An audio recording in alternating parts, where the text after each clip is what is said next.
All right, friends, we should be ready to go live on TikTok in just a moment. We should be live on both of our YouTube streams. Looks like we should be good to go there. Welcome in, friends. It is great to see everyone. Thank you so much for being here. I think we're live everywhere that we need to be live.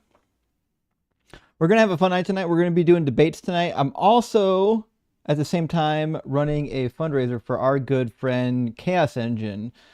For those who are in the community, you probably know who Chaos Engine is, but the reality is Chaos Engine is disabled but can't get disability yet. He's been denied, and his partner recently lost their job. They've got 5 kids. They're having a really tough time. Now, that being said, I've crunched the numbers. There's going to be 20,000 people that watch this live stream tonight. At least 20,000. Not everyone's going to stay for the whole thing. 20,000 people will watch this live stream tonight, which is why I'm doing a $1 challenge. By $1 challenge, I mean I'm asking everyone to go to the link on the screen. It's also in the description of the video, and just donate $1. That's it.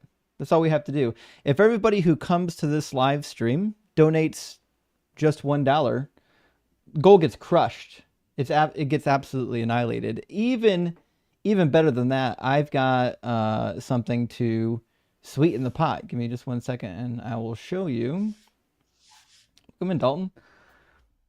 Howdy. I've brought accompanying with me a batch of hot sauces. I will be taking shots of hot sauce in succession from mild to hot for every $500 raised. And I'll tell you right now, our starting point, because a number of us already donated to the GoFundMe page before this stream started. We donated a week or two ago. But we have a GoFundMe page that's linked on the screen. It's in the description of the video. I'm going to be tracking this number tonight during our debates. When we hit our challenge points every $500, I'm taking a shot of hot sauce. When I say hot sauce, I mean real hot sauce. I already counted out like the little sissy hot sauces. I'm not doing habanero. I'm not doing Caribbean or Louisiana or sriracha. My starting point is habanero. My end point is ghost pepper. So, if you want to destroy my bowels tonight for this challenge, we need to raise essentially $2,500. This is our goal. I've got it on a notepad. I'm going to show the notepad. Here's our goals for tonight. We already have $436 donated. Thank you so much to everyone who donated. When we hit $936, it's the basic bitch red pepper hot sauce. At $1,400, I'm taking Chipotle habanero. At $19.39, I'm taking a shot of cayenne pepper. And I got a shot glass, so you guys know that I actually have a hot sauce in here. I'm not faking it.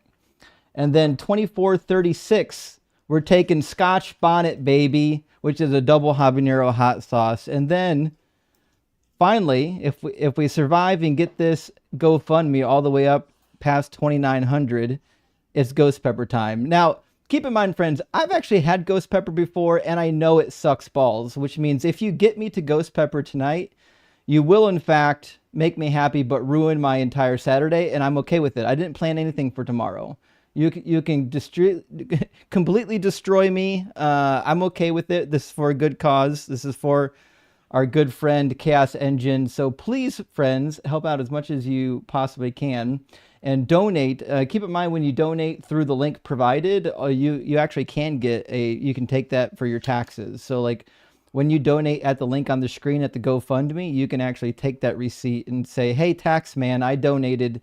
I want this deducted from my taxes if you do itemized deductions. If not, it doesn't really matter all that much.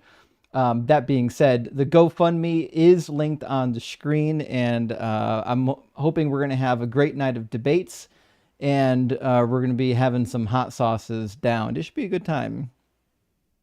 I have I such a low pain tolerance for hot sauces. Like for me, spicy Cheez-Its are like way too spicy. So you're on your own tonight, but sorry. I have a pretty good.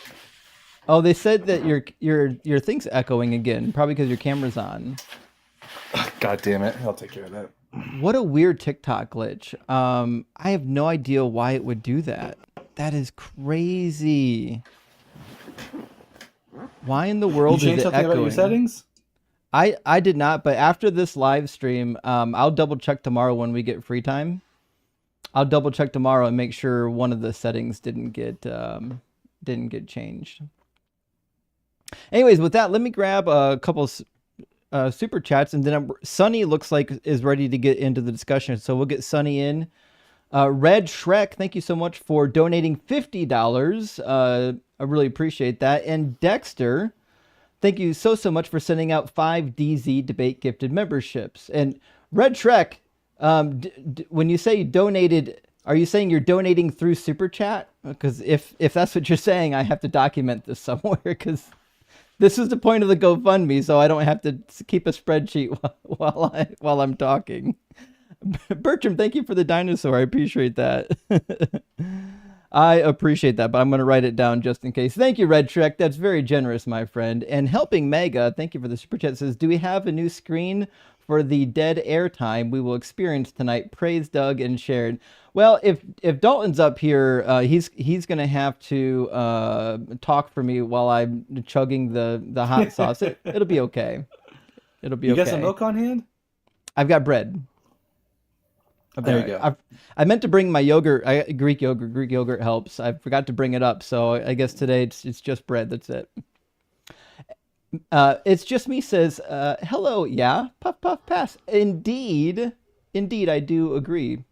We should have I think we got a guest already waiting to get in, so let's get our guest. If you're watching on YouTube, you can join. You don't have to have TikTok. You can join via YouTube with the link on the screen, tiny.cc/DZ guest. You can get into the conversation without signing up for anything. We don't need your information or your email or anything like that. We just need you to click the link in the description of the video or type the link that's on the screen, and you'll be able to get in. Sonny, how you doing?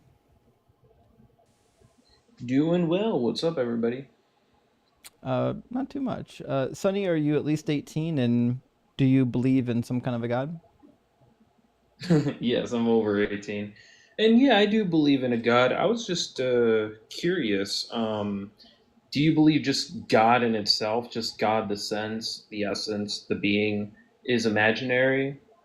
What do you think essence means? Just believing in a God, of a creation, of a creator in general. Well, I don't believe in a creator, no. Like, if someone said there's a creator, I would ask them for the evidence. Got it. Okay. And I'm just curious here, if there is no creator nor God, how would somebody, account for their objective moral values? Well, I don't have objective moral values, and neither do you. Well, I believe we do. One of the reasons why is because how can, under subjective morality, that's obviously the latter of objective morality, um, how can we define moral progress? For example, 200 years ago, people, especially the United States back in those times, they accepted slavery. It's very wrong, very bad.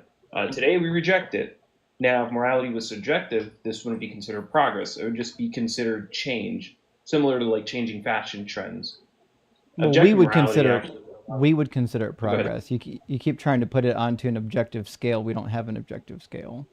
Like, if you're saying that there is such a thing as objective morals, the burden on you is to demonstrate where they exist, not to like complain about why you don't like subjective morals. You can not like it all day long, but that doesn't make objective morals real. So then that leads to my point. So it was wrong then, it is wrong now, it would always be wrong. Similar to the Holocaust. Only These if you things believe would in be objective wrong. morals. So Oh, to wait, be go ahead. sure, Say it like, if again. you don't believe in objective morals, like, we're not going to make claims that it's objectively wrong. Like, I don't believe in objective morals. I don't make objectively moral claims. And that's Now what I'm you saying. could So you there's no you type could of make absolute moral truth when it comes to subjectivism. well, So well, that's well, Sonny. Once we set a goal for ourselves, then we can make objective statements about whether or not that goal is getting us further towards or further away from the ultimate goal. So for me and Justin, the goal would be like the well-being of other peoples. So we could say that the abolishment of slavery objectively gets us closer to that goal, even if the goal is subjectively chosen. how so? Can you expand on that a little bit? Sure. So generally, when I talk about morality, what I mean is the well-being. I'm saying a system which like works towards the well-being of others. And slavery is objectively not conducive to the well-being of others. Definitely not towards the slaves. So by abolishing slavery, we are now closer to the goal of universal well-being. Got it. And my apologies. I'm also lagging as well. Um, so how can let me just break this down as to at least what you were saying, just to try to wrap it around my head. So you're talking about well-being. You're talking about the well-being of others, and that slavery is not conducive to the well-being of others by abolishing slavery. So now you're all closer to the goal of universal well-being. Is that what I'm getting, or am I confused here?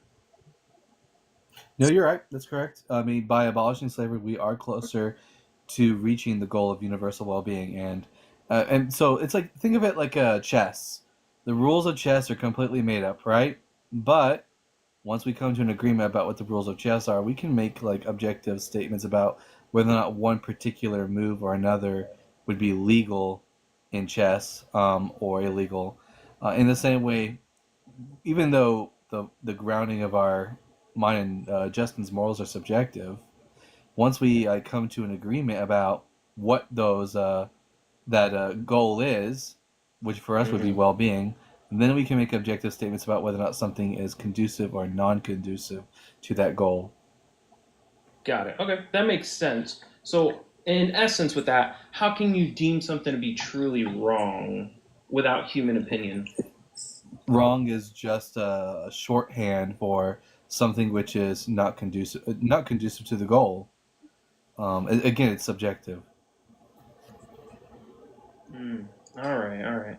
Yeah, sorry. It's just like, I'm also in college, uh, understanding and, getting my degree in philosophy. So I'm just trying to learn both sides a little bit more. So I Right. like that. So does that fall under the is ought concept? You would say the David No. Hume thing? No, that the is alt, like, you can't derive an alt from an is a little bit different than what we're suggesting. We're suggesting that once we establish a goal, once you have a goal, then you can determine oughts, right? But if you have no goal, then alts are kind of irrelevant, right? Yeah, okay. Yes. Oh, hold Okay. on. Then I just got restricted on TikTok. It says your live is not eligible for recommendation and restricted in search because it primarily directs people off platform. This is in line with the TikTok live section under our community. Ugh. Fucking TikTok, you're the absolute worst. All right, we'll finish this conversation and then I'll restart TikTok and I'll just display people. I'll display the link momentarily while we're debating. I won't just leave it up the whole time. Sorry about that, guys. no, no, you're good. I was actually just gonna end it there because I'm just always hopping on these lives, just getting more knowledge. Yeah, and sorry about your restriction there. Yeah, It's TikTok is okay. not the best when it comes to interacting with other apps. TikTok's the fucking worst, man. I love it, but it's the worst. It's the worst, man. It drives me insane. It No, has the I'm good. potential to be I such a appreciate the great app. conversation, and I'll let you guys go. You guys have a good one. All right, thanks so much, Sonny. Cheers, man. Well, I hope he I has. see you got that shot ready. Fuck it. It didn't take very long to get the first shot done. All right, I'm gonna restart the TikTok stream and then let's talk about dollars and shots. All right. TikTok stream is momentarily ended. For those still watching on YouTube, just as a refresher, um, the GoFundMe page is already past our first charity challenge mark. It didn't take very long to hit the first one. We're already at 1050. We needed 936. What that means is that shot number one, hot sauce, is going down the hatch here in just a minute. But I'm gonna reload the TikTok stream, and we'll get the TikTok stream rocking and rolling here. Thank you so much to everyone who donated. I really appreciate it. And we're not remotely done. I've got at least 5 shots loaded up, friends. I got 5 shots loaded up, and the last one is going to be ghost pepper. So don't fucking go anywhere. I'm going to destroy my mouth and my bowels for charity. All right, let me get the TikTok stream back up again. All right, TikTok should be live now. I took the charity challenge marker off of just the TikTok stream and the vertical stream, because the vertical stream on YouTube and TikTok are identical, but I left it up on the horizontal stream. So it'll be up on the horizontal stream, up on the right side the whole time, but on the vertical stream I'll have to put it up momentarily as time allows. And then I think Dalton will be back any minute now. While we're waiting for TikTok to get back with it, Phil, thank you so much for the super chat. Phil says, praise Mickey, the god-destroying marmot. Indeed. Thank you, Phil. And Serial Dude, great to see you, says, where can I find the poll of scientists saying the Big Bang wasn't necessarily the beginning? Great question. I only know of it because Dr. Blitz sent me screenshots from the PDF. I've got it saved off on Discord somewhere. I think it's this like pinned in Justin's live stream in the Discord. That being said, if you DM me for it on Discord, I can send it to you. I need to remember to put that on the cheat sheet. I can put it on the cheat sheet. I apologize, I haven't done it yet. Siffa says, hey, Justin, please explain the Witch of Endor passage. Well, it's a fun passage. So Saul is distressed, and he really needs his favorite prophet to give him advice. But his favorite prophet, Samuel's dead. He's gone. And Saul already said that all of the witches and whatnot and warlocks are going to be banned from the land. So he has to go secretly find a witch that can speak to the dead, which actually leads me to a design for a coffee mug that I need to put in the store that I used to sell back when I ran a Christian shop. I'm not joking. I used to run an online Christian goods shop, and I sold a tongue-in-cheek mug that said, find me a woman that can speak to the dead, referring to the Witch of Endor story from the Bible. I'll put that in our YouTube shop and get that going. That being said, that's what happened, and then the Witch of Endor brings up the spirit of Samuel, and then you know the whole thing, so on and so forth. That being said, I think we've got an announcement before we get to our next guest. I've got Dugald and Chaos Engine here. How you doing, friends?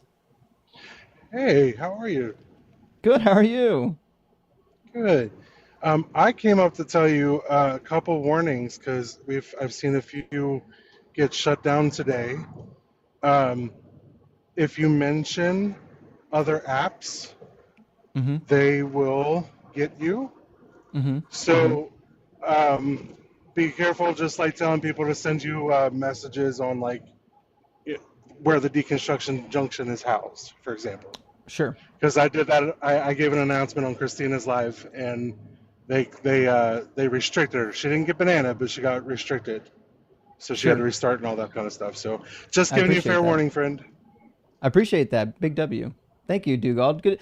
Also, while Dugald's up here, guys, drop Dugald a follow. His streams are dope.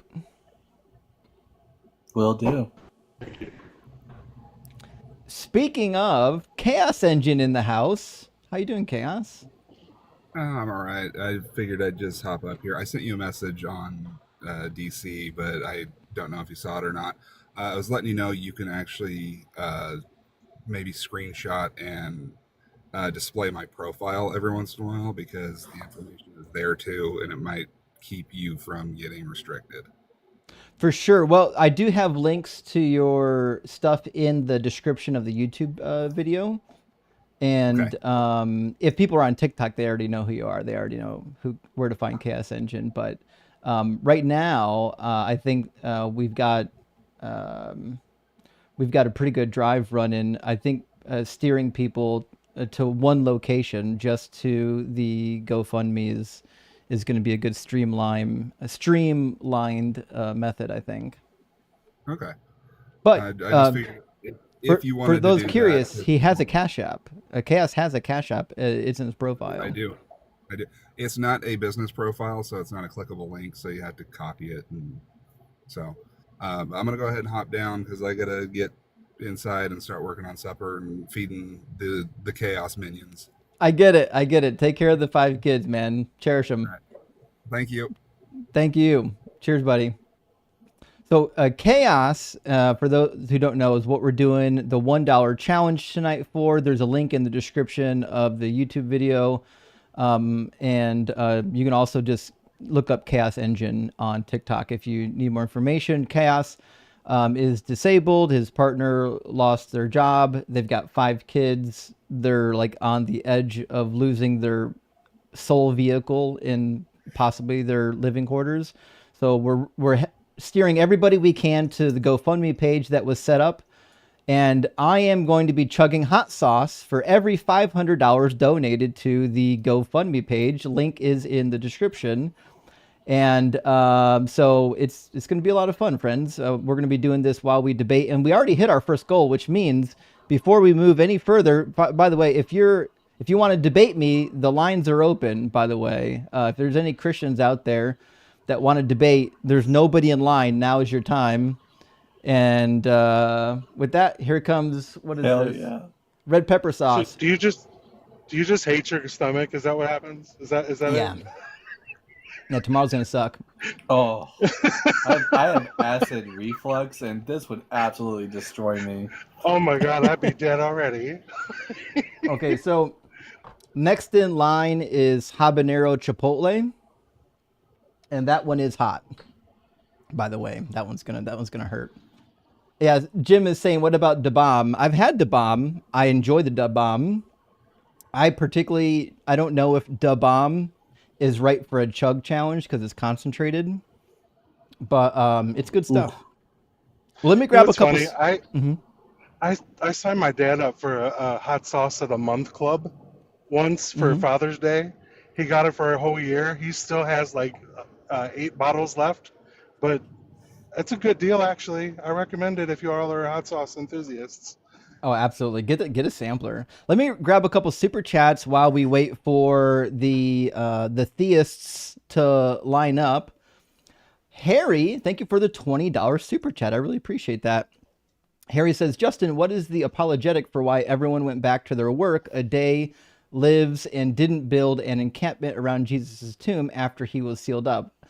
Well, the reality is we have no reason to believe that he was even placed in a tomb, right? So the whole narrative of like, well, if they were worried about the body being stolen, why didn't they like guard the tomb? I don't even think he was placed in a tomb. I think that guy was hung up on a cross or stoned and then thrown into a mass grave like everybody else. And that was it. That was the end of him. Toast. Gone. He's worm food. So that's how I would take care of that. I'm not even sure if he was even in the Gospels, he's taken off the cross on the same day he's crucified. I don't even know if that's accurate. So they probably just thought, well, that's the end of it. That's what I'm thinking. Is it Nasi? What could be Nasim? Yeah, it is. You actually said it right. How you Most doing, people don't Nasim? pronounce it well. I'm pretty good. How are you? Doing well. Can't complain. Nasim, are you at least 18? And do you believe in God? Yeah. Yeah. Oh, hold on a second. Do me a clarify, favor and swipe away from your app and then come back. For some reason, you are echoing. See if that's any better. Can you hear me? I can hear you. Is he still echoing, friends? Oh shit! My bad, chat. I can't hear an echo, but that's maybe I don't just hear one because I'm either. up here. I don't hear one Everyone's either. saying, yeah. Well, on my end, it looks like you're only halfway connected. Let me drop you Hey, and no, join. it's chill. It's chill. Just go ahead and join back up. I'm not sure that your connection actually fully connected when you came up. It's crazy. It's crazy this echo glitch. How it's behaving that way. What a weird behavior from TikTok right now. It's ever since either the new iOS came out that it's happening for people, or it's the new terms from TikTok that's happening to people. I'm Well, not sure which. they just updated it like before my last live stream on Wednesday, and it started on Wednesday. So I'm thinking it's got to be something on their end after the last update. He didn't come back, so maybe he didn't want to actually talk to us. I'll grab the next guest. We've got Isaac waiting in our YouTube queue, so we can get Isaac into the discussion and keep the train moving. Cut by Occam, great name. Thank you for that. $10 super chat says, I'm reconstructing back to theism. Sorry to hear that. Can't decide between Christianity and Islam. Oh no. One gets me 72 virgins in the afterlife. The other one offers me huge grace. Okay, this is good. This is good. I appreciate that. If it's me, friend, if it's me, I'm going huge grace. That's all I'm saying. All right, let's get Isaac into the discussion. How you doing, Isaac? I'm doing good. You know, they don't tell you if it's 72 virgin females or males. I'm right. Right. So, Isaac, are you at least 18, and do you believe in some kind of God? Yeah, most definitely. All right. And which God do you I believe am- in? Yeah, so the Bible, Jesus and the Father and the Holy Ghost. Okay, so you're a Christian? Well, Christian's a pretty loose word these days, but yeah, that would be a common term that someone would understand. Well, I mean, correct. you believe in Jesus Christ, right? Yes, definitely. Okay. And a follower of Jesus Christ is called a Christian? That is correct, yeah. Okay, so you're a Christian. Dope. Yeah. So, in your estimation, then, what would be the most compelling evidence or argument for the Christian God being real?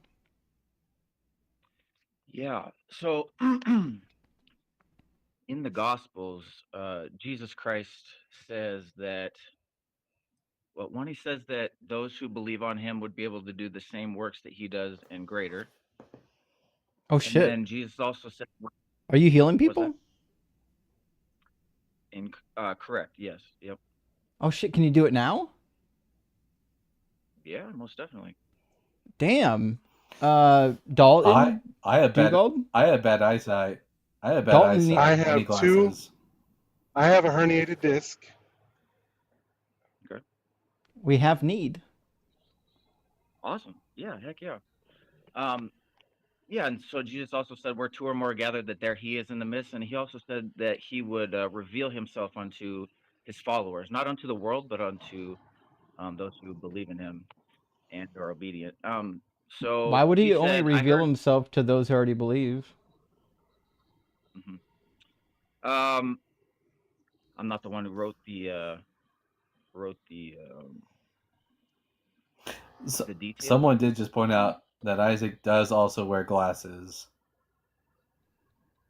Yeah. So I found that seen, interesting too. a lot of. So I heard someone with the disc. What would you say your pain level is at right now? If you can move it around. Right now? On a scale of 1. Yeah.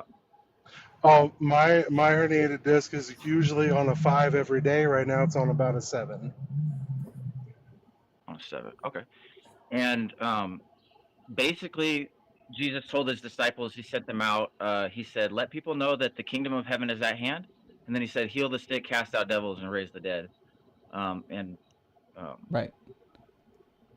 Yeah, and you're prepared to do that. Yeah. So I love it. Let's do it. With the back pain, I would just say, well, first I would, if I was on the street or something with somebody, I would get a feel for where they are at in their walk, and where their faith level is at. So the Absolute person with the zero. back pain, what's it? You believe he's absolutely real? Absolute zero. No, I believe he's Oh, okay. absolutely not real. Oh, oh, perfect. Okay, yeah, no, that's good. So okay, perfect. Yeah. All right. So you said a 7 right now. If you just say something like this, like, Jesus, if you're real, could you please show me that I don't walk blind in this life? But no, we're asking for healing. Jesus, yeah, I'll say it if that's what's going to get the healing. Is that what you're telling me? Yeah, yeah. Just I have to ask say for, those words? you don't have to, but if it's just an expression of, hey, God, if you're real, could you just show me? All right. God, if you're real, please show me. Okay, awesome. And then put your hand on your back as to where it hurts. Okay. Okay. And Father God, we just come before you right now. There's a lot of people that don't know who you are. You sent your son Jesus Christ to come and heal people, and you said that we could do the same works and greater. And so, in the name of Jesus, I command this pain to leave, every disc be healed, nerve ending, bones, ligaments, and tendons, muscles be loosed, pain leave in the name of Jesus. All right, and then just test it out and see if it's any different. Yeah, we're at about a 7. Still the same? Yep. Okay, no problem. Happens sometimes. So let's see here. The next thing I would, if someone doesn't get healed right when you pray, sometimes people have things going on in their life. Maybe they're holding a grudge against someone. They have unforgiveness in their life, or anger, resentment, something built up. If there's anything like that, Jesus says to confess our sins before God. Okay. Um, Well, if you want to know the what things that we stresses do. me out is, I live under Christian nationalism right now. So, I mean, that's kind of a big stressor. Can he fix that? Gotcha. Well, so Jesus did say that the kingdom of heaven is at hand, which is also an opportunity for us to believe in the kingdom of God, and not so God is able to, in our lives, give us a different economy that we walk in that's not affected by what's going on in the world. Like the prophet Elijah in the book of Kings, Elijah actually called out a famine, and the Lord told him to sit next to a brook, and he commanded the birds to bring him food during the whole thing. And then when the brook dried up, he went into a town, and the widow there, God had the prophet Elijah asked her to bring him a piece of meat, food, a piece of bread, and then she said, "I don't have any except what me and my son are about to eat, and then we're gonna die. That's all we have left." He said, "Make first for me bread, We know. and then for Don't worry. yourself." We know the story. We don't Okay. need the whole thing. Okay, so it sounds like he didn't get healed, and that's fine. So let's move on to, I think argument number 1 was my God is real because he does stuff. He didn't do anything. So what's argument number 2? Okay. So yeah, if you go out, Jesus says a lot of different things in the Gospels. You must hate your life. You must forsake all in this life. Um, So life isn't valuable? Because I'm told by Christians that every well, life is so inherently valuable that that killing somebody is the worst thing you could do. But if you have to hate your life, it seems like it's not really all that valuable. so yeah, it's getting to a place where the things that are going on in this life are not as important as needing to know God, because Jesus Christ also said that we live off of um, every word that comes out of the mouth of God, right? So if we're living from our flesh and we're all we're stuck in is I need to work to provide for myself and eat. Well, God actually says that He's our provider, and so we can get misaligned and have our priorities out of order. And so God is provider. if you God is a provider for those. So Yes. when He says that not a sparrow falls to the ground apart from the Father, how much more are you than the sparrows? So you shouldn't have to worry about tomorrow. Those 3 million children dying of starvation right now are less than the sparrows, because God certainly is concerned with the sparrows, but He's not concerned with the 3 million children that die every year.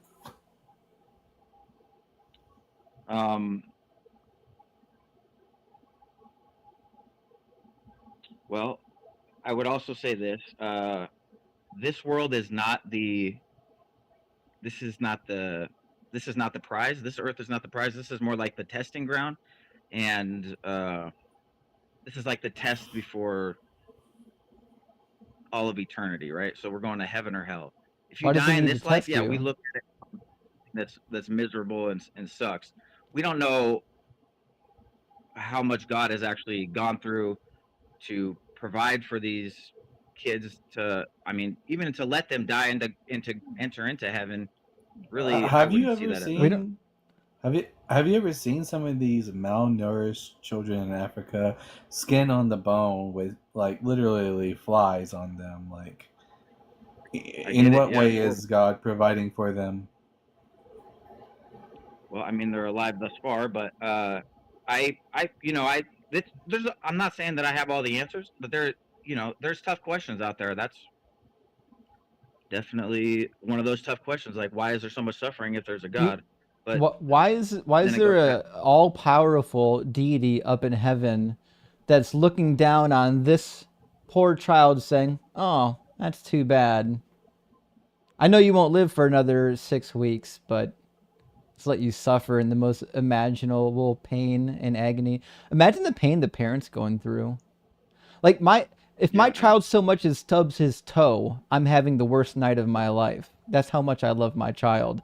And supposedly God loves us as the all-loving Father, and He's looking down on this shit show, and He's okay with it? I wouldn't say He's okay with it. No, I'd say there's men who are walking in unrighteousness and wickedness who are causing the because we have the ability to feed every person on the planet. So does God. And house everybody on the planet. So does fucking God. Correct. He can do it all right now. It wouldn't even be hard. Yeah, I mean, correct. Yeah. Earlier you spoke of how Christians are supposed to be able to do even greater works than Jesus. I cannot remember the last time I saw a Christian missionary go to Africa and make 5,000 loaves of bread, or 10,000 if we're going to be like greater than the works of Jesus, for the hungry children of Africa. It happens. I have seen it. Yeah. Do you have any documented evidence of this happening? Yeah, I could probably find you some stuff. Yeah. I knew a guy once that claimed that he multiplied food during a Bible study. And then literally a year later, I saw him doing parlor tricks at a healing service, pretending to lengthen people's legs. So I'm inclined to believe that the people who say that kind of nonsense are charlatans. I mean, so I went through a section of my life where I tested all the same things and I thought all the same things. I thought some of these miracles were fake. The growing of the legs is one that you bring up, and I know that a lot of people think it's fake. I've seen all the comments on YouTube. It is. It's not just fake; it's a joke. My father had this quote unquote miracle performed on him when I was in high school, and of course, this didn't actually fix his back pain at all. It is just a parlor trick. I'm not saying that every time someone claims there's a miracle that it's an actual miracle, but I know that there are miracles that actually happen out there because they've happened in my own eyes and my own hands, in my own unbelief, as testing Jesus's words. Because I got to a point in my life where I was addicted to heroin. I couldn't get off it. I said, Oh boy, I'd already been to can't use rehab. those words. Can't use those words. You got to be What'd I say? careful. You just Oh, said sorry. What I said? illicit substances. Oh, okay, gotcha. So let's see here. I was. So you found in Jesus when you were like whacked out of your mind? No, I was in jail for a year. I grew up Catholic, so I knew the Bible pretty well. But I was back into the Bible, and I was just reading through the words of Jesus, and I noticed that I love the prophet Elijah. And I said, if a relationship with you is available like this, I want it. And Jesus sent his disciples out with no money, just to clothes on their back. Don't bring any extra stuff, right? And he says, go and let people know the kingdom of heaven is at hand, heal the sick, cast out demons, cleanse the lepers, raise the dead. So I just thinking logically, right? If I put myself in the same positions that the apostles put themselves in, and I do that for 4 years, and I don't see God, if God doesn't reveal himself to me, I could go to college for 4 years and rack up $100,000 in debt. Or the disciples were with Jesus for Isaac? 3.5 years. Isaac, Yeah. you sound like a really nice guy, but nobody has a clue what you're saying right now. There's a lot of words with no endpoint. What we're trying to figure out is whether or not the God is real, and you're just saying he's real because you've like witnessed cool stuff. And listen, we believe that in your mind, you believe you witnessed cool stuff. We haven't, right? We've witnessed parlor tricks and liars, right? So the reality is there's not, like, as far as this conversation has gone so far, there's nothing for us to sink our teeth into. You haven't given us a single reason to believe that this God is real other than, well, he did stuff in my life. But like, listen, these types of testimonies exist elsewhere. There's testimonies of healing and miracles in Hinduism all over the place. There's all kinds of Eastern mystical healers over there claiming to heal people, some of them even doing spiritual surgeries. Also, I just wanted to bring this up because I'm kind of like in the field of physiology, and there's a ton of really interesting phenomenon that they seem like miraculous, but on the base level, they're really not that miraculous, and they have explanations. So, for example, there's the blue whale paradox, which actually can occur in humans. Basically, what this is that cancer gets cancer. So cancer cells are highly mutagenic, meaning they mutate a lot. That's just a fancy word for they change a lot. And basically, sometimes cancer can change so much that it starts attacking itself and kills itself off.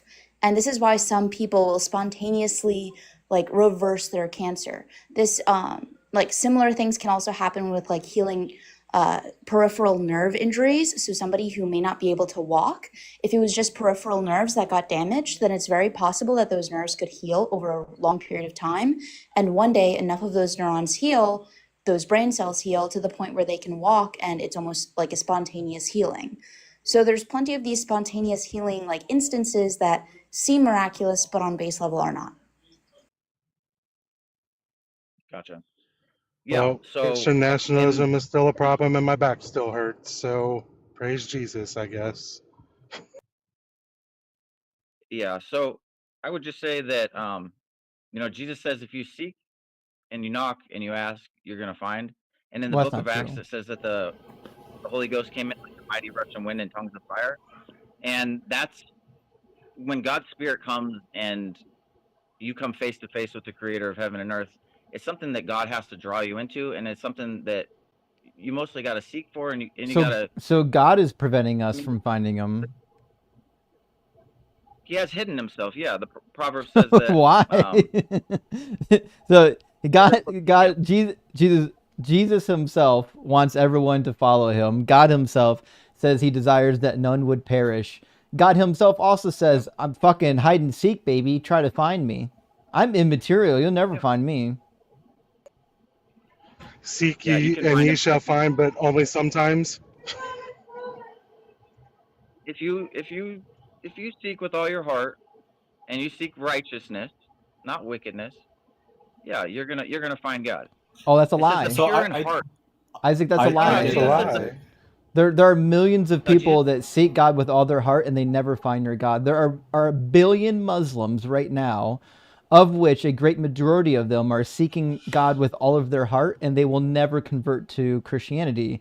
And you can't tell me that every single Muslim is just insincere. You can't tell me that every atheist is just insincere.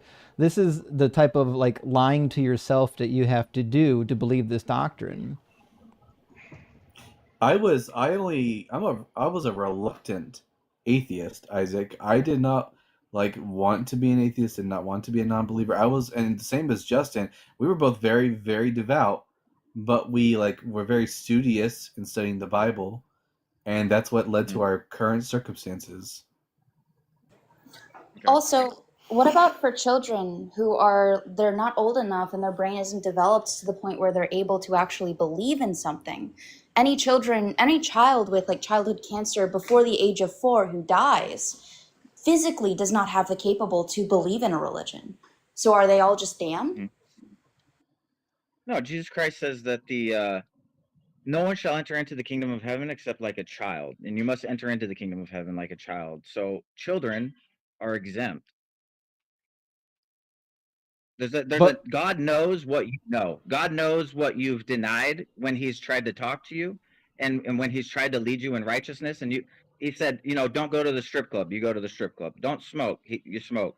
These things that go through your mind, you're like, oh, I know I shouldn't do that, but you do it anyway.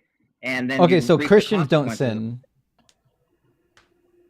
Christians don't sin? See, because this is the problem. Like you're making excuses for these people who don't know God, right? They haven't found God, claiming that it's because they have sinned, but Christians have sinned too. So like sin has nothing to do with whether or not God is going to reveal himself to you. In fact, the Bible itself says that he died for you while you were still dead in your sins, right? So the fact that we're all dead in our sins is irrelevant to whether or not God is going to reveal himself to us.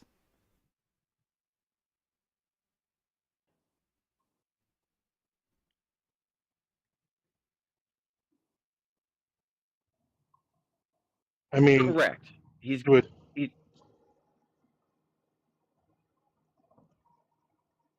So I mean, go ahead.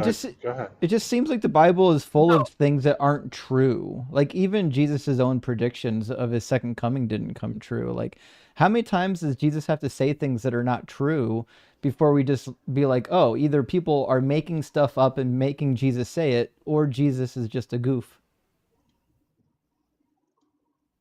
Just a second, my wife wants to say something. Let me just...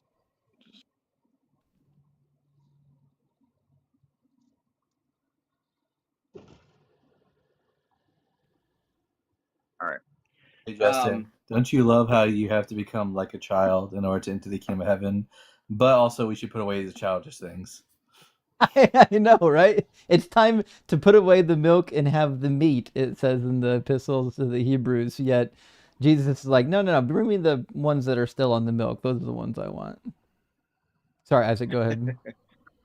No, it's okay. There's a lot of dichotomies in the Bible that contradictions is what we call them.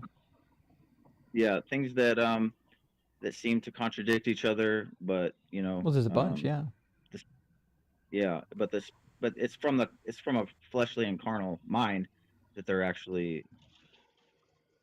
So the Spirit of God is something that would have to reveal the truth. The only way you're going to get to know God is if He draws you to Him, and if it's something that you truly desire.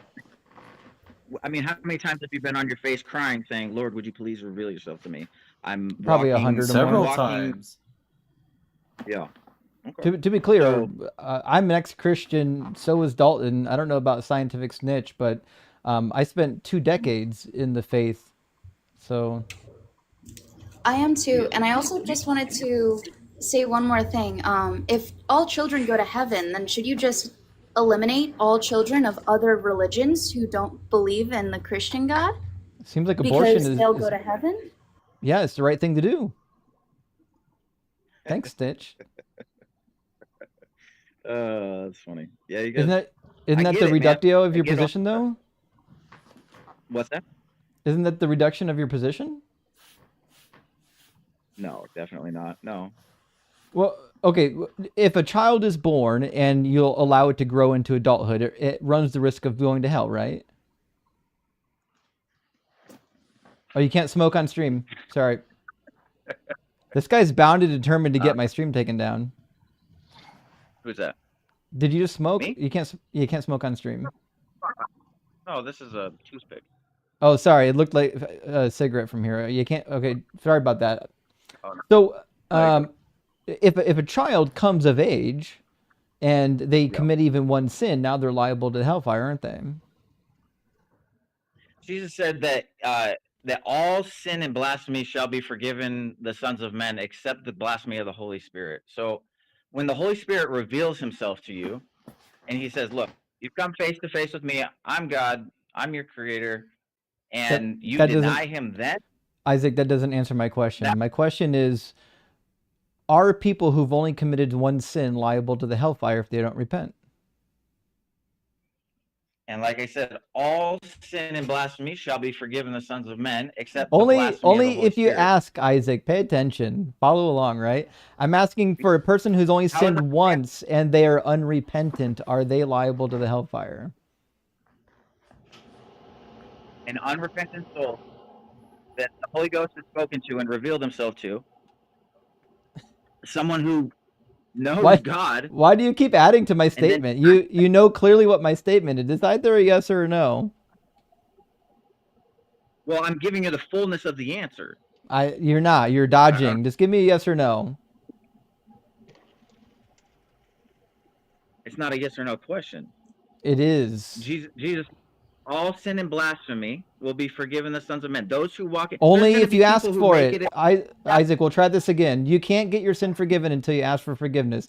You don't get saved until you do Romans 10, 9, and 10. Confess with your mouth and believe in your heart that Jesus Christ is Lord and that He died for your sins. God raised Him from the dead. If you don't do that, you're not born of the water and the Spirit, as it says in the book of John, which means you're not a Christian. I'm talking about the person who doesn't believe in this sky carcass. What happens to them when they die and they have unrepentant sin? Yeah, so that's not for us to know. What we do know is that. All right, I'm not gonna let you lie on your own book. I've got the passage right here for you. I'll never understand why Christians are allergic to reading their own book, but Jesus Himself says, "Very truly I tell you, no one," that means nobody, there's no exception to no one, "no one can enter the kingdom of God without being born of the water and of the Spirit." Right? So if you don't believe in Jesus, if you don't confess with your mouth and believe in your heart that Jesus Christ is Lord, if you're not born again, you don't get to go to heaven. That's what Jesus said. I didn't make that up. Oh no, so that's the part that the distinction that you're missing is that Jesus said that the kingdom of heaven is at hand, and He also said that the kingdom of heaven is within you, right? So there's going to heaven when we die. So I'm already in heaven? I'm already in the kingdom of heaven? Jesus did. Well, I'm really far from it. Fuck, I'm going to heaven according to Isaac. Shit, I don't even need to repent now. This is great. Jesus died for nothing. Yeah. What a great loophole. Well, I would say that you are going to heaven. Here's why. I would say that you're going to heaven, and here's why. Because you're working righteousness. Jesus says that there are you universalist? Well, just let me finish this. Just let me finish my point here. All right. So Jesus said that there will people who say unto Him, Lord, Lord, and He will say, I never knew you, right? And then there's people who will say, when did I take care of you, Lord? And you will say, when you took care of me. Just put that fundraiser up for that man, and you said you drink a thing of hot sauce for every $500 that comes through. That's working righteousness, and that's taking care of the people who need to be taken care of. So you might get to heaven, you'd be like, when did I didn't follow you, Lord. I didn't even know who you were. And He's like, I'm going to let you into my kingdom because you've been working righteousness and you've been taking care of the people who need it. No, Isaac, because Jesus says, if you deny me before men, I will deny you before my Father in heaven. Me and Justin be doing that quite a bit on here. Right. So Jesus' own words is, if you deny me, I'll deny you. And then He says in Revelation that the faithless, sorry, I can't say that right. The faithless, those who don't believe, they get sent to the lake of fire along with the other people that do immoral practices and experience the second death, which means Dalton and I and Scientific Snitch, all three of us are going to hell in your worldview. Unless you don't Also, believe that these verses No, are not, true. also, wouldn't this mean Same that with me. wouldn't this mean that serial murblers, wouldn't this mean that serial guys that believe in Christianity would go to heaven if they just say, "Hey, forgive me"? Mm-hmm. I don't know. I don't know if I want to go to heaven anymore. Yeah, I don't want to spend heaven with I those never wanted to guys. go to begin with. Yeah. Well, listen, Isaac, I think we beat you up for a little bit. We've got a bunch of people waiting to get in, and I've got some updates on our fundraiser I gotta send out here. But thanks for coming and talking to us, Isaac. you guys have a wonderful. Cheers. Well, I'll give him some Justin, credit. I'm sorry about your heaven diagnosis. He at least prayed. Most Christians are too afraid to pray on here for healing. Right. I mean, that takes some balls. Yeah. It brought me back It to my took balls, childhood. I didn't like it. Yeah, Well, let it me took grab. Christian Sorry, go ahead. nationalism still a thing and my back still hurts. Let me I said grab the just problem a, is Christian nationalism still a thing and my back still hurts. Well, it's a delayed prayer. It's like the time release Tylenol capsules. You have to wait a little while for it to set in. Don't worry. I'm sure tomorrow morning you'll be fine. I'll see you in church Sunday morning, Dugald. Elteen, thank you for the $50 super chat. That's huge, my friend. Thank you so much. There's a super informative article about the miracles that the caller was talking about. It's called Faith Healing Works Unless It Doesn't. It's written by Dr. Hugh Jugis. You should check it out. Actually, I've read it before. It is a good article. Everyone should check it out. It's a great article. Thank you, Eltine, for the super chat and for the information. I can't recommend that article enough. And Eltine also sending out 20 DZ Debate memberships. I super appreciate that, friend. And Zach, thank you so much for the $20 super chat. It says, I'm physically disabled. Is $20 enough to heal you? Well, if Dugald didn't get healed, I don't know if you're going to get healed. I wouldn't hold out hope. I don't think today's your day, but we'll see. There's time left. And Charissa, thank you for sending out 5 DZ Debate gifted memberships. I really appreciate that, friend. And also, JMR's with us tonight. JMR, thank you so much for the super chat. Thank you for being here. It says, ordered you a shot. Godspeed, brother. Sinfully wet for sharing. I was wondering who did that. Somebody, here's our announcement, by the way. Thank you, JMR. So somebody donated $500 to the GoFundMe page, which puts us up over our next 2 shots already. So I'm going to take this shot right now. This is the habanero chipotle sauce down the hatch, and now I'm pouring cayenne. Cayenne coming up, friends. Back to back. There's no rest between chipotle and cayenne. That's My crazy. brother, you are sweating. It's gonna get fucking hot tonight. Yeah, you're glistening is what's happening right now. Oh boy. All right. Is my delay gone? It seems okay. Okay. Cayenne down the hatch, friends. Whew. All right. With that, we're gonna. Whew.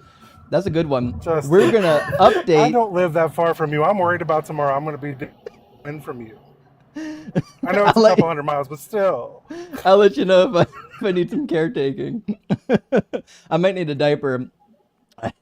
I'll give Diaper Don some company. So Yes.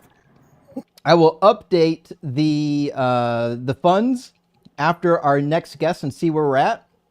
I've got only 2 more hot sauces to meet our challenge. I've got Scotch Bonnet and Ghost Pepper left. First of all, if you don't know what Scotch Bonnet is, Scotch Bonnet's fucking hot. It's good though. It's good. Trust me, it's a good hot sauce.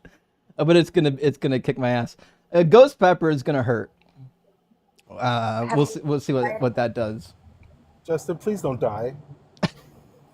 I might cry. You know but what? I'm not- Please don't You know unalive what's Justin. worse? Was that scientific?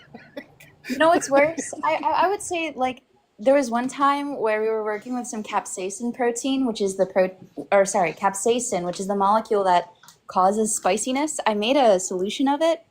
We're not supposed to do this in lab. This broke. one rule. I got a slap on the wrist, but I tried it, and I was crying for 10 minutes. So Yeah. Pure capsaicin will mess you up. oh yeah. I've seen videos of that. I haven't done it myself. All right, friends, I've got a bunch of people waiting to get in. I'm going to grab just a couple super chats so we don't get buried in super chats, and we'll get our next guest in here. Eris, great to see you tonight. Thank you for the super chat. It says, here's $5 to help. We'll donate to the GoFundMe as well. Well, thank you, Eris. Thanks for looking out for our community. Eris, you know me. I love this community.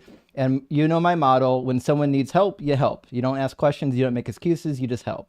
And Hank, thank you for the 666. Hail Nero says, hail the great galactic squid. Blessed be his inky discharge. Listen, W Kraken, which, by the way, I'm out of Kraken tonight. I only have hot sauce, so it's going to be a hell of a night. Boogie, thank you for the 666. Much ammo to you and yours. Not ammo, not AMMO. Sorry. To you and yours, Justin. I'll donate a few bucks to the thing, too. Looking forward to the cookout. Hail Nero and praise Doug. And what he's referring to, friends, is we're doing a $1 charity challenge for our friend Chaos Engine, who is disabled, has 5 kids, and his partner just lost their job in July. They're really struggling right now. They could lose their vehicle, their only vehicle, and their living quarters. They're in a really bad situation.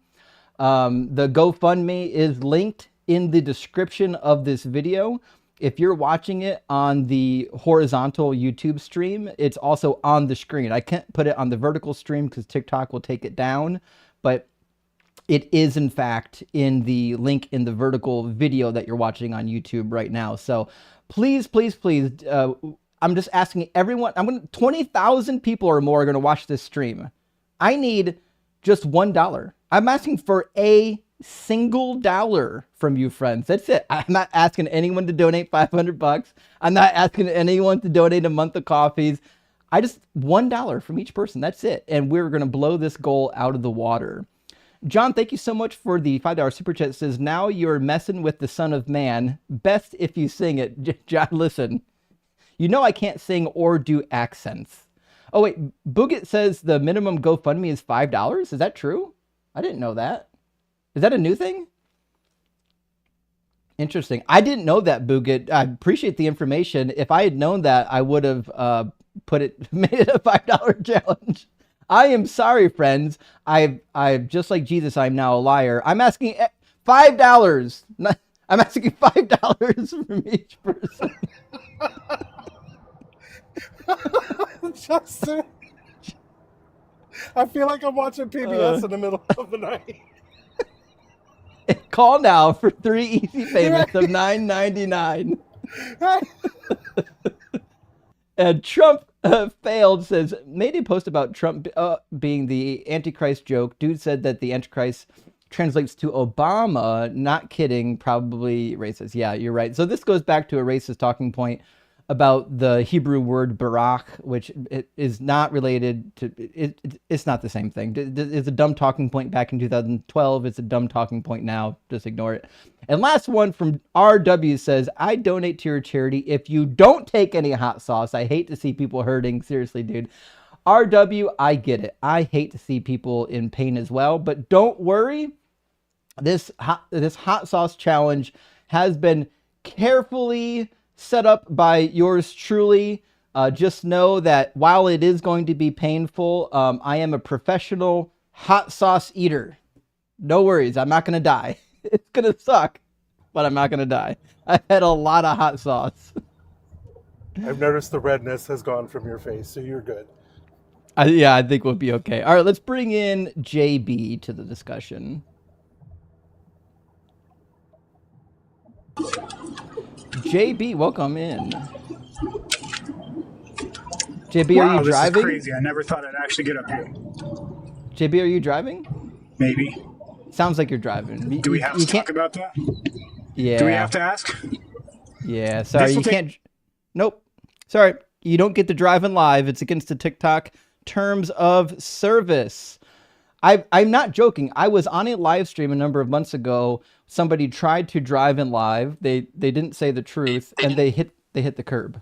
So like, it's a real thing. It's for your safety. All right, welcome in, Keith. Keith?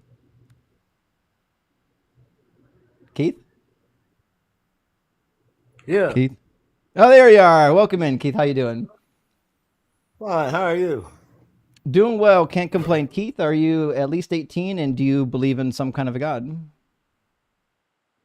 I'm 63. Oh, congratulations. I believe in God, but I don't believe in Jesus. Okay, so you believe in a different God or like a generic God, or what kind of a God? The God that's within. Oh boy. In all of us or some of us? In myself. Does it have a name? No, it does Kundalini. not. So it's not like, for example, the God of the Old Testament. No. All right. Are you just believe in a generic God, like a deist? Yes. Cool. So what would be the most compelling evidence or argument for this particular God existing?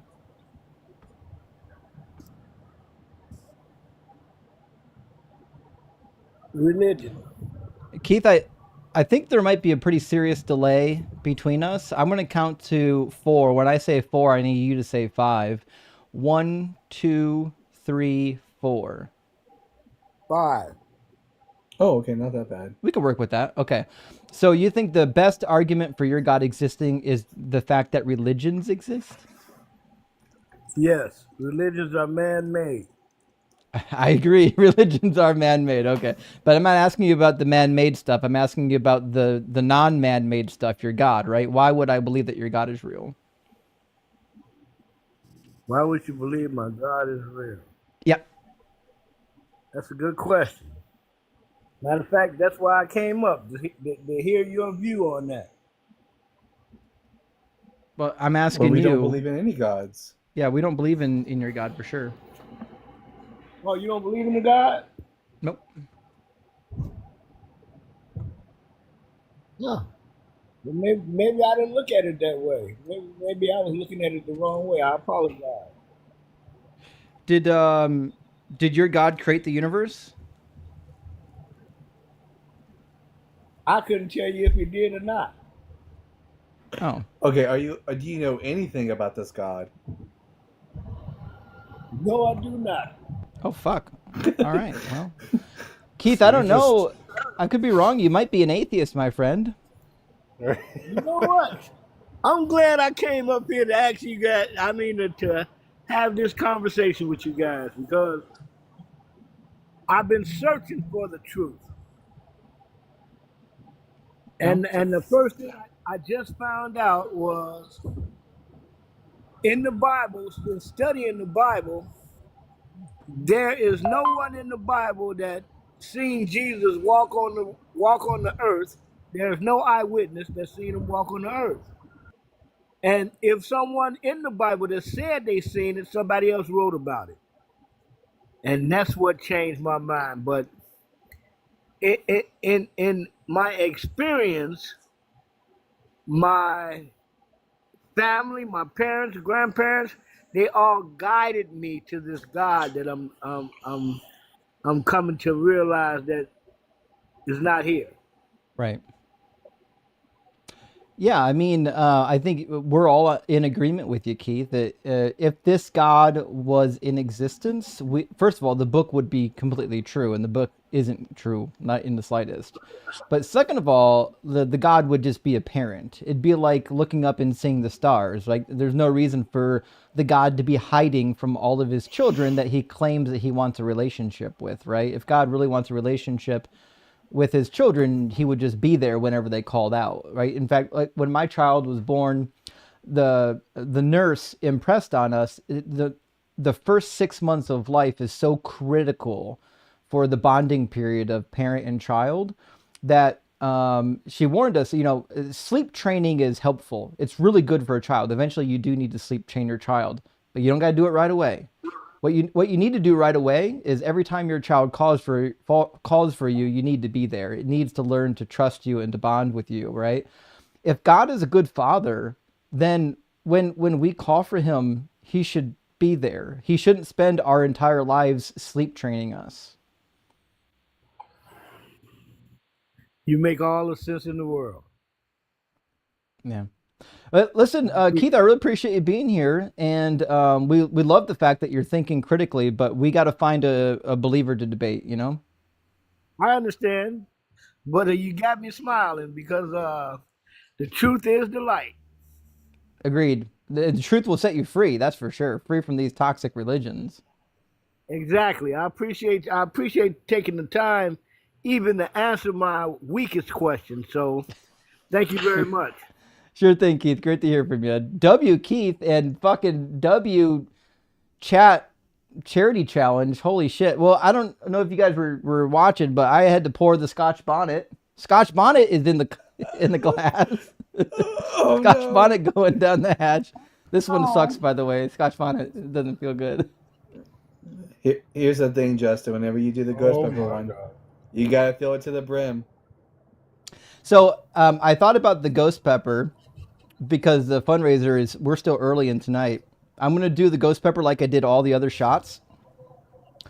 And then if we get another $1,000 past our goal, I'll do a full to the brim shot of the ghost pepper. Fuck yeah, you guys heard that? Pour in the money. So I'm just saying, friends, this is all for a good cause. This is all for our friend Chaos Engine. And yes, my bowels will be destroyed tomorrow, and it's going to be okay. I'll be fine. Don't worry. All right, let's bring in. That you're even able to speak intelligibly is a miracle in and of itself. That might be the greatest proof of God yet. Right, I would have already turned this over to a mod and been like, you all handle this for a minute.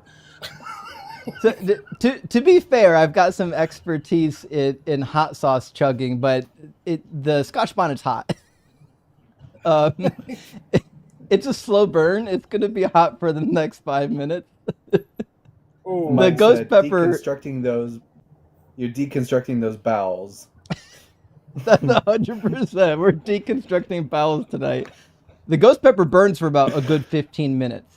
The ghost pepper does. It's painful. If you've never had ghost pepper, then it's hard to describe, but ghost pepper will mess up your night. Anyways, welcome in, Christian. Hello, can you hear me? Not really. Let me see. Do you have any gain control? I don't know how to get the gain a little bit better. I'm sorry. I can turn it up from my end. How about now? Test. Hello. I can hear you. Can everyone else hear him? Much better. Yeah, he sounds fine. Yep. Yeah, I think we're okay. So anyways, Christian M, welcome to the chat. Are you at least 18 and do you believe in a higher power? Yes, I'm over 18, and unfortunately, no, I don't believe. I thought maybe I could come and talk to you about the Bible and fossils, actually. I'm a paleontologist. Just, like, briefly. If you'd like to go to a creationist before me or a Bible believer, whatever, you can do that. Well, I mean, we're here to do debates, and my channel loves to learn. But right now, while we're doing debates, we're just doing debates. However, I can make you a deal if that's your background. If we get a guest up talking nonsense about archaeology and paleontology and things like that, then request up, and I'll throw you right into the chat. You can do fisticuffs with the believers. I would love to do that. Okay, sounds good.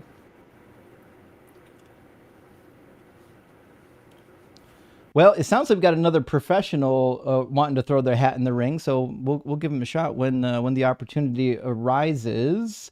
Jeffy Peanut Butter, thank you for the 10,000 W, whatever monetary system that is. Thank you so much. It's Korean. Okay. I'm in Korea, so this is the only way for me to donate at the moment. Thanks for everything, Justin, but please stop recommending books. Good luck, Chaos, and Hail Doug. I have no idea why you would want me to stop recommending books. Readers are leaders. Even if you don't like my book recommendations, you should read them anyways and then tell me why they're shit. Readers are leaders, Fred. Thank you for the donation. Thank you so much for the $10 Canadian chest. His cheat sheet has been worth every penny. It it combined with that skin chapter in the Book of Mormon is some 20 years old elders highlighting off my front porch, hightailing off my front porch with a sudden meeting to attend. Hail, Doug. Thank you so much, Erzman. Good to see you, by the way. I hope everything is good up north for you and that your political arena is not entirely on fire like ours is. But, you know, what are we going to do, right? Snowball, thank you for the $10 super chat, says, my dad smugly reckons that the birth narratives in Luke and Matthew don't contradict, and Jesus could have gone to Egypt anytime in the first couple of years of his life. Thoughts? Well, no, because it literally says that they got up and left to go to Egypt prior to, or as the edict was being issued to kill all the children 2 years and under, right?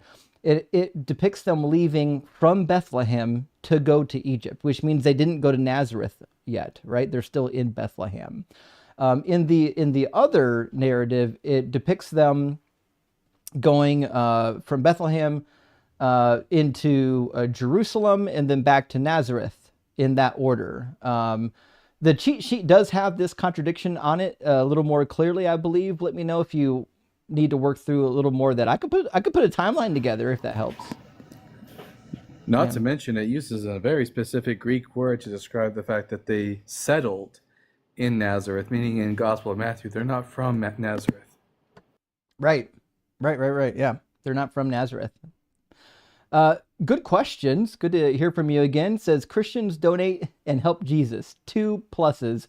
Smite a Jesus basher. Add points to your election spot in heaven, but only if you believe works are delightsome to God.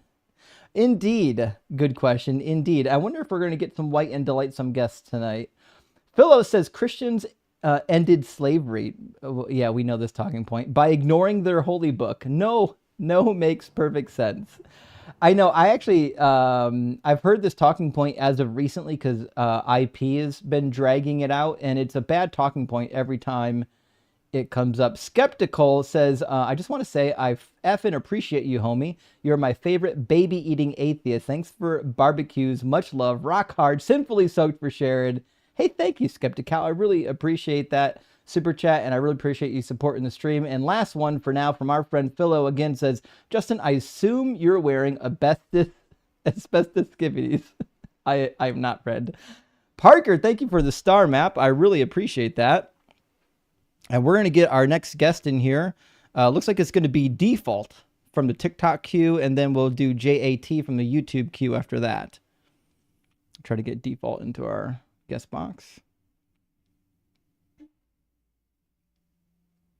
Looks like they're connecting still. Hamburger, thank you for the birdies. Great to see you, Seth.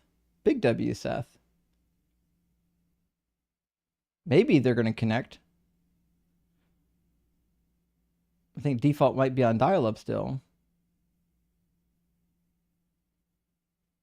I'm amazed by the amount of people that like live in the first world that have like bad connections and no Wi-Fi. I don't know, and a lot of them live in like normal states. Like they're not. I like feel in attacked, Justin. They're not in the hills of West Virginia or anything. It's like where do they live that they have no reception? It could be the carrier. I apologize. It could be that their carrier just stinks. That's certainly real. All right, let's grab a JAT and bring JAT into our discussion. Is it Jatmiko? Jatmiko? Yes. Sorry about last time. It's okay. So, what would you prefer to be called? Is Miko your name? If that easy for you, yes, sure. Please call Okay. Miko. Can everyone hear Miko? Yes. Yep. Okay. Miko, are you at least 18 and do you believe in some kind of God? Yes, I am 32 and I'm Muslim. Oh, you're Muslim. Cool. And Yes. what, in your estimation, is the most compelling evidence or argument for the Muslim God being real? Okay. First thing first, when I learn about the argument of God, when nothing cannot bring something, I think God. I'm sorry. I think that argument still, because nothing cannot bring something. Even nothing never exists. So there must be something out there creating this universe. And then when did the creator of the universe communicate to us, uh, there's a claim. Some man claims that God gave them a revelation or message. So when I try to analyze the claim and then come to Islam is the most logical for me. I I think. don't. I don't think anything you said ends in Islam, but it doesn't even end in like a deistic God. So your argument is premise number one: nothing can't produce something, or you would say you can't get something from nothing. I think most people could agree with that. I actually don't know if that premise is true, because if there's absolutely nothing, that means there are no like principles of physics that prevent something from not coming from nothing. But even if we grant it, premise number two is that there is in fact something, right? So if you can't get something from nothing and there is in fact something, then the only logical conclusion is that there was never nothing. Yes. Right. I So can Something. I what's can that, help out Snitch? with this one. Mm-hmm. I can help out with this one. So, the entire argument of science is not that there was nothing at some point. The argument of science is that something always existed, that Mm-hmm. there is an infinite regress of like contractions and expansions. And then even when we talk about life, that didn't necessarily come from nothing either. There's plenty of experiments, the Miller and Urey experiments, which suggest that natural biological molecules that make life can be generated spontaneously through natural chemical reactions that occur. Because in reality, the building blocks that make you and me are extremely simple, and they can pretty much come into existence through natural means.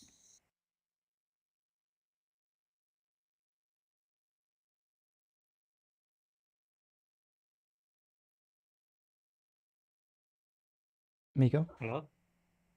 Yes.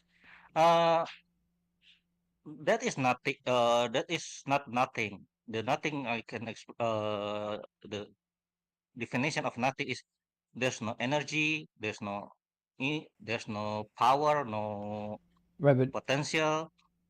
That but is the I don't nothing know if got. you I don't know if you followed though. We don't believe there was ever nothing. Yes, Why there would we must be believe there was something. ever nothing? Mm, no. No what? Uh, so may so the conclusion should be there's something create this universe. No, no, no. We're saying That's what the there was never not something. There's no need for it to be created. It never didn't no exist. Janmiko, do no you no have no any evidence? Janmiko, do you have any evidence that there was ever nothing like prior to the universe? no. Right. I don't have evidence for it. That's the point we're making. We have no reason to believe that there was ever nothing, right? Like you're suggesting that we need to posit the God because the God gets you from nothing to something, but why would we believe there was ever nothing in the first place? I believe God is uncause, so nothing this So is what? never a potential for something to come. So there's no way nothing ever But exists. we'll try this Oh, again. We don't believe there was ever nothing. You keep making an argument that yes. we're not making. It's not our Sorry, position sorry. that nothing gave rise to something.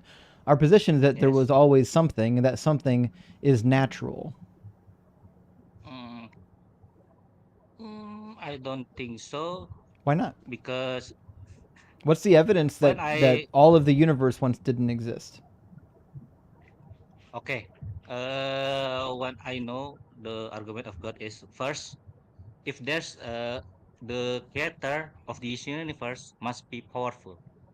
No, no, So try. You're in the wrong argument. okay, But you've already assumed that there is a creation and that you need a creator for. Well, no one's Yeah. asking you for the properties of the creator. We're asking, why do we need to posit a creator in the first place? What does the creator do?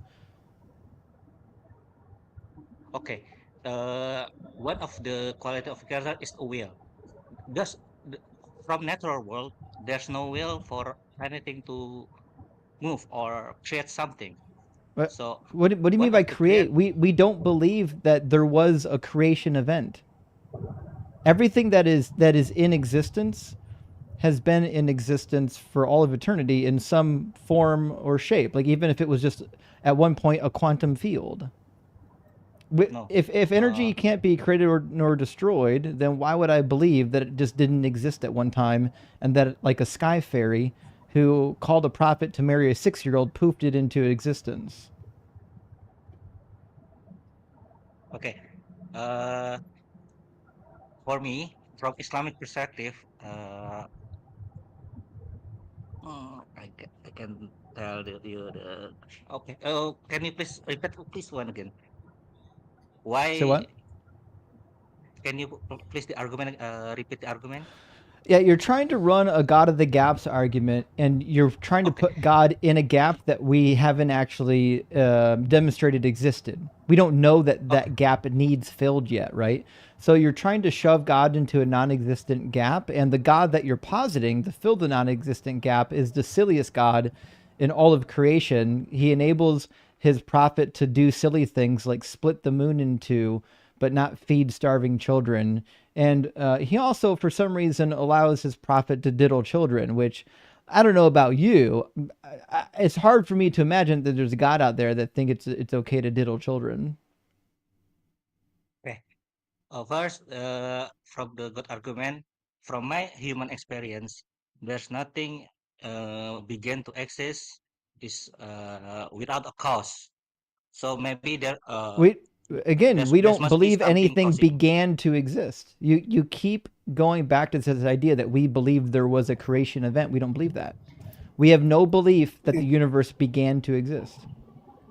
Yeah, there's just an So infinite number of causes.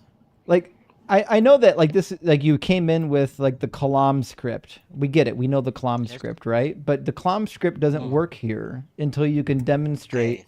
that there was a creation event, that there was a first point. Are you driving? Why are so many people No, driving? no, no. Okay, I will. No, I will. That Okay. explains why he's not tracking. Okay. All right, Maybe listen, my. Miko, Okay, sorry. you're a nice young man, but this conversation isn't going to go anywhere because you're not listening because you're driving.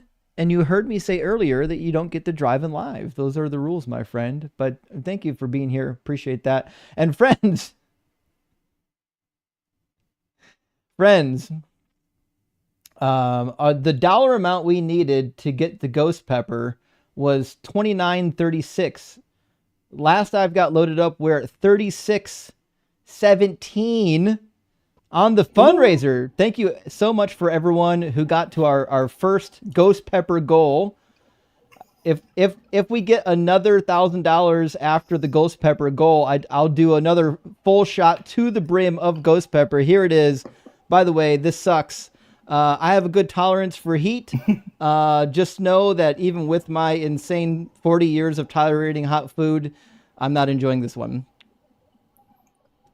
Are we all sadists? Is that what's happening? A little bit. Yeah. That was hot. Okay, here's the thing. I know you're going to take another one after $1,000 more bucks. Will you continue to take shots for every $1,000 added? Every $1,000 on top of our goal, I'll do another ghost pepper shot. You guys heard him. Get on it. Fuck. Tomorrow's going to suck. I'm going to eat a whole loaf of bread tonight. Y'all got to empty out y'all savings right now. All right. Okay, it's warm. Hey, it's heating up in here. My legs are sweating. Having a good time. Oh, he needs some milk. Milk will curdle eventually. Hank, thank you for the super chat. Says trust in Doug, and he will take you on all your capsaicins. I do appreciate that, by the way. That's a good use of word. Fuck this hot.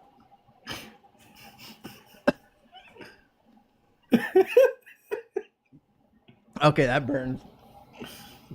That's a hot one. That's a hot one. Steve, thank you for the $10. Says Doug, bless you for your fundraising. Thank you so much, Steve. I really appreciate that. And for those who are just coming in, we're doing a charity challenge for our friend. There are links in the description of the video. For our friend Cass Engine, he's he's disabled. He can't get disability yet. His partner lost their job. They've got 5 kids.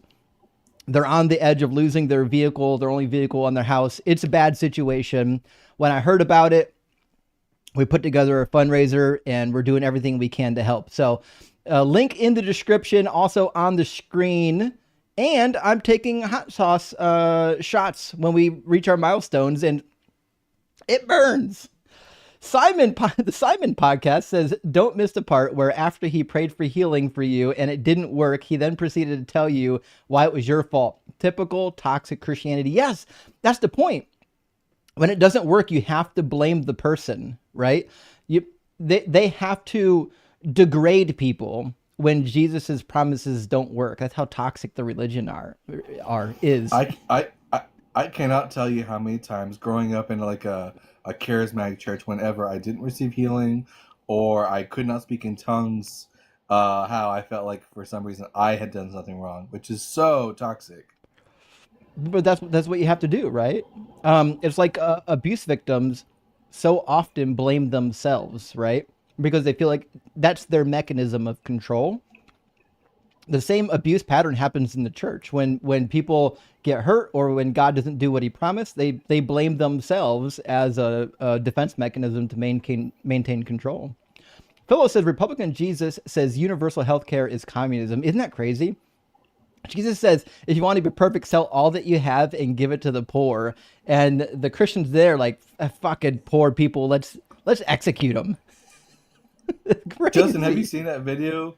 Have you ever seen that video of like the Republican version of Jesus? Yeah, I have. It's wild.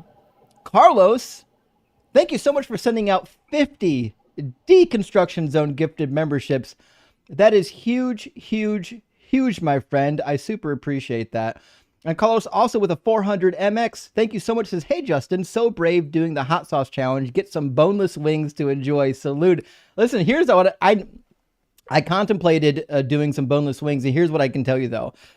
I've had enough wings and hot sauce to know that the grease from the hot sauce will make me throw up. So I can only, if I'm going to be doing this hot sauce challenge tonight, it's just going to be bread. And maybe I'll go downstairs and get my Greek yogurt. If I have anything with grease, it's going to mix with that hot sauce. It's going to ruin me. But trust me, I've done the like get your picture on the wall hot wing challenge at like most of the hot wing places, so I can get my picture on the wall. And it's tough. Like it's hard. I never threw up other than at one location. I won't give their name out because I don't want people to think that was their fault. It was in Indiana. It wasn't their fault. But I know that it is a possibility now that it happened. I think it's just because sometimes they're greasier than other places, you know? Whatever the hottest hot sauce is on the what's that show called with the chicken? And you eat them, hot ones, yeah. Mm-hmm. Whatever the hottest hot sauce is, you have to buy that. So next time you do this challenge, you can try that one. I'll do it, or I'll buy an extract. Canbest, thank you for the $100 Canadian super chat. That's huge, my friend. I super appreciate that. Canbest says, cheap Canadian funds from the Great White North. We know how to help. I know. If anyone knows hospitality, it's the Canadians. I've been in and out of Canada my entire life, and I absolutely love Canada. Thank you so much for supporting, and for the $50 Canadian super chat as well. To follow up, says, don't you dare use any of the funds for TP, wipes, or butt bandages. I'll just sit in the bathtub all day tomorrow in cold water. Cold water for you, Canbest. Oh my goodness. All right, let me get our next guest in here. I think Frey's been waiting the longest. Let me get Frey pulled in from our YouTube queue, and then we'll get some conversation rolling. How you doing, Frey? Can you hear me? I'm good. How are you? Good. How are you? I'm good. Already Frey, told you. sorry. Are you at least And 18, and do you believe in God? yeah, yeah, I'm 32, and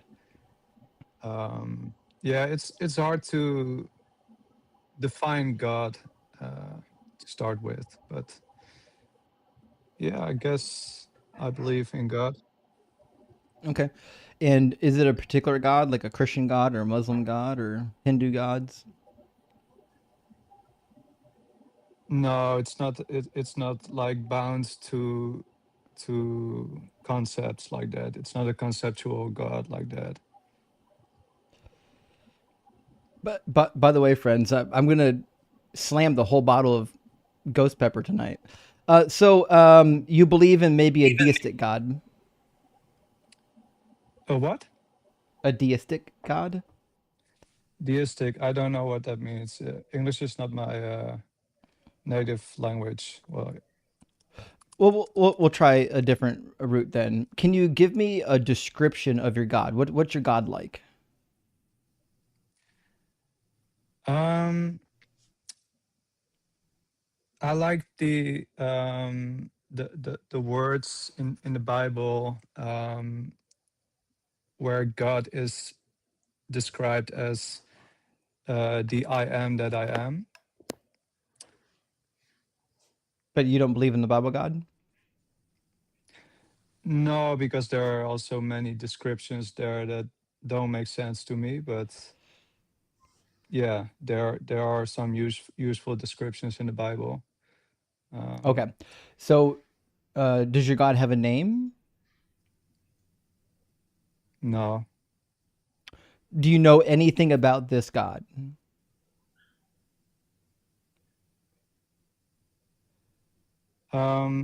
I think that's if you think about the meaning of the words "I am that I am." It's only I was thinking about like how can I even comprehend these words without forming a picture of it. At least that's how I understand things. Like all things in life that I understand are through forming a mental representation of it. Right, And but I trying asked you, can to you tell me anything about your God? Do you know anything about it? Can you describe it in any way? yeah that's that I was sorry, I was answering your question. um like if you think of the meaning of the words "I am that I am," you in order to understand these words, you will have to go into the experience of these words. I um I don't so think I don't think there's you anything have to. too deep. I don't think there's anything Sorry. too deep about the phrase "I am that I am." I think it's just God being a smartass with Moses. There's nothing really all that deep about them. They're very simple words. I will What do you be think what that I they will mean be. then? What do you Well, I think they mean, mean then? Moses asked God what his name was, and he said, "I will be what I will be," or "I Right. am what I am." It's In, just like it's Yeah. just like it's just him avoiding the question. in other words, it's don't worry about Okay, it. that's your interpretation then. But there, Right. But I don't think that but actually, do you think Frey, I don't know do you if think that that response, though, gets us, even if your interpretation of your response is true, it doesn't get us any closer to answering the question, which is, I'm not saying that it's can you true. I'm just can you saying tell that me anything about if your you want to God? Can you understand describe God, any of the characteristics of your God? Like, is your God all knowing? Is it loving? Is it caring? Is it a creator? What do you know about the God yeah, that you can tell us? I wanted to answer that question with by illustrating this through these words of "I am that I am." Because if you go into the meaning of those words, which means that you have to go to literally experience "I am that I am," you have to experience that you are just that you are, which is a very abstract kind of experience. Are you? and I think that is it. So Are you? you cannot really. Sorry. Are you? Yeah, it's constantly that we are, Okay, even so if we forget. But we am that we am so too. So that doesn't get us anywhere. I'm asking for the particulars about your God. If your God is I am that I am, but and it's also true that I am that I am, then what do all you you've mean told it me so doesn't far get? is that I'm identical to your God. So I need something better than I am that I am.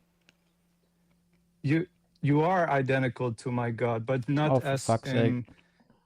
in you are not you. I'll take It's your not tithes and like worships now then. you know what? So All hell, Justin. to be sure, you don't have to pray 5 times a day. I've reduced it to 3. You need to turn towards the mistake on the lake in Cleveland, Ohio, and pray 3 times a day for the Browns to win.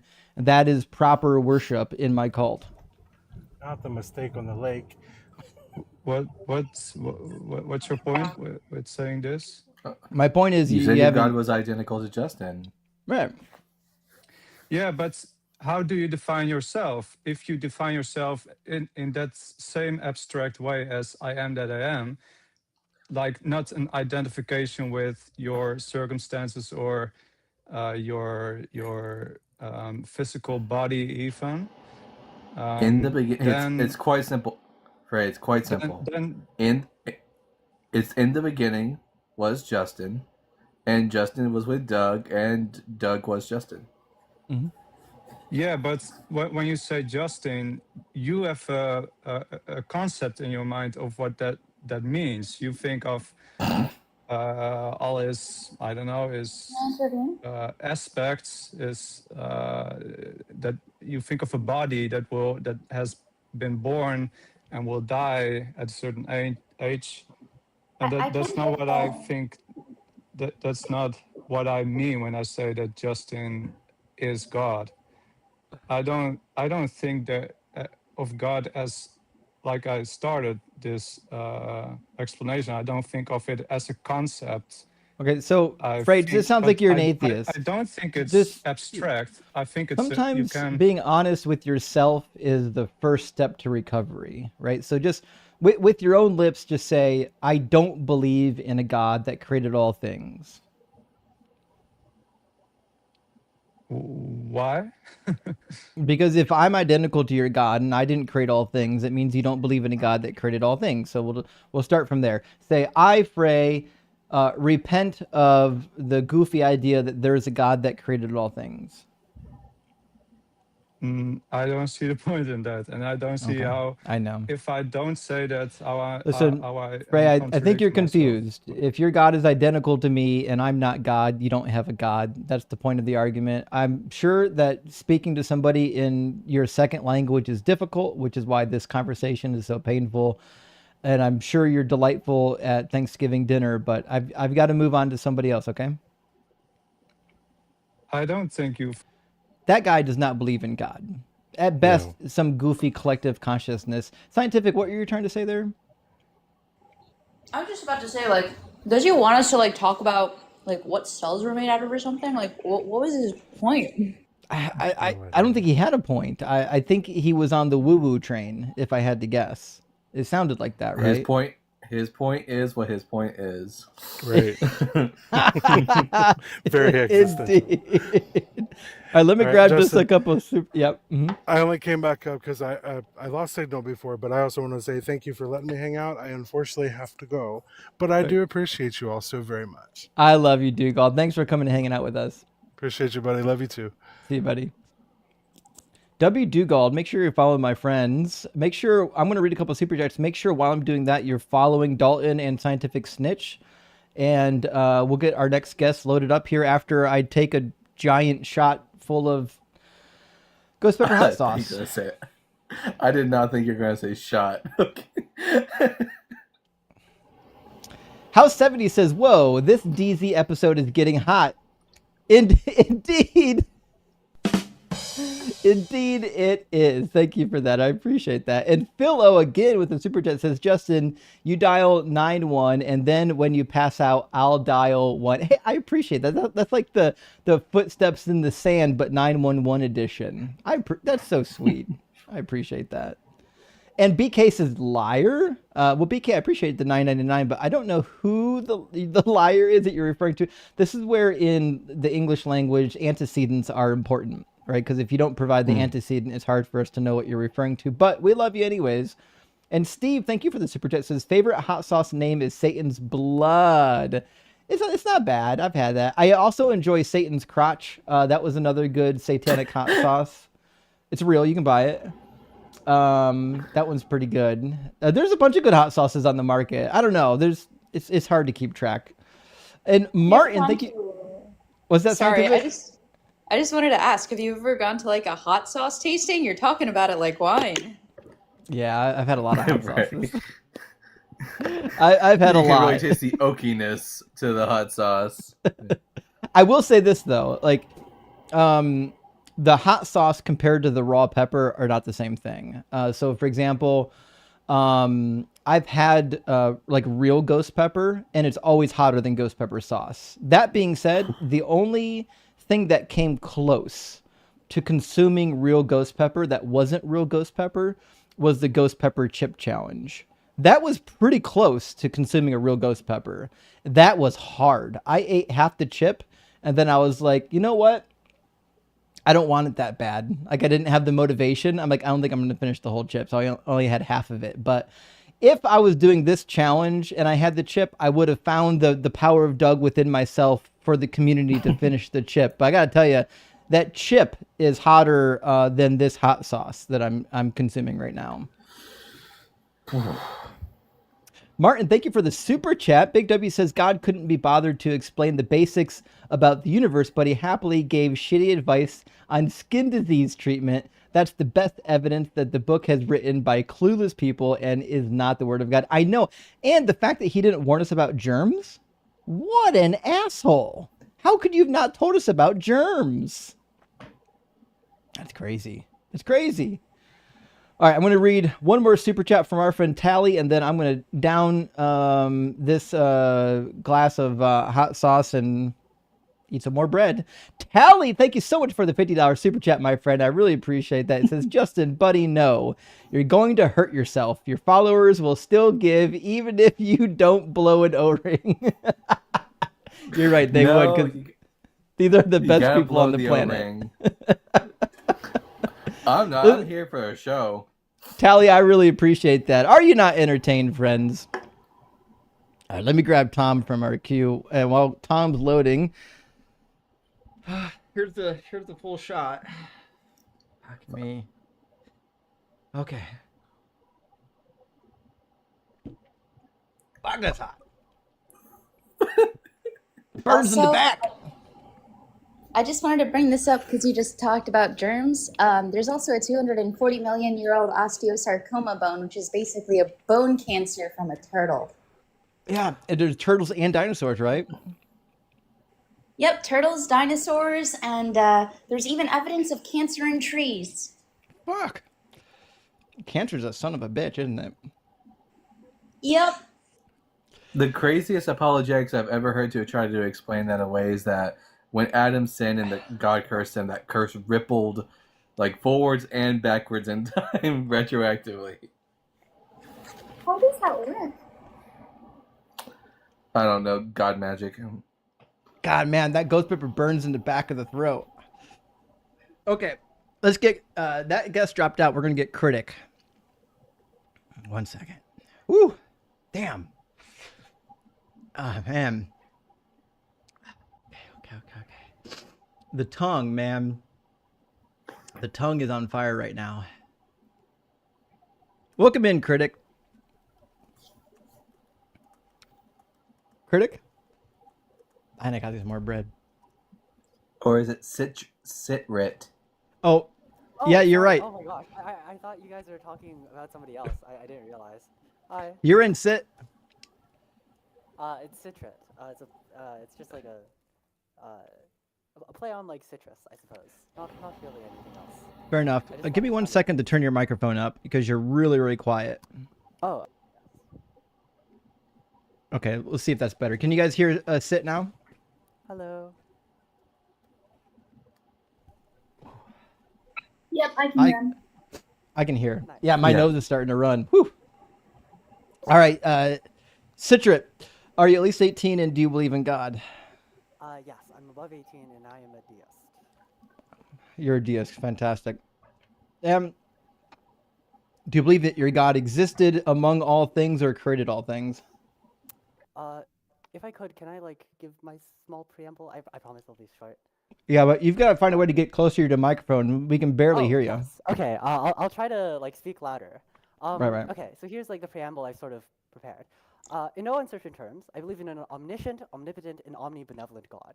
I don't believe in any like specific characteristics that may have been ascribed to God. So, i.e., anybody who claims to know the mind of God or the commands of God beyond like quite abstract notions, I find to be highly suspect. To be clear, I don't think the God of the Abrahamic faith are real. I'm quite suspicious of any characteristics that seem quite contrived, right? Like specific commands, gender, etc. However, I do believe that an omniscient, omnipotent, and omnibenevolent God exists. I believe in specific other characteristics that we can like derive from those first principles. But I think like first I'm going to try and like prove from first principles these three characteristics of God. Yeah. Well, I think before you can prove the characteristics of God, you would have to prove that God exists first, right? Yes. But like I would have to prove. Well, I'm going to try and prove that an omniscient being exists. However, you might conceptualize that through a number of arguments. But by the way, I want to like sort of like put out sort of a meta framework that I'll be running with, which is I don't have an incredibly high credence in any of these arguments. I don't think that they're like smackdowns on their own. I think that like maybe they give like a 30% chance of working, right? Like I give them like a 30% chance of working. But because I have like more than 4 arguments, I think that like on probability, you ought to think that God exists. Are there any like issues with that? Well, I would start by suggesting that I don't think giving 4 bad arguments is as good as 1 good argument, but you're welcome to try. Okay, but like if you imagine playing a game of darts, right? And with every throw you have, there's like a 30% chance it hits like the board. Then you should expect, given 4 shots with the darts, that you would have like that chance. And I think like generally we think about this for like other things, right? Like in science, when you get more evidence for some hypothesis, even if that evidence isn't on its own strong enough to prove the hypothesis, the more evidence you get, the more confident you become in that hypothesis. So I think that like we might conceptualize God as a sort of hypothesis as well. So in that sense, yes. Can I interject here? So I'm an actual scientist. I do research for a living. You don't prove hypotheses. So there's things as observations, which are considered facts, and then there's also like you could say that it's a fact, like that's like the layman's term, but like in reality, science is not really based on like proof and fact. It's based on hypotheses and evidence and observations, which are a little bit different. So just wanted to clarify there. So you never get to proving a hypothesis. You just get to accepting or rejecting it. So the falsification theory proposed by Popper. I have some issues with that conceptualization of the philosophy of science. I think that's fine, but the point isn't that necessarily we do this in science. The point is just to illustrate that this is like a sort of reasonable principle to work off, which is like even if none of these arguments are individually like smack down, if they're somewhat plausible or if they seem somewhat like like they might work, given enough of these arguments that might work, you might think that God exists, or that it might be like somewhat reasonable to think that God exists. Yeah, I don't know if I would agree with that framework, but you know what? You're It's welcome. fine. We can move I mean, on. I'll just go to the meat and potatoes. That's sort You're, of like yeah, Sid, you're welcome. Does your, Uh-huh. I was gonna say, Sid, does your God have the omni properties? Yes, all 3 omni properties. So it's all knowing, all good, Yes. all present, all powerful. Yes. All right. How do you deal with the fact? Okay, so your God, does your God know how to bring about like, why is there suffering in the world? Right. So I think this is quite interesting, but I think there are a number of solutions to it.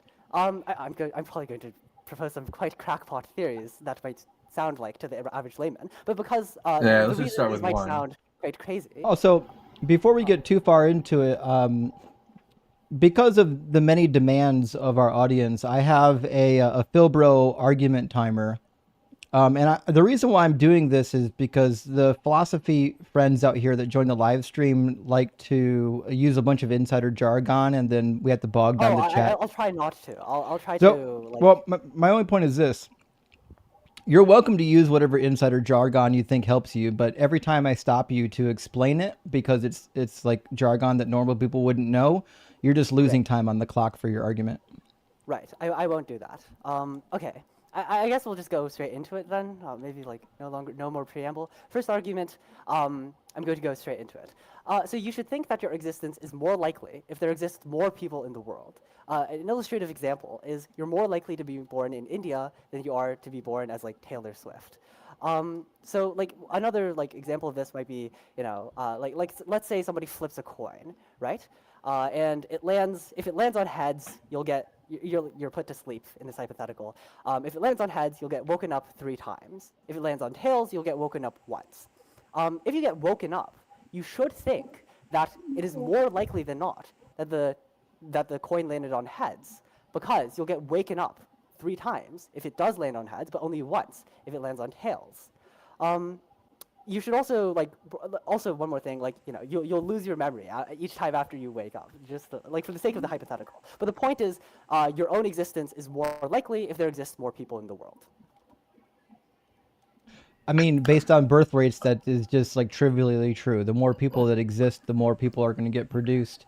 Premise number 1 I have down as you're more likely to be part of many than few. Yes. Okay. Great. Second argument. But second premise. I don't know if that's I don't know if that's a good universal principle, though. We can debate the specifics. I because, get the argument out for first. example, like, yeah, if you believe that there was a first human couple, like there was like an Adam and an Eve, you're saying it's less likely that they had a child than it is likely that somebody is born in India. I actually have an argument for that. Give me just like a little bit of, right. Actually, my response to this is there exist countable and uncountable infinities, right? Larger and smaller infinities. If you think about, do you know like the set of natural numbers? Like 0, 1, 2, 3, 4, 5, 6, 7, 8, 9, 10. You mean what we call numbers? Yeah. Yeah. And there's also the set of like all even numbers, 2, 4, 6, 8, 10, etc. Those 2 sets are actually equal in number, because you can match up each one to each, like, you can match up the 1 to the 2, the 2 to the 3, the 2 to the 2, sorry, the 3 to the 4, etc., etc. And so, because, like, the 2 sets can each find a pair in the other set, the 2 sets are equally large in size. Those 2 infinities are the same amount, yes? This is just... yeah, I think that, again, it's trivially true that 2 infinities are the same size, yeah. No. There's actually larger and smaller infinities. They're uncountable and countable infinities. I agree. The 2 that you described.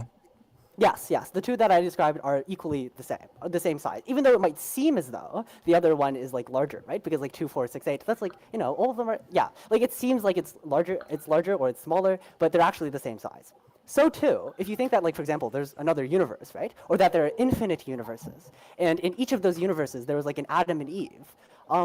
There are an infinite number of Adam and Eves, but there are also an infinite number of people in India. Well, like, you know, across the multiverse, across like the universes. But those 2 numbers of individuals, those 2 sets of individuals, do you believe in infinite infinite universes? I'm using it as an illustrative example. Sorry. Right, but by the way, I'm assuming that the example only works if you believe in infinite universes. No, it doesn't work if it doesn't only work if you believe that there are infinite universes. The point is that there could be, in principle, even though, like, you know, like you said the thing about Adam and Eve, like having a child, the child should think that they're less likely to be born. I think that's not true, because I think that there exists an uncountably infinite number of that child, of that identical child, in that therefore you should think that, like, it is not less likely for that child to exist than any other individual. Sorry if that's a... One more I agree. thing, like, I just think to sort of like finalize this argument, the uncountable infinity is larger than the countable infinity, yes? The multiverse argument, which a lot of atheists say to, like, you know, counter the fine-tuning and whatnot, only works with the countable infinity, to my understanding, sorry. I'm only like a few months into this material, but I just find it very interesting. It's been my fixation for the past few months. I'm just, is this still like addressing the question of how does suffering occur Yes. if your God has So, the omni like, properties. oh, sorry. No, this isn't. Sorry, I got because I got. Isn't there a timer? Am I being Just go timed? I'm to sorry. the. Can we just go to the like what the problem of evil, and also like I'm Yeah. just curious. Do you The answer believe is in evolution, reincarnation in a bro? word. Sorry. Do you The believe in answer is evolution? reincarnation. Well, I think it is one plausible hypothesis. If you're given two things, right, and you think, like for example, the miracles, right, like the divine miracles of Fatima, Our Lady of Wait, I Fatima, don't it think that seems pretty solves the crazy. problem of evil, though. I'm giving another analogy to explain Reincarnation why doesn't these. solve the problem of evil. Oh, but it does, Reincarnation right? doesn't Like a solve, lot of the but it arguments doesn't. about the problem of evil is that, like, a Can deer I ask dies you in a the question? woods, it breaks its leg. Go for No, it. Sorry. no, that's not what I'm talking about. I'm talking about the child who dies from cancer versus the really Yeah. good elderly woman who lives a really fulfilling life, is all good and really nice. And so Yeah. those two people, they experience the same kind of reincarnation. They're experiencing the same kind of benefit, yet one of them had a significantly shorter life, which is technically still the problem of evil. You have one thing that happened very horrible. That person had a significantly shorter life than another person. They're reincarnated. Now what? Okay, How do so you I have two equalize that? responses to this. The first thing is that there exist possible counter hypotheses, right? So if I were to posit reincarnation, let's say that I don't know, you were very terrible, like oh god, no, I can't get Can we just use the like you were very example? terrible in a past life. Then you are reincarnated into a new life as sort of a karmic retribution, or barring that, right? Like maybe Just you use learn the some sort of example I gave. metaphysical lesson. Sorry, what? Can we just use the example I gave? Yeah, like the child who dies of leukemia, right? The child who In dies that, of leukemia compared to the person who dies a very good and fulfilling life. They live a very good life. They're not evil. They're perfectly fine. How is that fair? well, it's possibly solved by reincarnation, yes? Because Not if it is the possibly. case, I I'm not don't. It's not claiming even. plausibly solved, It's. only possibly solved, which is an extremely low bar. But I don't agree with you. That's unfair. One person lived an extremely longer life. The other person lived an extremely short life for no good Well, reason. consider So how are you if they solving? lived lives. If they consider if they lived lives longer than the life that we see The them child with experience. leukemia who Right? dies at 4 doesn't live a long life. Yeah, but imagine they lived a past life before that, or a life after that, right? And they Like can't it remember is that. How is possible. that good? Well, How perhaps is that I could fair if they posit a can't number remember it? of like theories. Well, maybe How there's is it a fair if they can't remember it? This well, is maybe far they too many perhapses for my liking. I mean, we've already yeah, discussed of course multiverse. Now this we're is a lot of discussing, perhapses. and, Of and, course and this is now a we're lot of talking about perhapses. reincarnate. So Yeah, in order to I feel demonstrate like this, you guys are uh, very quick to assume that these arguments, which have literally like thousands of words behind them, are so easily dismissed. Like, I'm Sit. happy to The grant problem that a lot of is your objections if might work, but I if think that your if objections you're are very naive sit Eddie, versions of how? sit actual Oh my arguments that sit goodness. work or might actually work sit. Sir, against the arguments I'm positing. sir, Jesus how is Christ. it fair? How is it fair if one person lives a short life and they can't even remember the longer life they lived? Before I was unfairly cut off by your friend over there, I was about to say that there might exist some sort Bruh. of what? Like, okay, muscle memory, right? You could Can like you answer have the question? unconscious. Yeah, they do remember, okay? But Maybe they they do don't remember. remember. I don't remember a past life. You don't Well, remember a past certainly, life. Nobody on this well, you panel can remembers certainly a be past life. affected, and you can well, people have like childhood trauma often, even if they don't remember the exact catalysts of said trauma, right? You can still have Okay, impressions can on you your demonstrate surrounding the experience. can you demonstrate the existence of reincarnation at all? Otherwise, it's not you Yes, just cannot introduce it because as evidence for your God if you don't have evidence for it in the first place. no, it is not evidence. Again, it is a solution, a possible, not a plausible solution on its own. It's a, Possibility I is don't care. meaningless. We're not talking about what's No, possible. We're because talking about what's plausible. Keep in mind, this yes, is no, an because the other argument arguments I'm in about to give favor you, of the why other your arguments God regarding is okay, plausible, not in favor of why your God is possible. I mean, it's possible you've that already we're all accepted the here two premises, because which make just the and just so anthropic you know, argument work. just so you know, Citric, no one can hear you when you talk over me. Sorry. Like your volume's going to be lower than mine. You're welcome to do it. You can waste all the breath you want talking while I'm talking. I don't mind. It happens all the time. All I can tell you is that no one's going to hear you.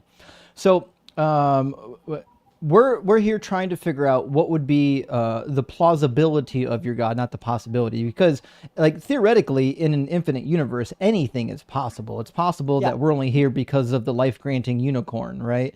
So just saying that something's possible is kind of a meaningless argument. I want to know what makes your God plausible, not possible. Yeah, but what I'm talking... Okay, look. There's an article I read about Our Lady of Fatima, right? It's You're not about this Catholic. Catholic miracle. Apparently, I don't believe in Catholicism again, but it's has a lot of like almost like it's quite like, you know, you have to posit a number of hallucinations, a number of like word of mouth or whatever among the individuals for you to explain it with a naturalistic solution, which is the one that I sort of hold. Yes, But mass religious this might hysteria seem like is a a real highly phenomenon. implausible view. This might seem like a highly implausible explanation for the Our Lady of Fatima miracle. Do you think it happened? But it is less implausible. It is less implausible than the fact that, you know, the laws of thermodynamics were overturned. And because you have a higher credence in the laws of thermodynamics. What the fuck does you the would laws of say- thermodynamics have to do with Fatima? With Fatima? You brought it up, that not me. miracle doesn't exist. So, like, Yeah, look, I agree. Yeah, the miracle at Fatima is not likely to exist, being that it would break the laws of physics. And as it turns out, exactly. the laws And of that is my physics point, right? seem to Which is be that the if most there probable exist other things. arguments- So, and Right, again, like, if I and believe- again, critic, look, I don't know why I you're talking understand. while I'm talking. No one can hear you talking. All you're doing is wasting what little time you have left on your clock. Okay, so if you believe that the Fatima miracle was like a religious mass hallucination, we agree with you. We are gonna, if we have to decide between a religious phenomenon that's unverifiable and the laws of nature doing what the laws of nature always do, we're gonna Right. pick the latter. Yeah, exactly. And so too with me. If I have to pick between, you know, like the problem of evil, and I have to pick between the argument that I gave with the two premises about, you know, your existence being more likely if there are more individuals, then I'm going to pick the latter. And with the same reasoning you just laid out with the laws of thermodynamics and the divine. But you miracle didn't give it a reason to be plausible at all. In fact, you didn't even answer my question when I was asking you, how is it fair? I tried to answer with But you reincarnation didn't. number of epicycles, and I recognize them to be Nobody epicycles. heard an I answer to that recognize the question, prior to be clear. implausibility. Sorry, what? Nobody heard an answer to the question. Like, so it seems entailed that if you have an omnibenevolent creator, that there's going to be some level of fairness and justice, right? Yeah, but you also Okay. like understand And that so- there exists some amounts of pain, some types of pain which are justifiable, or some types of pain that are like, you know. Childhood like, leukemia sure, isn't justifiable. That's what No, we're I understand, asking. which is why- Childhood which is why I leukemia. posited- What justifies posited childhood the potential- leukemia?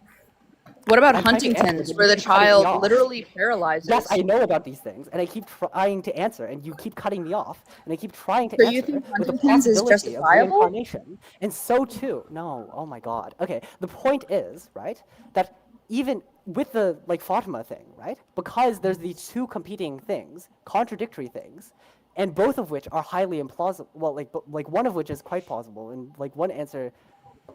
Like Huntington's is very plausible. It's an autosomal dominant disorder.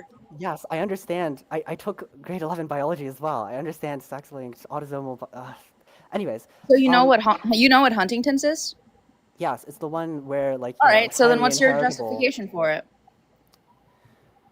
Again, I keep trying to answer with reincarnation, and you say it's very implausible. So I'm trying to explain why. No, I'm saying it it's might not be more fair. plausible. I'm saying it's not fair. Yeah, scientific never said a word about plausibility. Yes, but I'm okay. The other friend of yours who kept berating me for interrupting, said that my explanation had a lot of mayhapses and a lot of perhapses and a lot of like stipulations and seemed Yes, you know, because tried to be very implausible. you're proposing reincarnation as a sort of solution, but yet you've yet to demonstrate that reincarnation is a real thing. Like reincarnation is not even a possible answer for the problem of evil until you can demonstrate that Well- reincarnation is real. So No, first of all, but you I said agree. Hold on. First of all, I agree with Dalton, but I think that's the next phase in our discussion. I think the first phase we should attack Ella's point, and then we can attack whether or not it even happens, because we have no reason to believe that it happens, right? So in the first point, right, how does reincarnation somehow justify babies dying from any number of horrific diseases, Leishmanium, Huntington's, bone cancer, what have you? First, I would like to try and first and say, because I feel as though I might call upon some sort of moral hazard upon myself if I do not preface with this. I have taken the Giving What We Can pledge. I donate around 10% of my income to charity every single year to like the Malaria Consortium in specific. But Which that is wouldn't be very, necessary if your God was all good. You're better than your God. We're talking about why well, an all good the God reason. would Okay, I would create like to clarify one human more thing, which is I beings don't have a in a 100% particular credence. way in which they would get childhood leukemia. One more thing I would like to say is I don't have a 100% credence in deism. Sorry, I have like maybe an 80% credence in deism. I have a 20% credence, or I believe I keep using these numbers because they're imperfect, like approximates of like what I like sort of Sorry, can you just feel. justify Right? it? Can you please just answer like No. Yes, I'm trying to answer the question you just posed to me about why I donate to charity if it's unnecessary with an omnipotent, omnipotent, No one's benevolent asking you God. that. Because there's a charity. you just said it was. Okay, fine. I didn't ask you if you donate to charity. I asked you how is reincarnation fair in the face of Huntington's? Because if you imagine somebody committed a terrible atrocity in their past life and they were reincarnated, maybe that, like, you know, maybe they would get punished for some of that, and then that Why might, would they like, deserve that maybe, if they can't even remember it? or maybe they can in some sense, which is not I can't remember my past but life. is of an imprint. Yes, of course, but like, you know, maybe it is some sort of I can't remember my unconscious past life. What did I do in my past life to give me HEDS, causing me to get 4 surgeries before the age of 20? I'm You not answer that? trying to attack your character. I'm very sorry that you have. No, I'm just I'm genuinely asking, like, what am I supposed to remember that like made me such a horrible human being that I had to be born with a genetic disorder that screwed my collagen up so that way I needed 4 surgeries? Like, can you just answer the question? I feel almost as if I am being accused, which is why I tried to preface with the 20%, 80% thing. And Just tell me whether, like, what makes reincarnation fair. I don't care about anything else. Like, just tell me what makes reincarnation fair. Well, maybe there's like some sort of imprinting mechanism. Maybe not into conscious memory memorization sort of thing. Imprinting but, on what? On maybe your unconscious, maybe on like some sort of soul. Maybe I don't know. I could posit a number of. No evidence How can of that you in brain. how can you imprint on immaterial things? You can't imprint the immaterial. Well, I would. Is the soul immaterial? Probably. I'm not. I mean, sure the on word how imprint people- implies a physical existence. So you can't have an imprint on your soul. Okay, but like maybe you could, like, I don't know, Hicetes, right? Oh, frick. Okay, no. Like, look, it is possible for there to be non-physical imprints. This is just How? something that is. What do you How can mean you imprint on In the something same that way. doesn't have any physical existence? Well, you could imagine it being like, suppose that there are two, like, you, right? What are you? You are like a pattern across time. Like, you know, the conscious experience is like this sort of pattern thing that is like sort of Collection consecutive. of living cells and bacteria, probably more Yeah, bacteria than cells. And let's say like there was a teleporter, right, which would disintegrate you and reconstruct you simultaneously. If it did that, then you would be dying in some very real sense, even if it were to reconstruct your pattern and there would be no indistinguishable difference. Thus, there exist non-physical things, identity markers on like specific patterns or specific like you know, physical matter, probably. No. But there is no evidence I'm trying of to that. qualify all of this. Yes, If but there's also my no body evidence was of entirely evidence to- deconstructed and then reconstructed, it would all be physical. Yeah, but like if you had Yes, but like in a meaningful sense, you will have died, right? Like in the teleporter instance. Yeah, but remember, we're talking about immaterial existence right now, and you're describing a Yes. physical phenomenon. Yes, I am describing a physical phenomenon, but I'm describing the physical phenomenon so that you get an intuition for what is not there, for what is not physical, right? Which is that the first instance of you before being teleported and the other instance of you after being teleported are distinct entities, even though there's nothing physically distinct about you to that other second entity, right? So even though there's nothing physical which distinguishes the two of you, it is still the case that you are different individuals, and that establishes something that is non-physical. Some other things that might be No, plausibly non-physical. you literally just described two physical existences. That's it. Yes, but those Just to be clear, you not in one word that came out of your mouth was something that described a non-physical existence. Look, if you, I feel like the contemptuous tone with which you bring to this conversation is highly unproductive. These are things that like plenty of people write about, like dedicate their careers to, and I think it is dismissive. I find your constant making up of solutions to be detrimental to the conversation. I'm sorry if I had to condense like papers of arguments into 5 minutes, and if I did that imperfectly, but I'm trying to, right? And that I thought maybe that might. If only we all had a college freshman education in philosophy.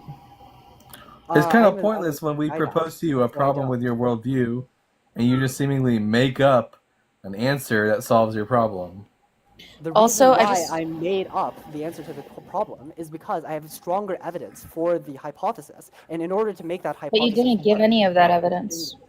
I tried to with the you're more likely to exist without if there exists But more that's people. not evidence. To be clear, Yes, I but it was is still evidence. waiting for the answer to Ella's question, because what you're suggesting is that the baby pays for the sins of the person that they were in their past life, but we have no evidence that Once more, babies. I only have an 80% credence in that. We have.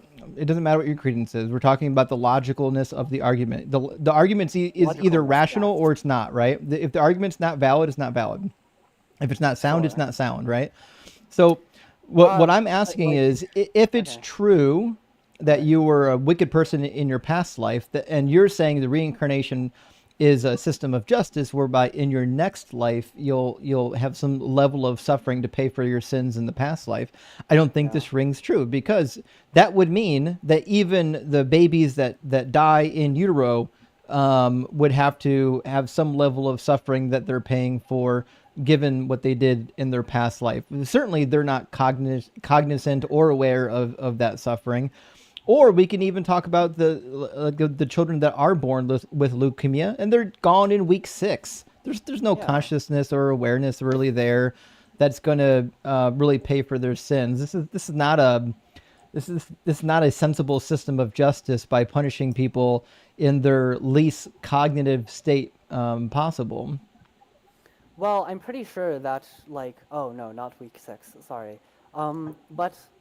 I don't think that those fetuses are conscious in any meaningful sense, and thus they cannot have souls, and thus they cannot have had a past or future life, right? They're not. So what are they reincarnating from then? So if there's a fetus if there's a miscarriage, are you saying that fetus is just a clump of cells that didn't have a past life?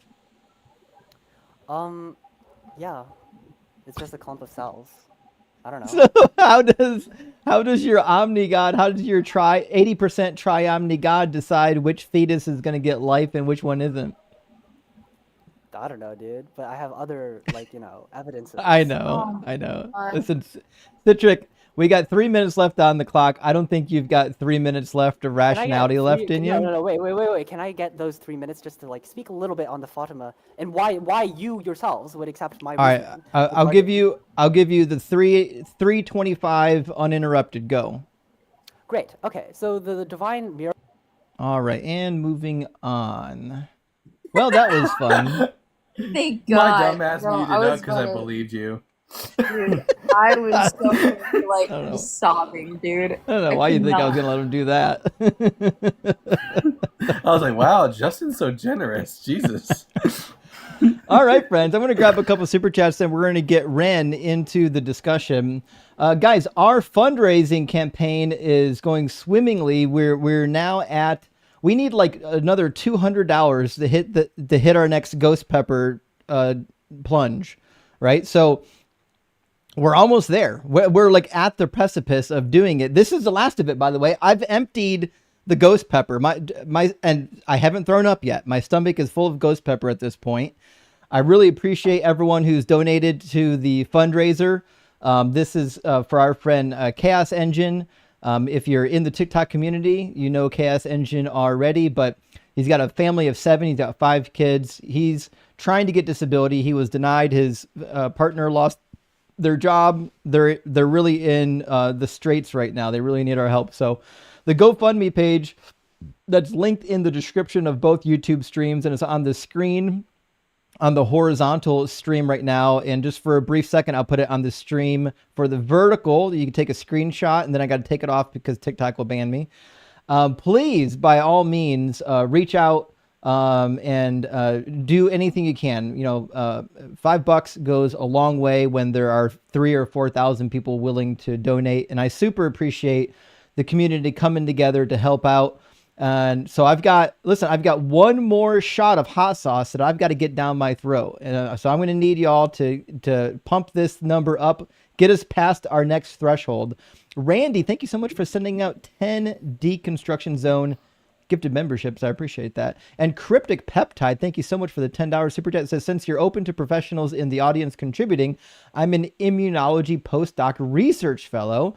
If a denier of Doug spews anti-vax science heresy, I'm down to immunize against ignorance. I love it. I appreciate that. Thank you so much for letting me know. And Ronnie, thank you so much, says, good job, Justin. Is there any credit to the idea that Lilith is in Genesis 1 and Eve in 2 as part of the Jewish understanding of the Old Testament? No. So first of all, Jews don't really believe that. This is developed much, much later in Jewish mysticism. This isn't something that you'll find in the Hebrew Bible. There's only one mention of Lilith in the Hebrew Bible, and I would say it's not as direct as most people would want to think. It's referring to a bunch of desert demons in Isaiah 34:14, 34:15, somewhere in there. And it refers to Lilith possibly as Lilith or possibly as a screech owl. But in the Lilith lore, sometimes she does take the form of a bird. So it's hard to say which they were trying to interpret into that passage. Yeah, obviously both are Eve. Yeah, obviously. Yeah, Genesis 1 and 2 are both Eve. It says her name. Well, it doesn't say her name, but it identifies her as the same individual. Phil says, what are the 2 professions that lawyers never put on the witness stand? Engineers and salesmen, because engineers will always tell the truth and salesmen will never tell the truth. Actually, that's true. That is 100% true. Engineers, like half of us are autistic, and I know because I work with them, and I'm partially myself, and my son is more severely than myself. The reality is engineers, we're just so black and white. It's hard for us to... it's hard to get us off track. You know what I mean?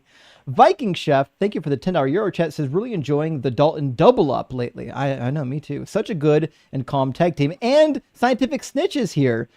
Quick question. Oh, she's so good. She really is. She really is. I need a science tag team. It says, quick question. Does Doug have an arch nemesis I need to be aware of? Always rock hard for Doug and Sharon's Stone. Actually, Doug has no arch nemesis because Doug loves all. When you're really loving and caring, you create friends, not enemies. And Acme Hero, great to see you, friend, says, if I could, I would drop another $1,000 or $2 to see you drink that hot sauce. Hot show tonight. Well, thank you so much, Acme. And please don't. I've got a little bit left and my stomach is already literally on fire. That's why I keep eating bread, because I'm trying to not throw up hot sauce. My mouth is fine. Justin, man does not live by bread alone. Indeed. Anyways, thank you to everyone who donated tonight. I appreciate that. Thank you, Daniel. Good to see you, silly goose. Ehud said, please switch to Kraken, brother. These lovely humanistic heathens are too generous. I know. If this was a group of Christians, we wouldn't have got this far. I know that much. Last one from our friend Adam. Thank you so much, Adam. Adam says, shout out to the Canadian Duggites. Their women's rugby team trounced New Zealand today in a stunner to go to the Women's Rugby World Cup Finals. I'm pulling for them big time. Staying rock hard for Doug. Well, shit, Adam, I'm glad to hear that. Thank you for the announcement. And thank you for being here and for being rock hard for Doug. All right, let's get Ren into the discussion, and then we'll do Thistle Honey. Hi. Ren, welcome in. Yeah. Hi. Ren, we're having a little trouble hearing your audio.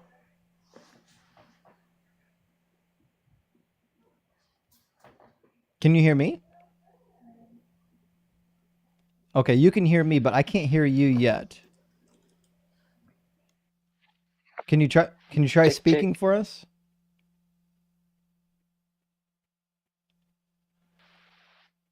Check, check. Check. Can you hear me? Oh, I heard some audio there. It sounds like it just might be delayed, like really, really delayed. You can possibly speed up your connection by just turning the video off and leaving the audio on, and we'll see if that gets the audio stream pulled in properly. All right. All right. All right, we'll How try about now? this. Check. Yeah, that's probably going to work okay. Yeah, sometimes if It's you don't okay. have a very good connection, it can't really handle the bandwidth of having the video and the audio, but usually it can handle at least the Yeah. audio. All right. All right. So Okay. am I delayed? So Ren, are you at least 18 and do you believe in God? Yeah. I do. I do believe in God. Okay. And is there So a particular God that you believe in? yes, I do believe in Allah. So I'm Muslim. Okay. First, I want to say that I'm a skeptic as well. I'm a skeptical person. I was born in a Muslim family, but then on my teenage years and early 20s, I started to think, is God really there?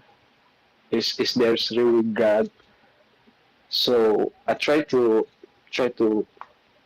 find it myself, and then I read a lot and uh, heard a lot of discussion and debate. At some point, there's this kind of I have this understanding from my opinion, which I want to share with you guys as fellow skeptics. So, what makes me believe there's a God is uh, why in every civilization, in every tribes, in every human being, there's this kind of sense of longing to believe in something. Like you can just point in any other tribes far from modern civilization. They didn't read or anything, but they believe there's some uh, higher being that watch them.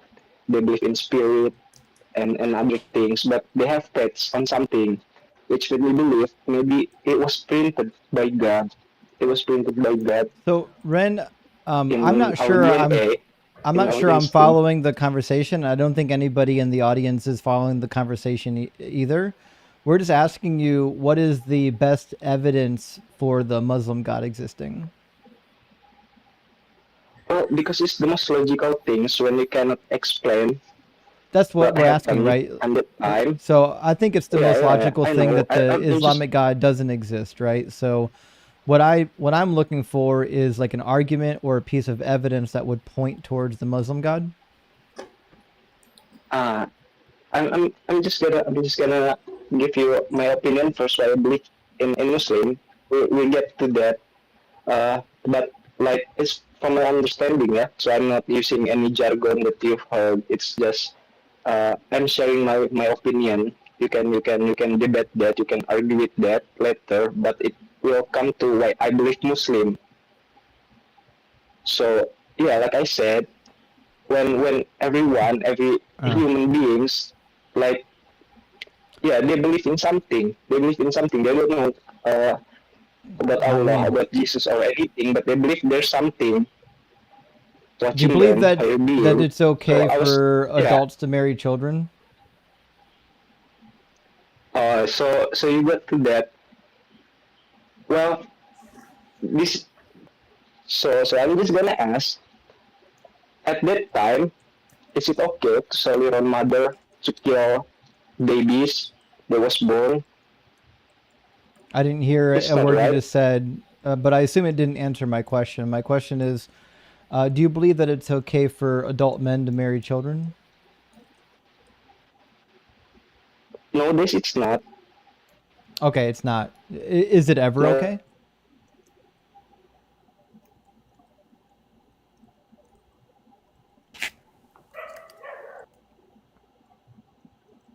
Ren? Oh shit, Ren dropped just as I was bringing up M's. Oh no, our That guy was just showed my up. quickest win. So Submission. Immediate submission. That is Fuck, all right. wild. No? Hey, Em, I have a question for you actually. Hey, what's up? In Surah Maryam, am I correct in my interpretation that it's basically making the mistake that Jesus' mother Maryam, that her brother was Aaron? It says that Mary is the sister of Moses and Aaron. Yeah, even though it's like okay, just making sure. Yeah. And the prophet was called out on it, and he said that people used to call each other by the names of like ancient, pious people. When he was called out on it by a Christian. Oh, I see. So even back then, they had like all kinds of copium. All right, copiums. There you. It's wild, bro. Oh boy. Well, we've got Tony was trying to get in. I'm trying to get Tony connected to the chat, but they're having trouble connecting for some reason. I'm trying to get Tony in. They might have requested by accident and already left, which is why they're not loading. Yeah. Oh. Okay. Looks like they're connected. Yeah, you're in now, Tony. How you doing, Tony? Hey, there you are, man. How you doing? You know what? Can't complain. Tony, are you at least 18? Good, man. What's that? Are you at least 18? Oh, yeah. Dope. And do you believe in God? I just wanted to make a point to you guys, why you guys are all here and while Do you you're believe in listening, God? and I agree with, Do you believe everything in you God? guys are doing. Can you hear me? I can hear you. It sounds like you can't hear me. I asked, do you believe in God? Yes, I do. Okay, cool. And which God? And I just want to say, this is great, discussion. Tony, slow down. Tony, Justin's asking you some questions first before we continue. Right. Yeah. Which God do you believe in? Jesus Christ. So you're a Christian? The only God. Yeah, I am. Cool. And what would be the most compelling evidence or argument for the Christian God being real? Well, there's an extremely amount of evidence. I mean, one thing you could say is everybody seems to believe in, Julius Caesar, and there's only about 3,000 documents that ever said he existed. But there's over 27,000 documents that Jesus existed and the things he did. So, yet congratulations. I do believe that Jesus existed. So that's Okay. not even in question. So what I'm asking is, why should I believe that the stories told about him are true? Because I've got stories that he's the Son of God. I've got stories from the ancient world that other people performed miracles and rose from the dead and resurrected. I've got stories about other people who did all the same stuff, right? So why would I treat Jesus as special? Well, Jesus is not only respected, but nominated in every major religion in the world. He's Certainly known not. for... Not remotely What's that? true. Only two religions, How is that religions, not Tony. remotely true? He's only mentioned in Christianity and Islam. Muslims, Islam, Buddhists. No, not he's Buddhists. Buddhists don't believe in mentioned Jesus. Yes, they Buddhism do. predate. Look No, it they up. Buddhism That's Buddhism 400 years predates before Jesus. Christianity. Yeah. Do your research, man. That's all I'm I saying. have. Buddha lived 400 years before Jesus. All right. Well, explain that. What the first 10 names in Hebrew mean in the Old Testament, and what that No, means. not the Genesis 5 secret code. They don't mean what you think they mean, Tony. Some of those names are not even translated They correctly. do, though. They do What do you mean think? what What do you think they mean? Let's start with Adam. What's Adam's name mean? What does Adam mean in Hebrew? He has to go look it up. He's got to go get his grandma's email Of course, I forward. gotta look it up. Do you think I've got it written down on a poster board in my house, so when I talk to y'all, I can pull it up and get it going? It was your Of course I second can look point. it up, man. We're humans. We don't remember everything. Do you? I never said I could remember everything, but it's your argument. One of It the is my problems, argument. Tony, is that in that list you are thinking of, they say that Enoch or Hanok's name means teaching, but it doesn't. It means dedication. It's like the same root word as Hanukkah. Mahalalel doesn't mean the blessed God, it means the shining one.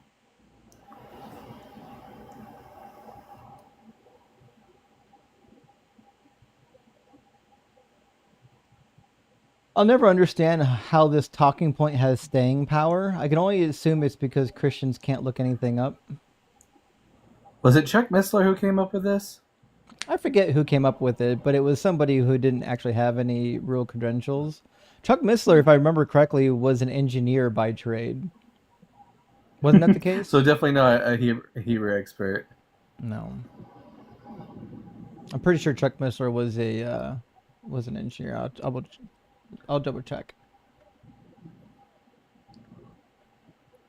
Blah blah blah blah. So, yeah, he received how long a is Tony master's gonna degree take? in engineering from UCLA. Yeah. This is why it's important to have education requirements for your chosen denomination. This is why Lutherans have them, Methodists have them, Presbyterians have them. Because you don't want just some jackass with an engineering degree telling you what to believe from the Bible.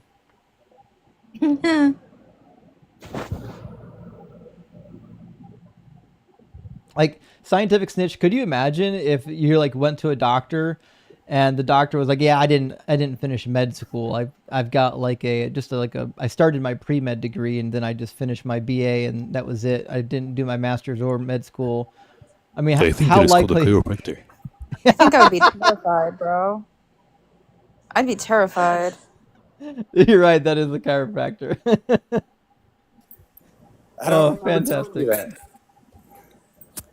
All right, Adam. It's pretty Or fun. not Adam. I mean, Tony, you with us? Yeah, I'm with you. I've been talking. No one can hear you when you're out of the app. I don't know why you thought we could hear you. I'm not out of the app. You were. No, yeah, you you haven't been out of the app. You You teacupped. swiped out of it. Yeah. We can tell when I you didn't. leave. I could be having internet issues, but I did not swipe out of the app. Well, Believe you it or must not. have. You literally said you were going to because you had to go look up the information. I didn't look up anything. I never said I had to look up information. Okay, so then your You reception's just thought dog that I shit, or did because I or took God was longer so to answer embarrassed. you, and it wasn't right away. No, we didn't That's get a why single I answer. You were completely gone from the conversation. Okay, it's fine. You don't have a good internet connection because God doesn't want you to give this argument. That's fine. So Tony, here. Go ahead and give us the I was argument, like, Tony.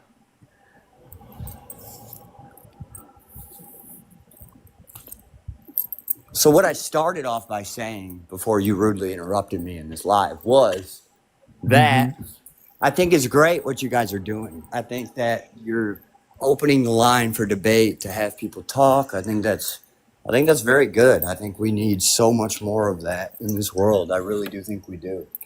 But I just want you to know that you have moderators on here that are just blocking people because they don't. Okay, Tony. Yeah, no one cares. We don't care about the meta conversation. Like, do you have a argument for your God or something like that? Because we're not interested in this whole meta critique. Yeah. The name of this channel is Deconstruction Zone, not Crybaby Zone. So if you came to cry about the mods, you're in the wrong place. Number two, I fucking trust my mods. If my mods blocked you, you did something to deserve it. I don't feel bad for you whatsoever. All right, go ahead and unmute yourself and let me know. Do you want to do meta or do you want to do conversation? That is my cat. W cat. Yeah. What's your cat's name? Her name is Mochi. Oh, that's so cute. Oh, he dropped. Well, of course he dropped because he just wanted to come up and cry. Oh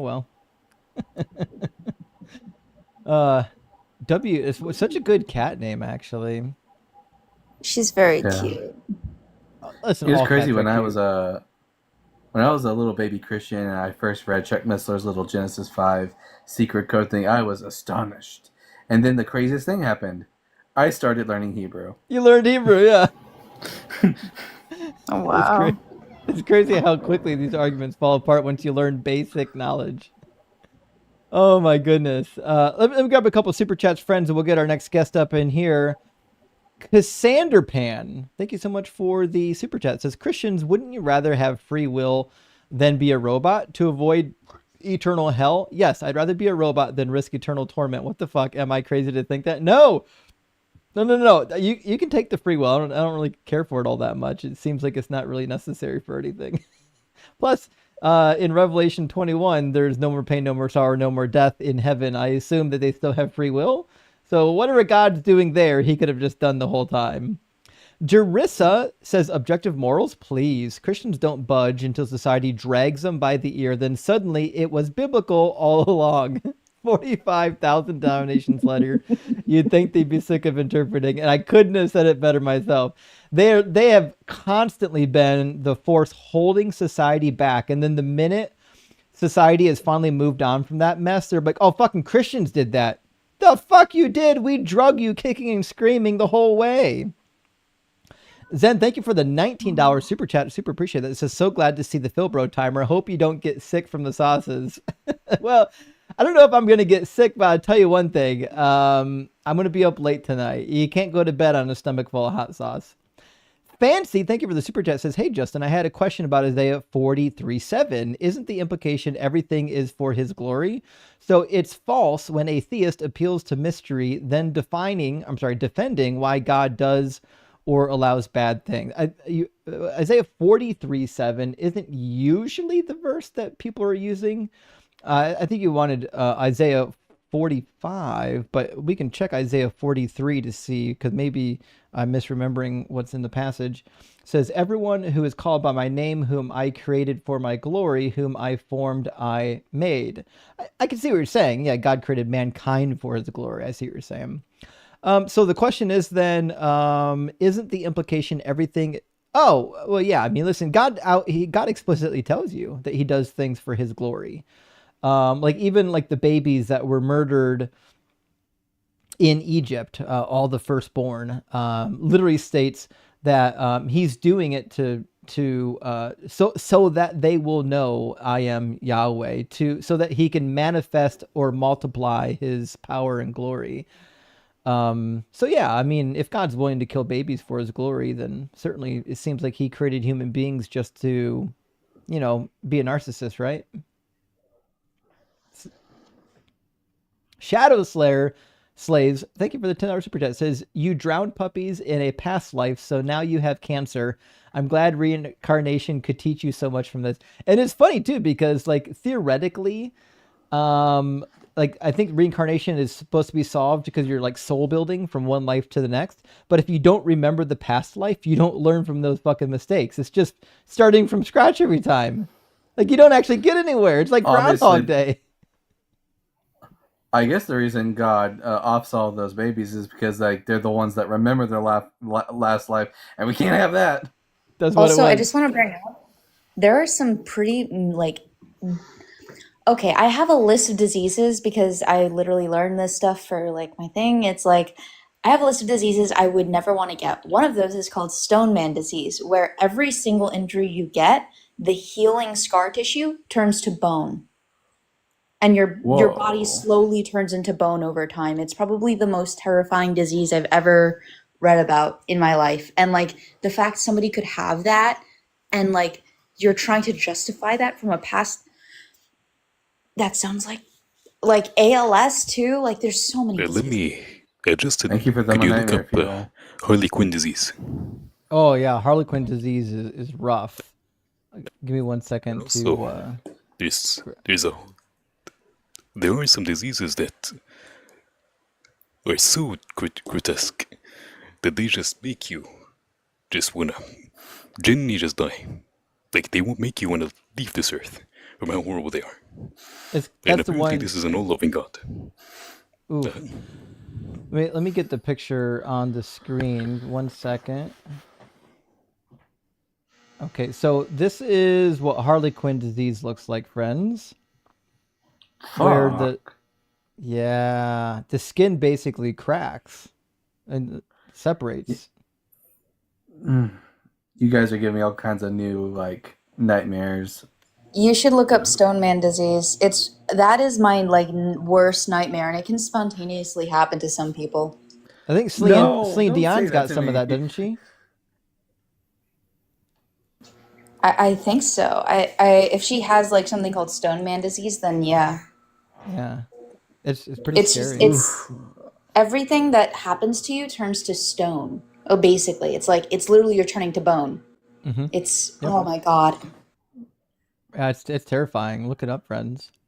All right, Space Godzilla asked a question. Can you explain Matthew 5:20? Heard new apologetics that Jebus was against Pharisees and teachers of law, not hard to be more righteous than them. Thus, the Old Testament laws are not how to be judged. Thanks, Rock Hard for Doug.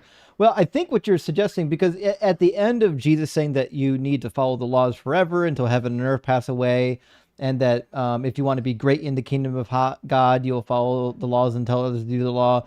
He ends that whole diatribe by saying, I tell you, unless your righteousness exceeds that of the scribes and the Pharisees, you will never enter the kingdom of heaven. And my understanding is that he's suggesting to you that you need to follow the laws, but not be a hypocrite about following the laws. He accuses the Pharisees of being whitewashed stones, right? He's accusing them of not being true followers of the law of God, right? So he's suggesting that in order for you to be in the kingdom of heaven, you need to be true followers of God's law, which is why when the rich young ruler says, what must I do to inherit eternal life? He says to follow the commandments. So as far as we know from the biblical Jesus, he seems to be a Judaizer.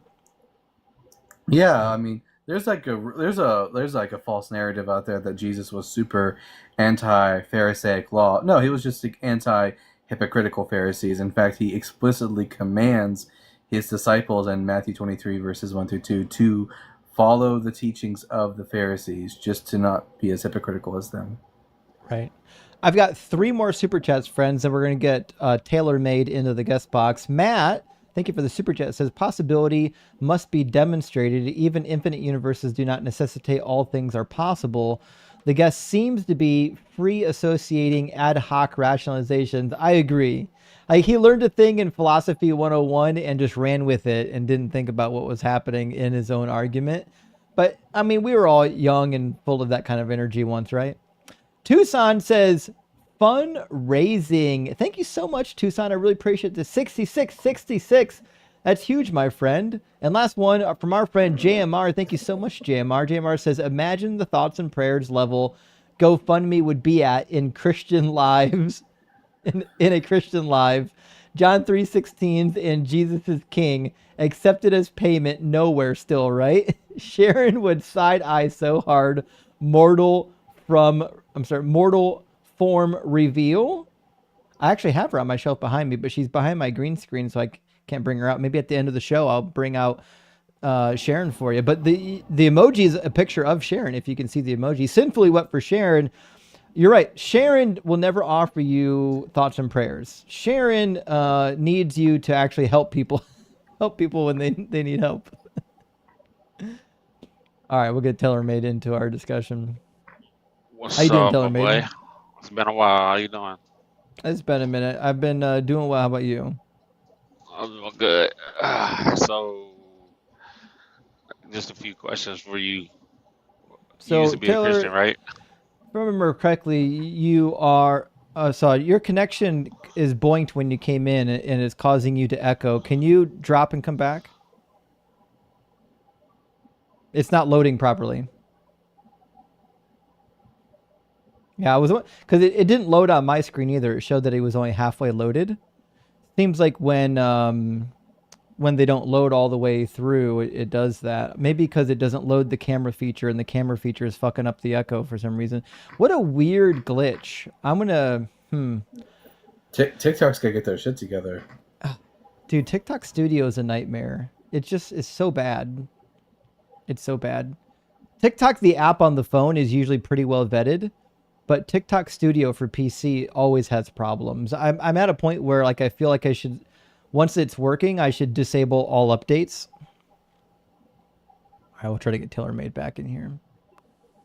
Yo, can you hear me? Well, I can hear you, but it looks like you're only partially connected again. What a weird thing Oh my god. What a weird, and it's just Do you want you. me to exit out? I've got. Well, did you Yeah. completely I'll exit off the app. Yeah, completely close out the app and restart it, man. Alright.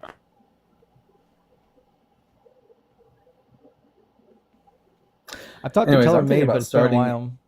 Oh, go ahead. I'm thinking about starting I'm gonna go and like make a list of books. I'm gonna make it a thing that in the next year I'm gonna read a shitload of books. Absolutely. I've been a bit lazy this year since I got away from TikTok. I've not been reading as much as I should. Good on you, dude. I've been reviewing a paper. It's so bad. Ugh. I'm just reading On what? for my job. That's it. It's on gemcitabine and nab-paclitaxel treatment for pancreatic cancer-associated cachexia, and it's just Still not working? horribly bad. Yeah, for some reason it's just your device. Alright, well, I'll just watch your lives then. You can join using the link on the screen, tiny.cc/dzguest, and you don't need to sign up for anything. It'll work just like TikTok, except you don't need TikTok. So where do I go? On your bio? It's right there on the screen, tiny.cc/dzguest. Alright, I'll try that. All right. Okay. That's weird that only his phone is the one doing that. All right, let's get the next guest in here. We'll try Metal. See if Metal can connect. Welcome in, Metal. Hey, how's it going, Justin? Good. Thank you for asking. Metal, are you at least 18 and do you believe in God? I'm over 18. I'm not here to argue with you. I just want to shout at you real fast. I just want to say I think what you're doing is super, super beneficial to people like myself that have struggled with like religious trauma. And I really, really appreciate you. And watching you has really helped me a lot to do that kind of stuff. Thanks, Metal. I appreciate that. And I was hoping that when I first started this channel, I'd be able to help some people. You know what I mean? Yeah, absolutely. I think you are doing that a very good job of it as well. Appreciate the feedback, friend. Yeah. Cheers. Metal. W Metal. Okay, we're gonna get our next guest in the queue from our YouTube queue. Looks like we're gonna get Villa something. I can't. The text is so damn small. I got to get a bigger screen. Ladrin, thank you. It says thanks for all your work. Well, thank you, Ladrin, for supporting. Says I wish I could be daily as it provides me a good listen while working.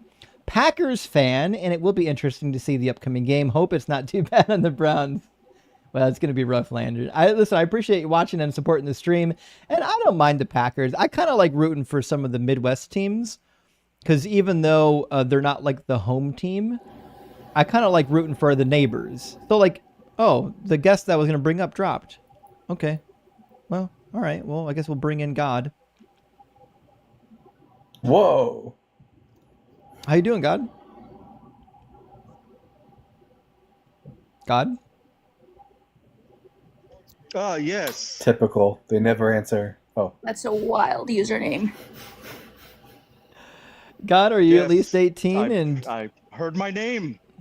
I mean, you're You're on stage now. Are you at least 18? And are you God? I'm 37, but technically I'm thousands of years old. Yes, I heard you were reading my book. Yeah, sure was. Okay, any problems? Yeah, why do you How's it give children Harlequin's disease?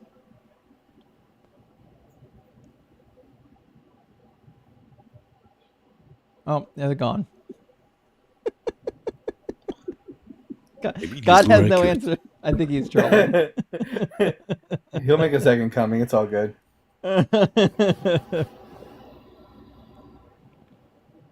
All right. Well, we'll take care of that. We'll try next one. Julian, we'll try to get Julian up in here. Julian's having a little trouble connecting. We'll give him a second. A lot of slow connections tonight. What is there something going on with TikTok tonight? Like every person I've tried to pull up from TikTok took like 1,000,000 hours to connect. Welcome in, Julian. Thank you, Kendra, for the garland. Julian, can you hear me? Julian, you just got here. You're already teacupped. This is not a good sign. Julian? Julian. Oh boy. Julian, this is not boding well. Okay, well. Check yes, Julian. Are you with us? And they gone. Okay, well, we'll try the next one. Oh. How you doing, Mom? Hi, how are you? Doing well, thanks for asking. Mom, are you at least 18, and do you believe in God? Yes, yes, I believe in God, but I'm not here for discuss about this topic. I just want to say hi to you, and I want to know about a little bit about you. Well, I'm an ex-Christian. I was a Christian for 20 years. I went to Bible college and seminary to find out that Christianity wasn't true, and I think religions in general are kind of unnecessary frameworks that we don't really need.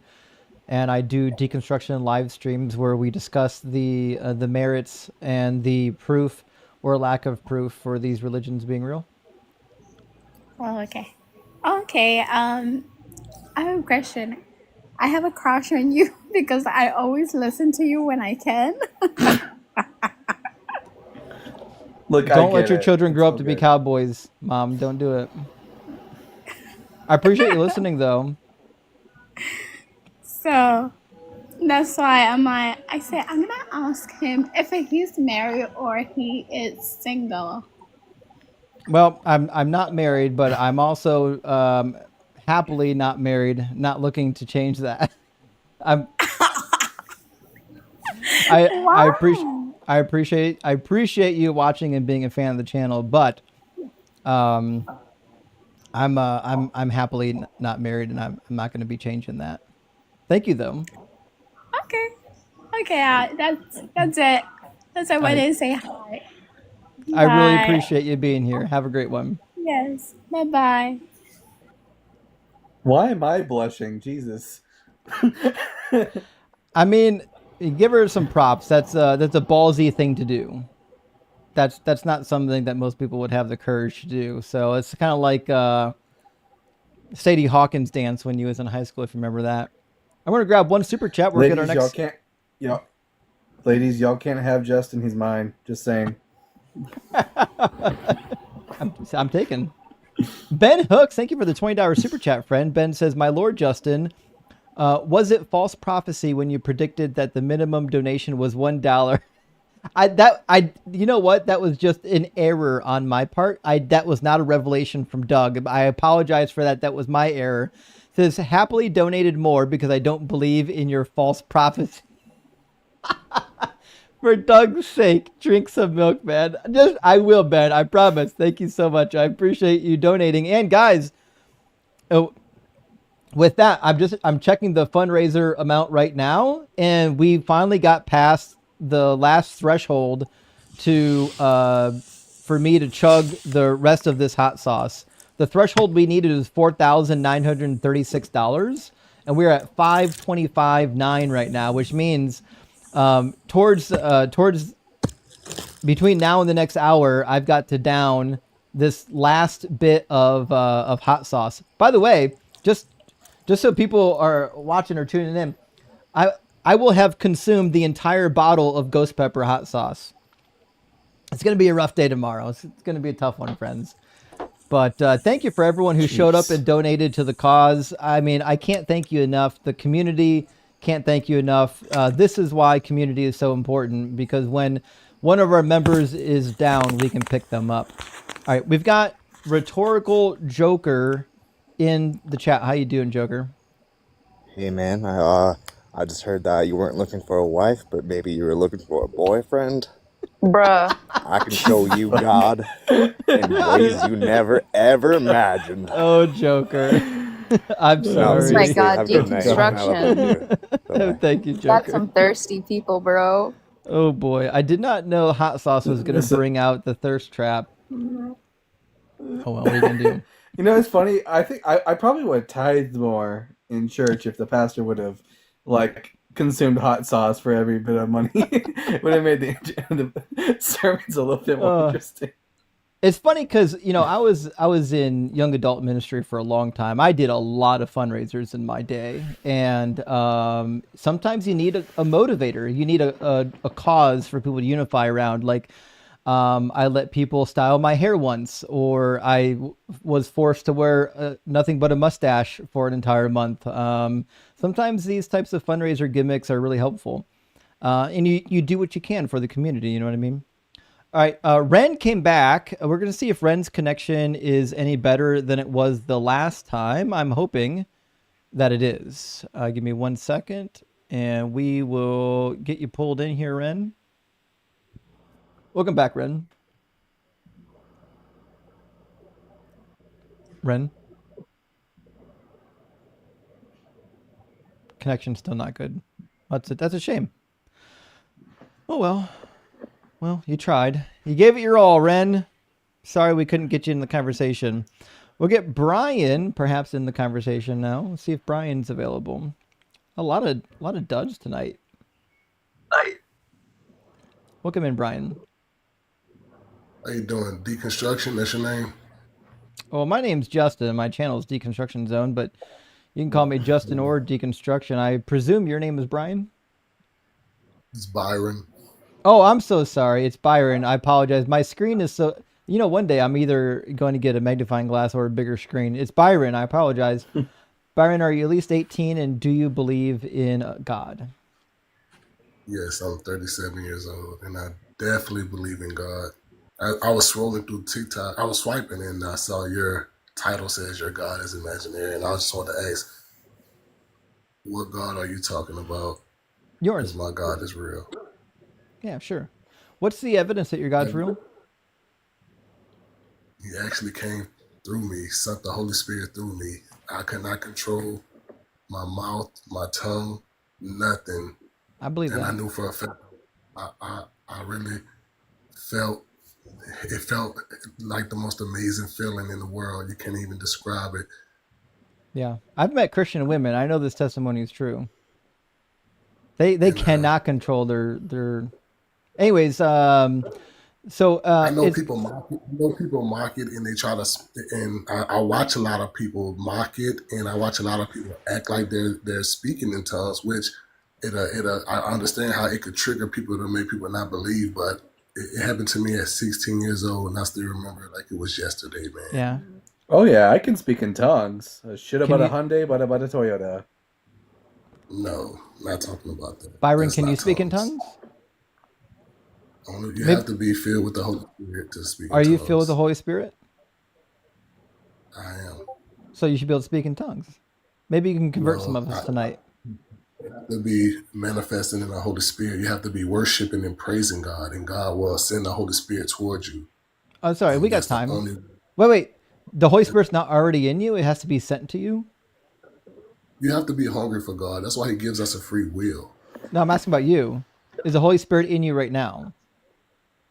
I'm not going to lie to you. Justin, that's your name? Mm-hmm.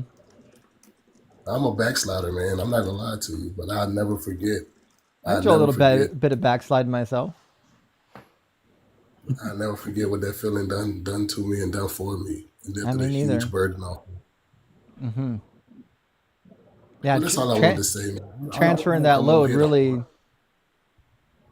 I'm with you. I don't come on here to argue with your people in here because, I mean... Actually, Byron, I'm curious because I grew up in a charismatic church where we did speak in tongues, and I was a very fervent believer, very studious, prayed all the time, read my Bible every single day, and waited patiently for God to have me speak in tongues, but it never happened. Why?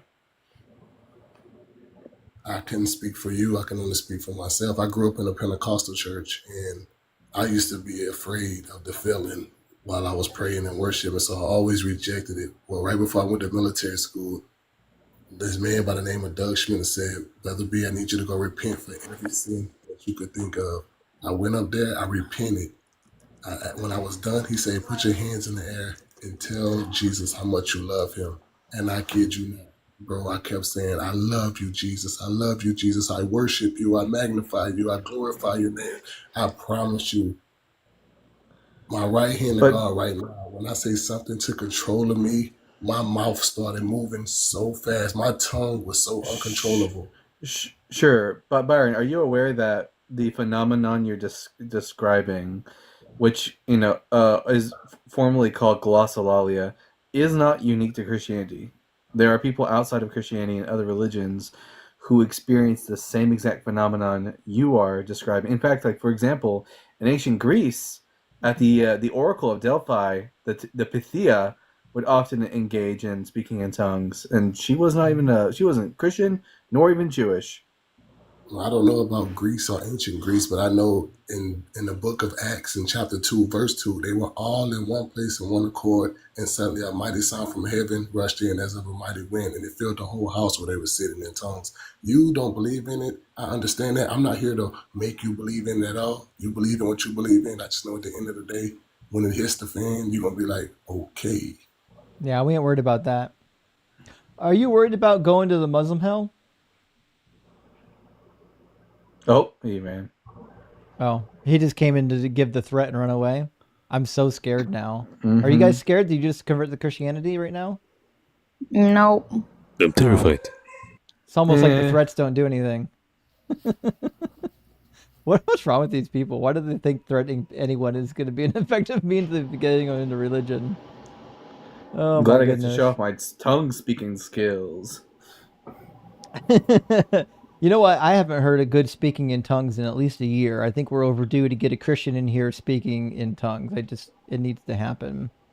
Eris, All thank you you have for... to do is memorize. All you have to do is memorize the lyrics to the Lion King intro song, and you're good to go. I do concur. Nansen Goyama Bagatiti Baba? Sure. There's a lot of tongues jokes, the churches I used to go to. Eris says, Justin, did you know in 1897 the cold air balloon was invented? It never really took off. That's good. That is a good joke. That's the best one today yet. I appreciate that. And helping Mega Deconstruct says, Justin, I meant bathroom time, not the time watching you in misery. Oh, okay. Your misery is the entertainment, according to Doug and Sharon. Actually, it is. My misery tonight is entertainment. I'm okay with that. And Dan, thank you for 5 DZ Debate gifted memberships. Huge W. And Unashamed, great to see you, says, in case my grown kids are watching, I'm blowing your inheritance on super chats. Plan accordingly. Don't do that. Take care of your kids by all means. I'll be okay.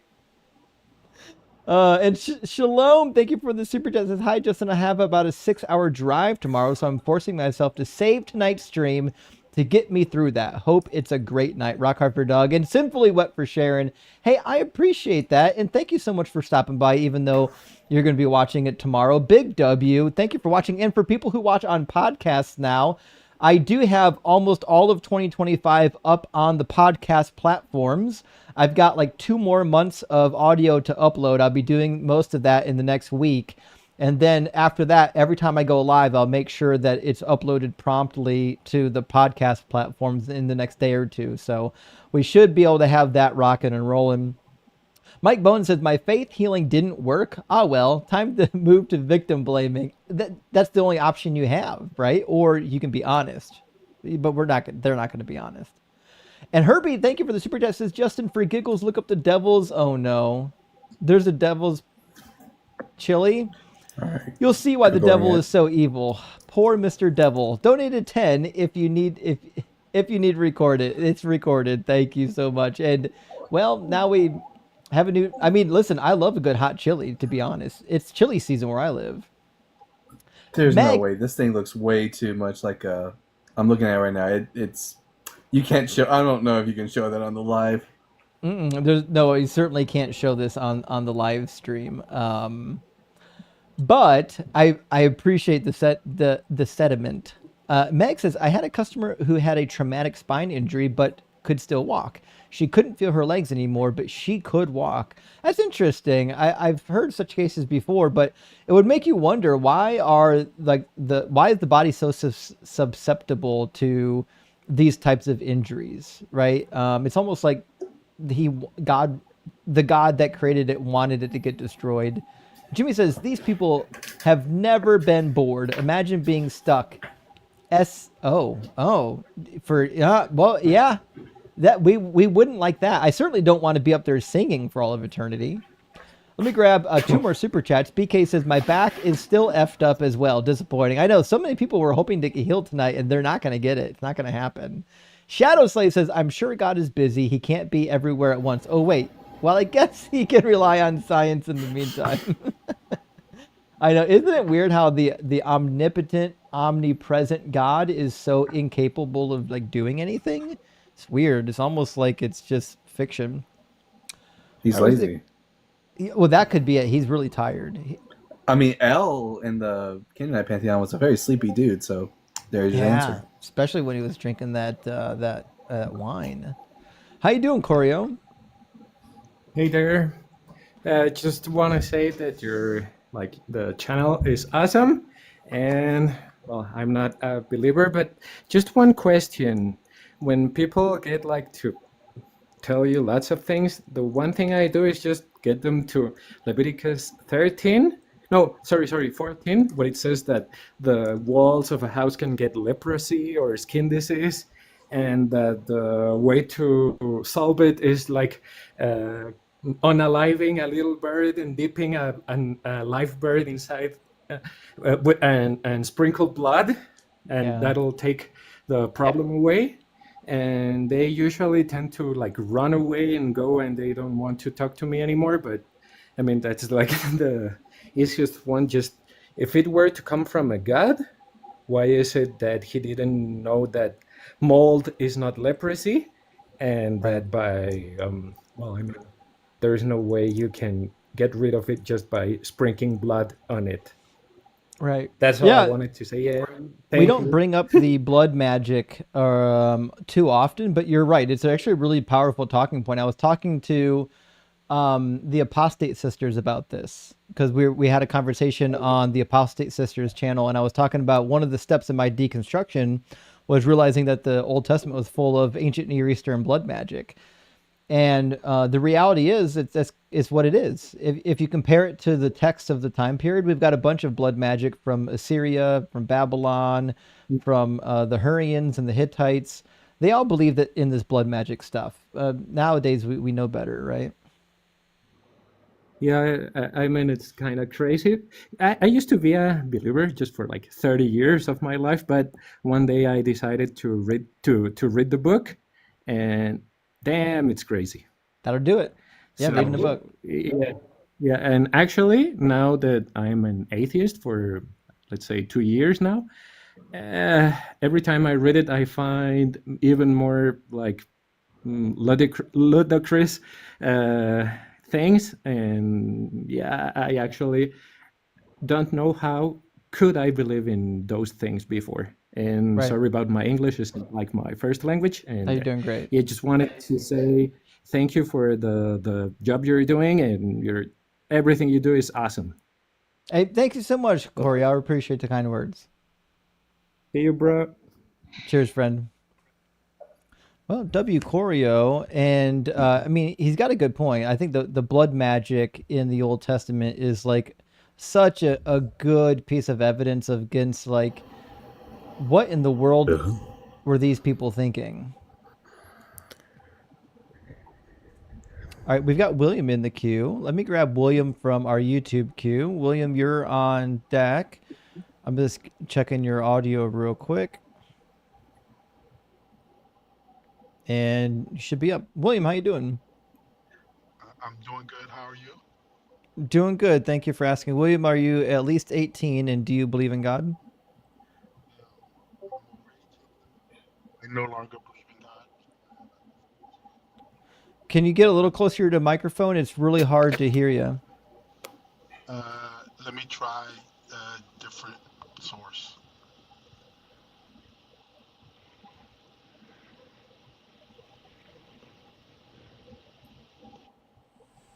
Is that any better? Maybe.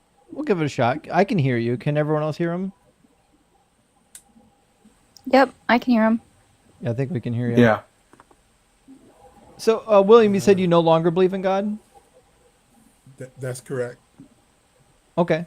So you're just an atheist now? Yes. Oh, well. And I've enjoyed your show. I just came to it recently. I really enjoy the way you take apart the prophecies. That's been really helpful to me. I always had issue with the prophecies, but the way you take it apart, I really appreciate. I did have a question for you though. Mm-hmm. Again, I've watched your show quite a bit recently. I can't think of the term. Binge watching your show. Mm-hmm. You seem to have an issue with evil or accepting evil, and I'm curious as to why. I like your definition of what's good when you talk to people about that, and your definition seems to make sense. And so I'm not sure I understand why you object to the term evil or the concept of evil, because to me it just seems to be like the opposite of good or something like that. So I would just like to hear your yeah. So the reason why I don't use the word evil is the same reason why I don't use the word create, because it typically drags along with it like theological baggage. Like when you hear the word evil, people want to tie some sort of transcendental badness to it. Like there's some transcendental evilness, and that gets you one step closer to some kind of a god or some sort of a malevolent entity. And evil is already kind of packed with religious baggage that I don't think it's a necessary word to use. And it's just easier to get through the conversation by using something other than the word evil. Okay. So you're comfortable with good and you're comfortable with bad, but you're saying there's extra baggage loaded associated with the word evil. And so yeah. You will use good and bad, but not evil. Because to be sure, I think evil is a perfectly fine word to use. It's just that when most believers hear the word evil, they think that you're invoking some sort of transcendental category, and I don't believe in transcendental categories. Okay. Thank you very much. Again, I really enjoy your program. And like I said, I used to just be bothered by prophecies and just kind of accept that, there's 300 prophecies, and so to have you pick them apart and show why none of them were fulfilled in Jesus, I just really appreciate that. I've been thanks, a non-Christian for 20 years, but I still need bucking up occasionally. Thank you. I get it. Well, big W, William. Thank you for living in reality, and we appreciate your friend. Okay. Have a good day. Hey, you too. Well, W. William, it's a fair question. I think we ran out of opposition. I see a bunch of people, like Christians, complaining in the comments on TikTok. So I know there's more Christians in here. It's okay if they're too scared to come in. I'm going to read some super chats and see while we're waiting if a Christian will load up. If we don't get any more Christians, then I might just read out the super chats and drink this hot sauce. I don't know. We'll see. It's not that late. It's only 9:18, so there certainly should be some Christians up tonight. Isn't that weird? Usually on a Friday night, I'm like jam-packed with people wanting to come in and talk about how wrong I am. Also, they're getting ready for the rapture, obviously. I just wanted to say I'm also in here in evolution, so if anybody disagrees with evolution, feel free to pop up, and I'm chilling. I know. Actually, I was hoping somebody would come up and want to talk about science and evolution since I've got help tonight, and it seems like that's probably why they're not. It's because they see you're here. I have a whole document on abiogenesis. It's not even funny. I haven't watched it. I better by get the to way, it. Justin, are you familiar with how horrible tuberculosis is? Who? What? How horrible? What? How horrible tuberculosis is.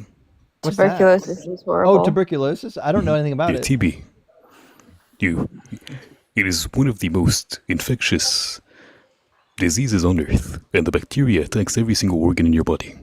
Like, look up Pott's disease, for example. Okay, actually, or just play through Red Dead Redemption 2. You'll get a good look at it. Pott's disease. I know our friend Aurora Borealis has Pott's, but let me look at the images. It is an example of a tuberculosis infection that spreads to the spine, in which the bacteria eats your vertebra, and then it penetrates through the intervertebral discs to the following vertebra and starts eating your spinal column. Oh, it's horrible. And and the bacterium that causes this happens to cause literally everything in medicine, almost. Every single chapter in medicine has like a section for tuberculosis, TB. Like it's a meme at this point, that in med school, every single chapter has something to do with TB. That's awful. I'm not even exaggerating. Everything has TB. Like every single chapter in med school. Well, I am not shocked the amount of diseases that survive on this planet. And to be honest, I mean, if you're thinking rationally, diseases are expected under evolution. They're not expected under theism. But Hannibal's mom says, for our rock hard stoners in need. Well, thank you, Hannibal. I appreciate that. And Adam says, is Hugh Jugraius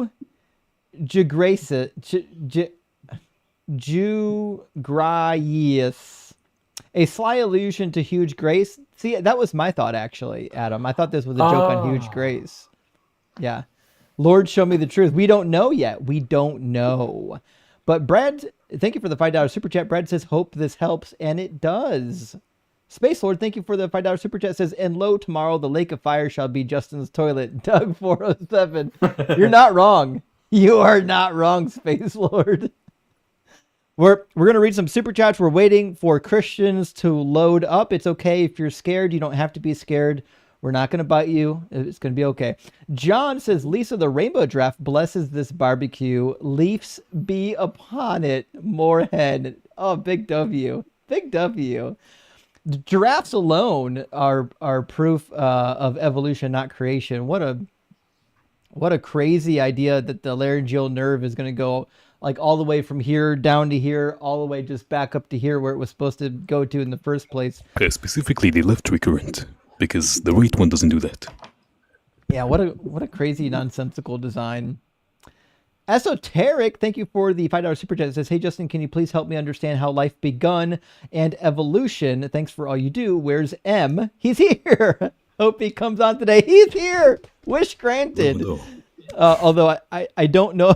I don't know if I understand your question, Esoteric. I can maybe answer some questions, not nearly as well as M's or Scientific Snitch on evolution, but we need like an actual question to take on. I think we got 2 Christians loaded up on YouTube. We'll get to those.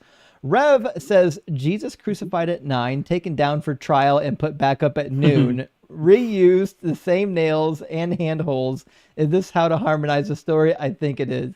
You know what they'll say, though? They'll say that in John's account, they were using a different method of counting time, right?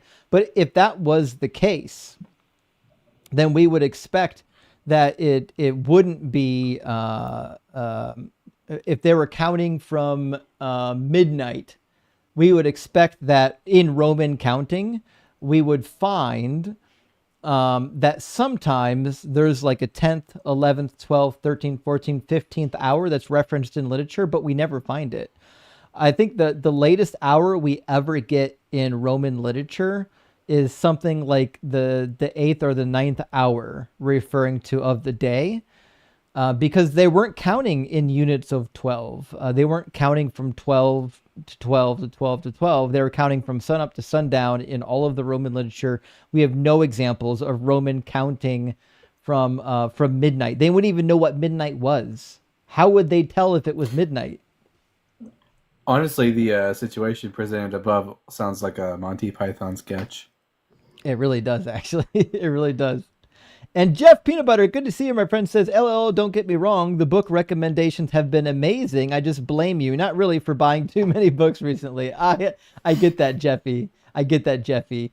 I have the same problem. I've got a backlog of books that I need to get to, and it's a wild situation. Keith says, Justin, have you ever tried that single spicy hot chip? I hear the smallest bite of it's unbearable. I have, and I was just talking about that earlier.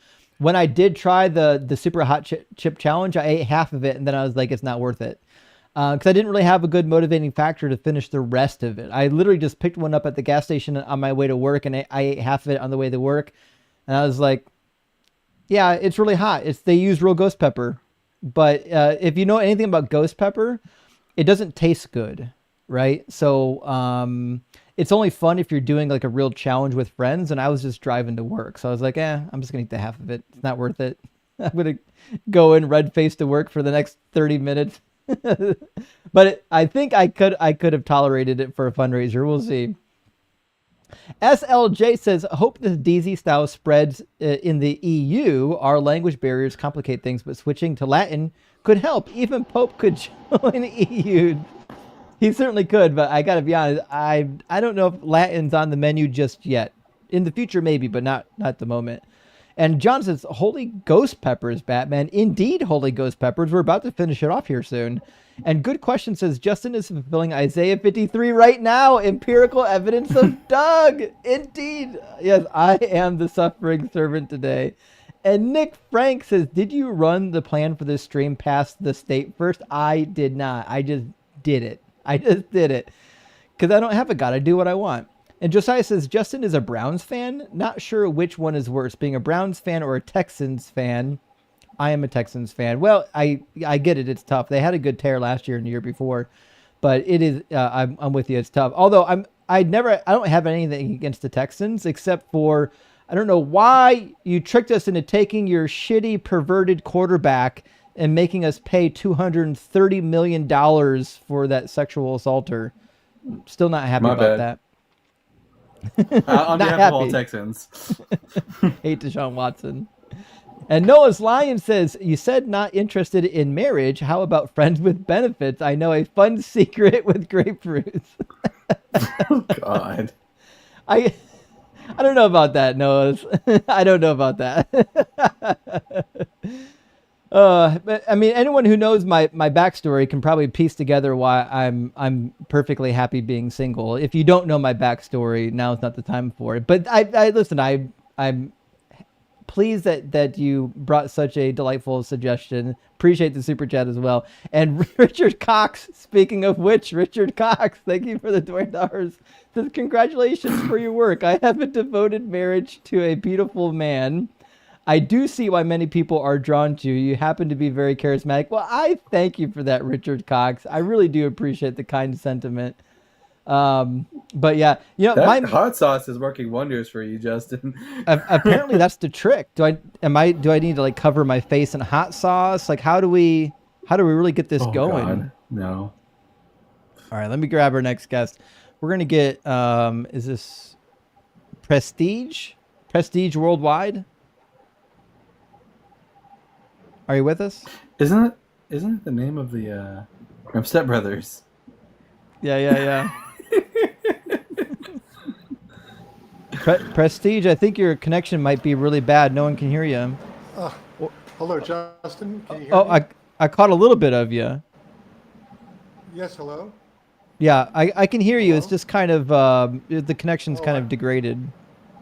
Oh, is it? I can hear you right now, though. Hear me at all? No, I can hear you right now. It's just kind of a poor connection, but I can hear you. Okay. Oh boy. Well, I'll be really quick if you can hear me. If you can still hear me. I can hear you. Okay. Okay. I appreciate you so much. I send your clips to my nephew, and we crack up all the time about the crash outs and all the things that we sort of share a laugh. The other thing I wanted to say is that I tested one of your Bible criticisms out in the wild. I was at an affair with Jewish influencers that are online, and one of them was a very religious fellow, young man with a long beard and prayer shawl, and it said, "I'm Jewish, ask me anything." So I walked up to him, I said, "Can I ask you something?" He says, "Deuteronomy 22," and I went into your thing about bloody the sheet. virgin and oh my God! And you know what he said? He said, I said yes, and he had to call it up. I had to direct him to the right thing. I thought he knew everything. He read it, and then when he got to the end of it, he says, yeah. And then I said to him, so, okay, apparently Yahweh is not omniscient. And he goes, he's not supposed to be omniscient. That's a Christian gloss on Yahweh. And I said, well, then he's no better than Zeus. And he goes, no, he's not Zeus, he's Yahweh. So I thought that was hilarious. I just wanted your thoughts on that.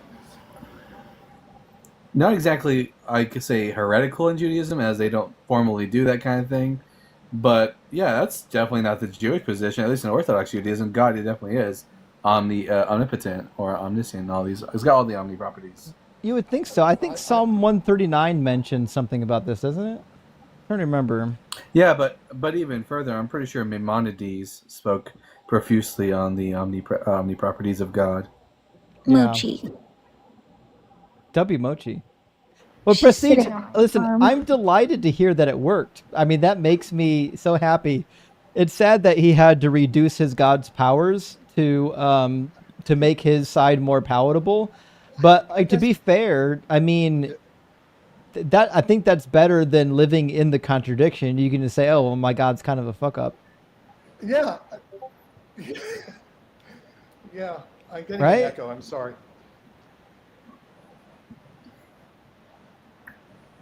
One of the craziest talks in the entirety of the Talmud I ever guess read. so, but he also said another thing that made me kind of take aback. He said he reads Paul generously, and I thought that was kind of, and he wasn't a messianic type. He was a very orthodox type, at least in presentation. Yeah, I would not give Paul any charity if I was a Jew at all. I know, but I was surprised. But Yeah. it was like, Now I want to talk to this guy. So anyway, I wanted to share that with you, and thank you, because it was a free range, a testing of the Bible verse. Right. Well, listen, I appreciate the kind words there, Prestige. I'm glad to hear it worked out for you. Okay, well, thank you very much. I'll let you go. Cheers, friend. Appreciate it. Cheers. Take care now. I love to hear it when the arguments get tested in the wild. To be fair, most people who get on this live stream, even though they haven't heard it, they're at least prepared to have a discussion about the Bible.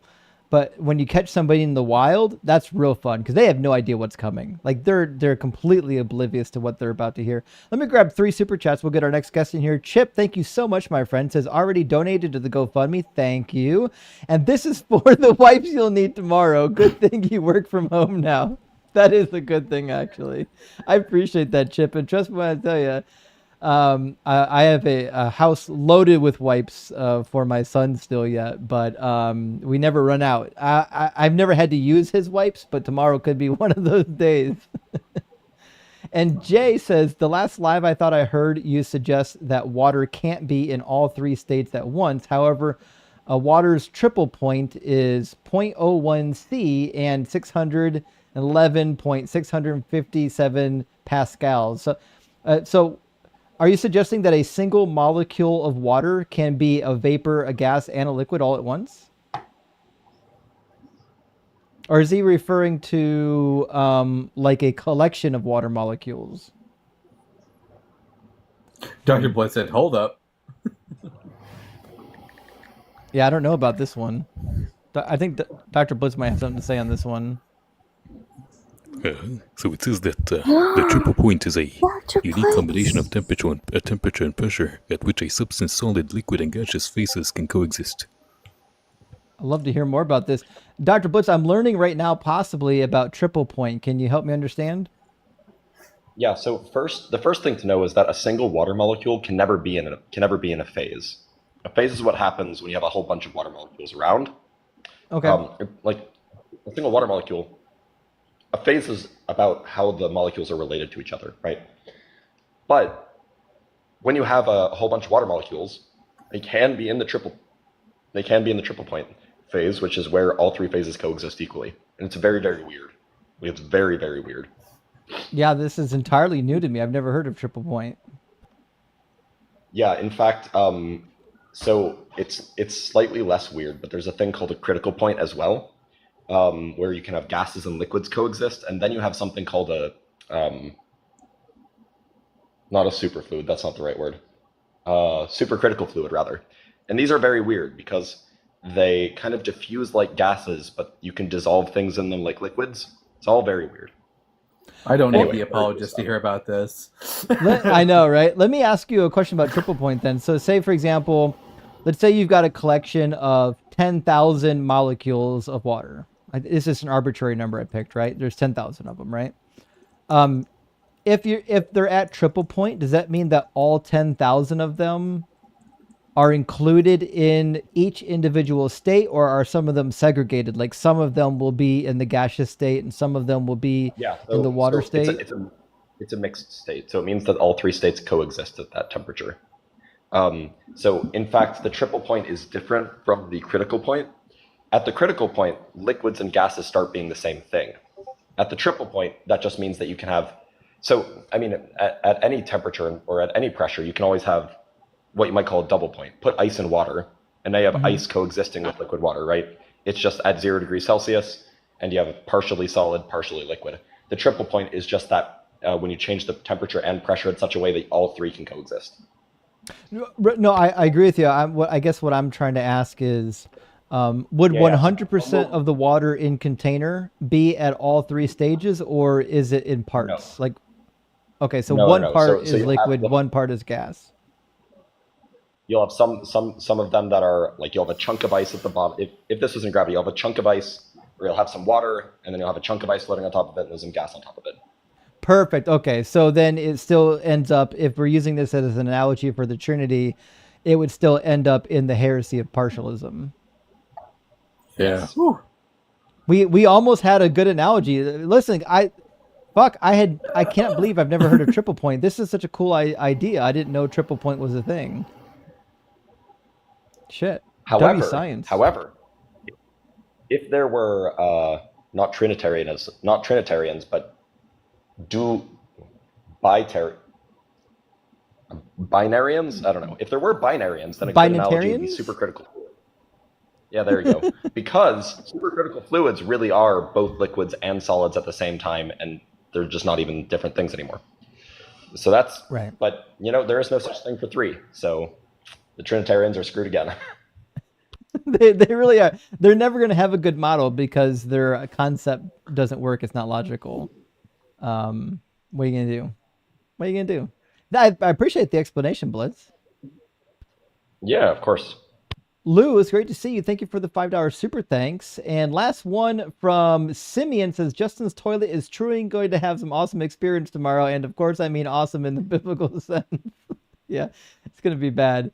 Listen, we've got, and I don't say this lightly, but we've got some bitch that wants to get up here on the screen. What the fuck? What the hell? Okay. How about this? Okay. I was about to be, oh my goodness. That's her name. I didn't make it up. Her name's some bitch. I'm just reading the name. God. You guys know me better than that. You know me better than that. I don't know how I got up here. Oh shit! Oh no! Oh no! Don't do it, Ems. Don't. That's so much worse. Some out of context. Sorry, guys. I think I was The thing is, on my screen, it doesn't even show her name. So I was so confused until that. Well, that's your nationality blocked it out apparently. Well, listen, don't worry. We'll call you SB for now. Don't worry, SB. We appreciate being here and watching.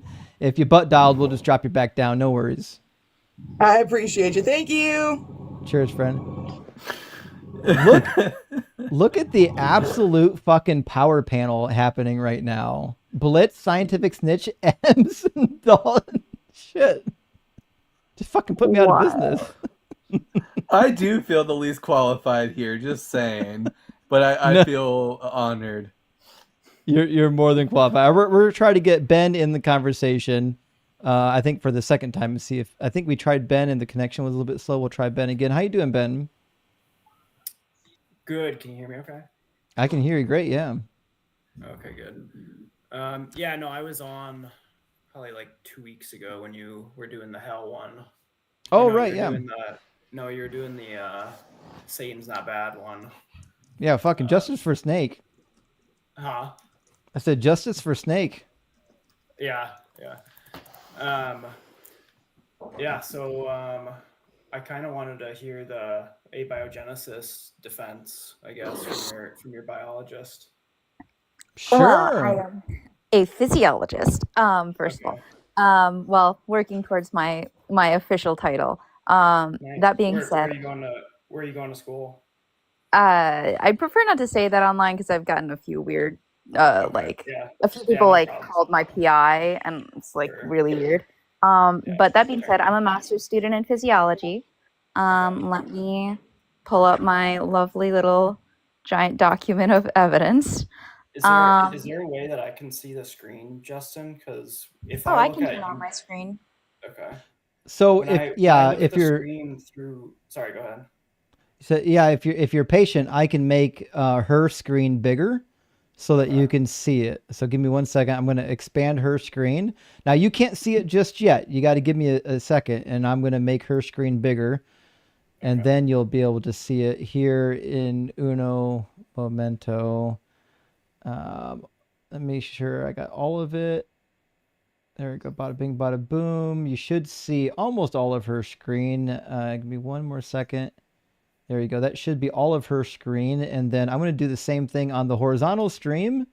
There we go. On the horizontal stream, you should be able to see Ella's screen. Ella, we can see your computer screen. Be careful not to show any personal information that might be on your computer screen.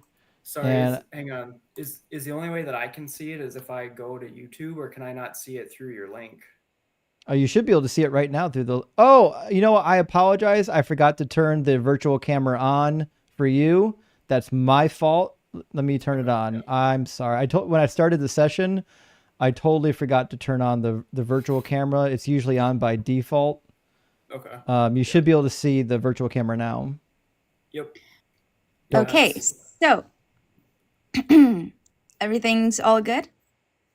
I think we're good to go. It's a little bit tough for me to see, but okay, that's a little I'll bit zoom better. in I'll zoom in because it's a very long list. So I'll zoom in on the stuff that I actually cite. Because there's a lot of stuff here, and a lot of it is just kind of showing that there's a bulk of evidence, because the main goal is really to show that it's not just like one study, but there's a lot of different studies that are on the same thing. So basically, first, when you're looking at this first section here is all on abiogenesis, which is basically a fancy word for saying, oh no, there's a huge echo. Is there a huge echo? Oh, right, because of the fucking camera glitch. All right, 1 second. Let me try something real quick that may or may not fix it. Yeah, I would just watch it from the YouTube channel itself, but then it's like delayed a couple seconds. All right, friends, let me know if the echo comes back. I just disabled a feature that may or may not fix the echo. Let's see if this works. Can you hear? Hopefully it's not too bad. Yeah, I can hear you. Anyone got any bad, like weird echo stuff? Hopefully. Oh, they're saying it's fixed. Okay, cool. Okay, so did this by using methane, water vapor, hydrogen, and ammonia, which are chemicals that are likely to be found on early Earth. And we know this because of the reductive environment that was around, which caused the crust of the Earth and the sand and like the sediment deep inside the Earth where it would have been to have reacted a certain way and basically have the chemicals that are in, like, if you dug very deep down to the layers of earth that would have been on the surface so very long ago, you would have seen a bunch of different chemicals there. Those chemicals reacted, giving way to the sediments that is deep in the earth. And so that's how we know that methane, water vapor, hydrogen, and ammonia were there. Now, when we put all of those chemicals into a container and then exposed it to heat, it spontaneously reacted to form amino acids, which are one of the basic building blocks to you, me, and everyone else on life, every other piece of life on this planet. So basically, what this experiment demonstrated is that with very minimal assistance from human hands, we were able to build the most important, or one of the most important building blocks of life. Now, this study, the Miller and Urey study, was repeated over 10 times, as you can see. Like, all of these are replications of different versions of the Miller and Urey experiment, looking at different reactions that are all equally as, like, simple and not as they're not hands-on experiments where humans are fiddling around with pipettes and stuff. They literally just put chemicals in a bowl and watch them react. Now, down here you see that there's also the synthesis of nucleotides. That's those are the chemicals that build your DNA, which determine, like, your hair color, like who you are. So literally every single organic molecule that makes you has been made in this overly simplified manner.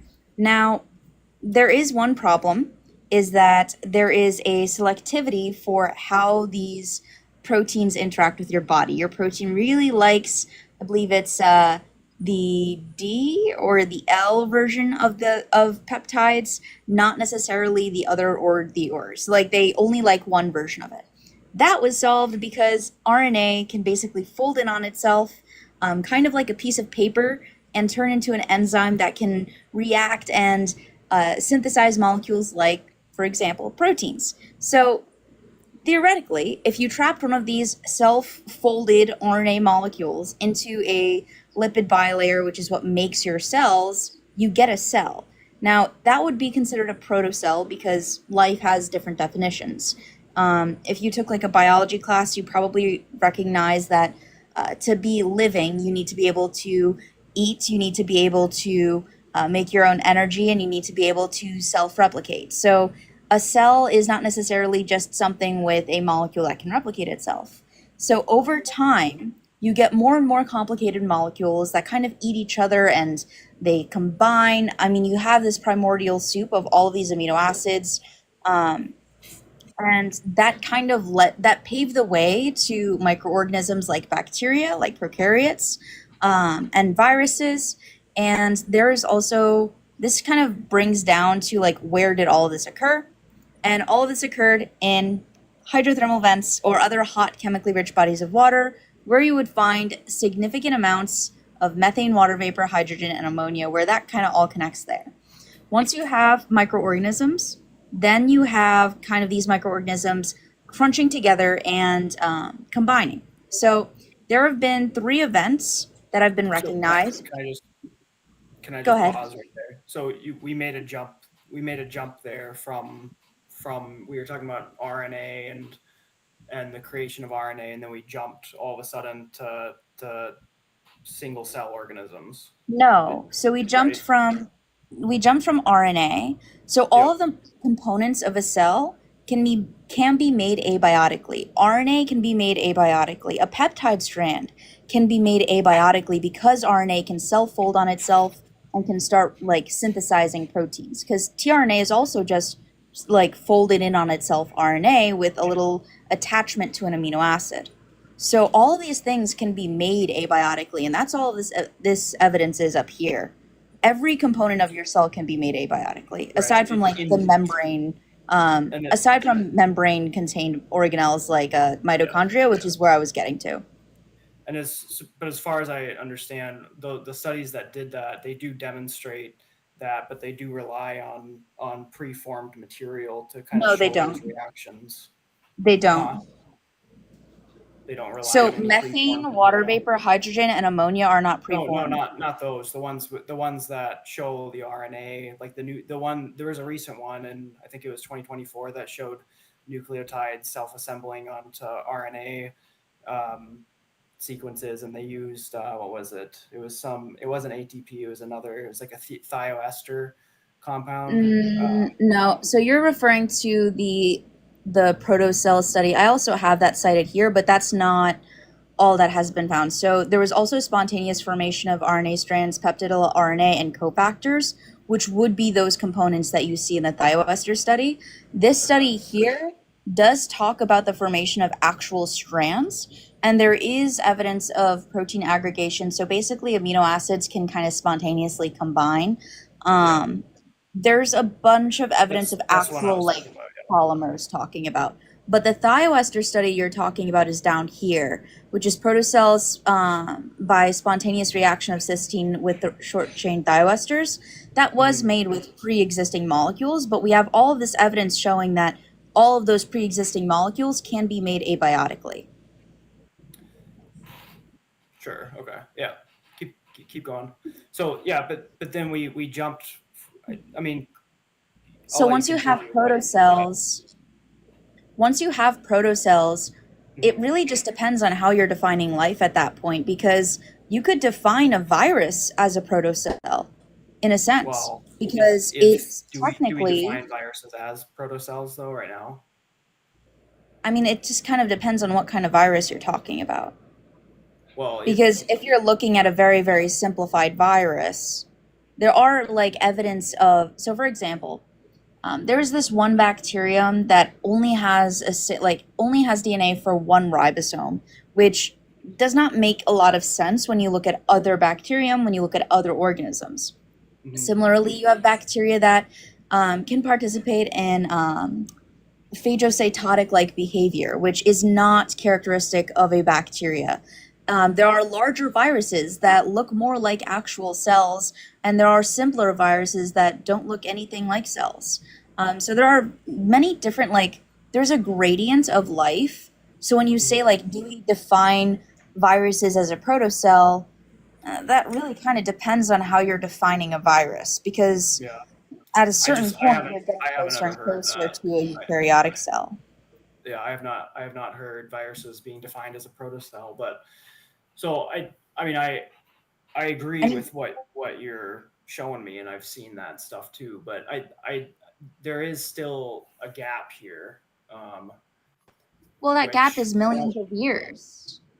Well, I mean, all of this would have taken from a very long simple time. chemistry to self-sustaining, fully evolving life is kind of the gap, and I agree with you. There is. Wait, what's the gap? I didn't hear you correctly. Can you say it again? What? What do you think the gap is?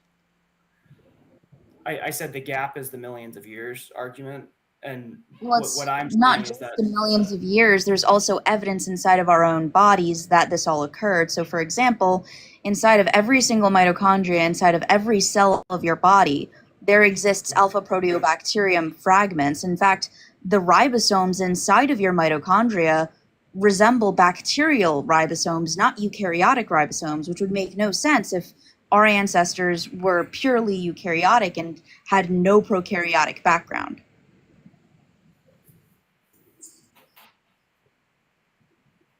Okay.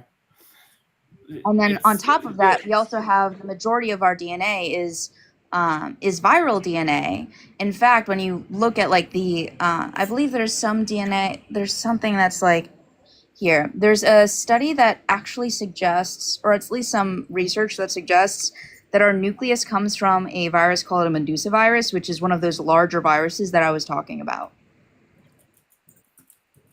And it's due to, I believe it's histones.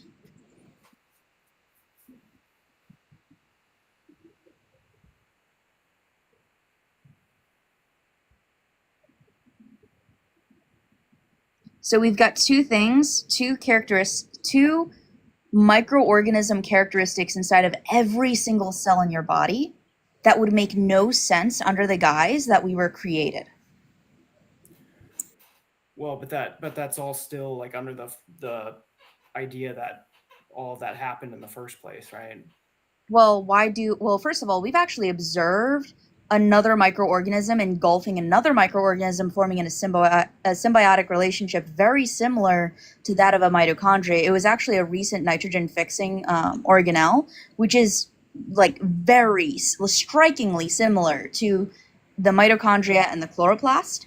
In fact, even if you look at chloroplasts, they have similarities to cyanobacteria that are genetic as well. So like you're not explaining the alpha proteobacterium DNA and ribosomes that are inside of every cell in your body, because you wouldn't have bacterial ribosomes if you didn't have some sort of connection to bacterial organisms so long ago.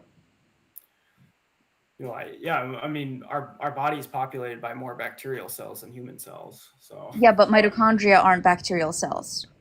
They're Outside of your cells. I didn't suggest that. I'm just saying in general, like it's very wild that we have more bacterial cells than human cells. So And very weird irrelevant. stuff that happens once life occurs, But that doesn't answer the question, because mitochondria are a contingent, like they are a crucial part of cell biology of our own cells, not of like the microbiome in our gut. Mitochondria help us synthesize hormones, help us synthesize ATP. Like without mitochondria, our bodies wouldn't survive to actually sustain a gut microbiome or any microbiome for that matter. but even when we talk about mitochondria, we're talking about something that happened after the abiogenesis occurred. So you still haven't provided me, and you still haven't provided any like suggestion or anything that would disprove that any of this had actually occurred. And we've found, I believe it's not just like hot chemically bodies of water and hydrothermal vents, but there's also amino acids and nucleotides on meteorites that could have crash landed, and that's where the heat came from. Like there's a couple different ways that this could have occurred. Yeah. So there's basically two options, right? There's the God of the gaps, which is God created that to happen, or there's basically that happened over millions of years, in which case that's still kind of it's almost like a science of the gaps argument, right? No. I honestly wouldn't even say that it happened over millions of years, but rather thousands of years, because when we're talking about the jump from protocells to bacterial organisms, we're talking about, so let me be 100% clear here, that proteins and RNA, like ribosomes and, for example, like lipid bilayers, it's very energetically favorable. The delta G standard for like forming a lipid bilayer in an aqueous environment is like so far in the negatives, because the water molecules that are surrounding the hydrophobic side of like phospholipids, they don't like it's like interact very with water. fine-tuned. Like very It's not, no, it's not fine-tuned. It's just chemistry. It is very stupidly tuned. But it's not Here's the thing. fine-tuned. It's just chemistry. Right. Here's So the like thing. We have chemistry is very different. fine-tuned to be able to happen under the circumstances But it's not that fine-tuned. we live in, right? So here's the thing. We have definitive evidence for the existence of nature. We don't have any evidence for the existence of a supernature. So until such a time as the supernature can be demonstrated to exist, the only viable explanation for the origin of life is a natural explanation. Also, I just want to bring this up, like, biochemistry is not fine-tuned. If it was, then proteins wouldn't become misfolded, and Huntington's, Alzheimer's, and Parkinson's wouldn't exist.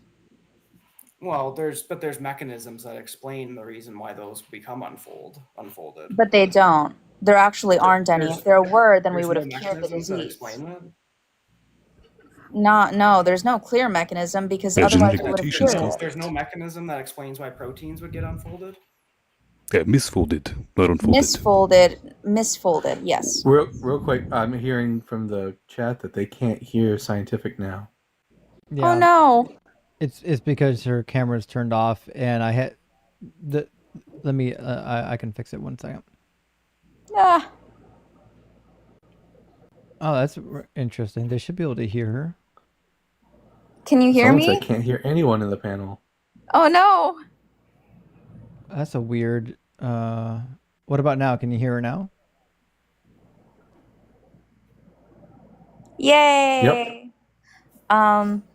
That's weird that it kind of temporarily just decided it wasn't gonna work. Oh boy. Not anymore. That's Well, wild. not anymore because I'm talking. Well, before before we get too much further, we'll double check. Ella, say something and let me know if they can hear you. Hi. She just said hi. Let me know if you heard her say hi. Someone said Dalton and Ella. No. Don't worry. It says Don't no. worry. Okay, say hi now. Hi. I assume they probably heard it the second time. Yeah. So the weird little glitch that allows the audio to not double when the camera is turned on, when the camera is turned off, makes it so that you can't hear them. That's so weird. I'm gonna have to find a workaround for this new update. The new update really screwed up the audio. I can get a workaround for it. Don't worry, we'll take care of it between now and the next stream. But what a weird glitch! This has not been a problem on TikTok yet. It's just the newest update that they rolled out on Wednesday. Anyways, the fine tuning of the human body to me is like the biggest nonsense argument that we can come up with. We've touched on it earlier tonight. Like, what about the human body? Or is it just life in general you think is fine tuned? Did I hear you correctly? Well, I mean, she was making the point of how the energy required, or the delta G energy or whatever required for it to occur, is it's very, like, the reactions are very spontaneous and able to occur very, very readily. And then I basically made the comment that is kind of in a way a support for the fine tuning argument. And then she mentioned that, like, the Huntington's disease can cause proteins to become misfolded, which there are mechanisms that explains why proteins can be misfolded. But in general, I think There is, but the reason why can I talk for a second? I just need to intervene on the I listened Huntington's to your thing. I thing. listened to your thing. Oh, Can I just say something about the Huntington's thing, please? Sure. Yeah. Because we don't actually know specific mechanisms of those diseases. If we did, then we would be curing We them. might not know pathology, but we do know that the proteins itself will become misfolded under certain circumstances. So we do know mechanisms of how proteins become misfolded in general. Not physiologically. No, you're talking about the pathology of Huntington's. The pathology is not understood, otherwise we wouldn't be able to treat it. That is true. But as far as how proteins become misfolded, we do understand mechanisms of how proteins become misfolded. No. You do not necessarily have to. Like, knowing the pathology of something doesn't mean that you're going to be able to cure it. All right. Are we talking about semantics here, or are we just talking about the pathology of... It is not semantics. Now I think we're getting a little bit off topic. Again, So, again, like... Huntington's is caused by repeat sequences of what was it? Was it CAG? I think so. That would cause the insertion of more amino acids, causing a larger protein to be created, and the side chain interactions between the proteins and the amino acids are going to cause the misfold. Okay. So the big problem, I guess, that I have in general with abiogenesis is kind of the chicken and egg loop, which is the central dogma of biology is protein, RNA, DNA, RNA, DNA, protein. So you need proteins to have this system work in the first place. And the studies we have, which I agree with the ones that you cited, are very interesting. But I have not seen one that is able to kind of bridge this gap of this whole system coming together in unison and functioning to create functioning cells that are able to evolve, able to replicate over time. And I completely agree that there is it takes millions of years. It takes, it takes time. It takes thousands of years. But in my opinion, therefore that's kind of a science of the gaps argument for now. I've had this discussion with plenty of other individuals, and it's kind of, we need science to catch up with it. And I mean, Richard Dawkins has said that. He said, why are you saying that science is not going to be able to figure that out, and it might, but so far it hasn't. And I think that Well, that to me, in my opinion, that's a kind of a gap. I think you're just missing out on like what I actually said. So if we're No, synthesizing I'm not. RNA strand, no, wait, can I speak? Wait, can I speak? So if you're synthesizing RNA strands that are folding in on themselves and turning into ribosomes, you already have a key component of what makes proteins. And you don't necessarily need, as long as you have an RNA molecule, you have a ribosome, and you have some sort of tRNA molecule that is also just folded up RNA attached to an amino acid. Demonstrated that yet? That if you don't need it, like you said, then why hasn't it been able to be demonstrated yet? Viruses. They hijack. Viruses are not protocells. No one has ever said that. They still hijack. They still hijack other creatures, and they still exist. So clearly, can you let me finish a full sentence, please? So clearly, viruses, they don't have all of the necessary materials for life, but they still persist in our environment. Would you say so? Viruses are alive? How would you explain that? Would you say I say that viruses are by alive? certain definitions, they could be considered alive. In fact, a few of my professors have said that. Virologists would love to believe that their work is alive. No, actually, they wouldn't. I mean, based on the definition of alive, they're alive. Like, what do you think the word alive means? Well, why don't we look it up, and why don't we? The definition of life in biochemistry and genetics and in general biology is very squishy. You leave out one statement from that definition and you can include viruses. Just one statement. Then I would say that that's a problem for abiogenesis, because if things. No, I think that's a problem for your definition. The fact you can leave out one part of your definition and you can include another organism that's basically like half alive. Not to mention, like, there are some viruses that are larger that have more functionality, like Medusa viruses. If I could ask, I think I might be able to I think there might be an instructive question, namely, surely you've heard the news about that NASA released that they may have found evidence of life on Mars, like very compelling evidence. Yeah. Have you heard? Look that up. Yeah, I heard about that. What they found was that Yeah, tell the PhD condition. physicist that he needed to look it up. There could have been the conditions at one point to support life. That's what they found. No, that's not the finding. The finding here is very distinct from just finding conditions. It's finding what looks like the aftermath of life, right? Like what happened, the byproducts of life. Now, of course, it's not definitive evidence, and more studying needs to be done, and we need to bring samples back and so on. But suppose that they did find life. Would that provide more compelling evidence to you that abiogenesis is possible? If they found actual life on Mars? If they found evidence that life existed on Mars at one point. I think what that would prove is that there was life on Mars. I don't think that would prove that abiogenesis is possible. You think God put it there? Yeah, well, Justin, that's not the question here. The question is what is? No, it. The thing is, Ben, because your alternative is the Sky Fairy did it. Yeah, because Blitz and Scientific have both given like substantial evidence in favor of like a naturalistic mechanism for how life got here. Now you're suggesting that there's something outside of nature which is responsible for the origin of life, some supernature. But do we have any evidence for this supernature for it to even be considered a plausible variable? Well, since we don't have any evidence for abiogenesis, we do have evidence. What do you mean, no evidence?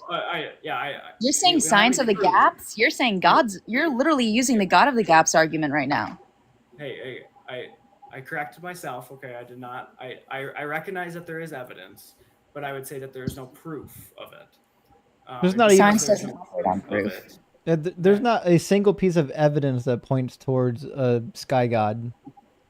Not one. No, there is. There's tons of evidence. I mean, none. Such as? Yes, there is. There's Name it. Definitely evidence. Now, if you don't want, what's the evidence? If you don't agree with the evidence, what's the evidence? Well, the evidence is life. The evidence is all of us. That's an assumption. Well, just assert your conclusion as the evidence. Why didn't I think of that? Isn't that what abiogenesis is? Justin. No. No. No. It is. Okay, Not so even when I close. asked you, so It when I absolutely asked is. you, It- Ben, it's when not I fun. It's asked not you, fun. Ben, when I Yeah. asked you why there's bacterial ribosomes in our eukaryotic cells and bacterial DNA and viral DNA and remnants of bacteria and viruses and literal cell membranes in our cells that are eukaryotic, that are not bacteria, that are not viruses. When I said that, what did you think I was talking about? So there's this idea within, I don't know how fringe it is within Christianity, but I don't even know if it has a name, but it's very possible that I have a feeling you're about to become a What? heretic, but go ahead. No, I definitely am a heretic. I mean, I told you last time we talked that I got kicked out of Bible study before for questioning hell doctrine, because honestly, I think hell doctrine is the one of the worst aspects of Christianity. If they would get rid of it, they'd probably be able to convert a lot more people. Oh, then Christianity is senseless. Jesus died for nothing.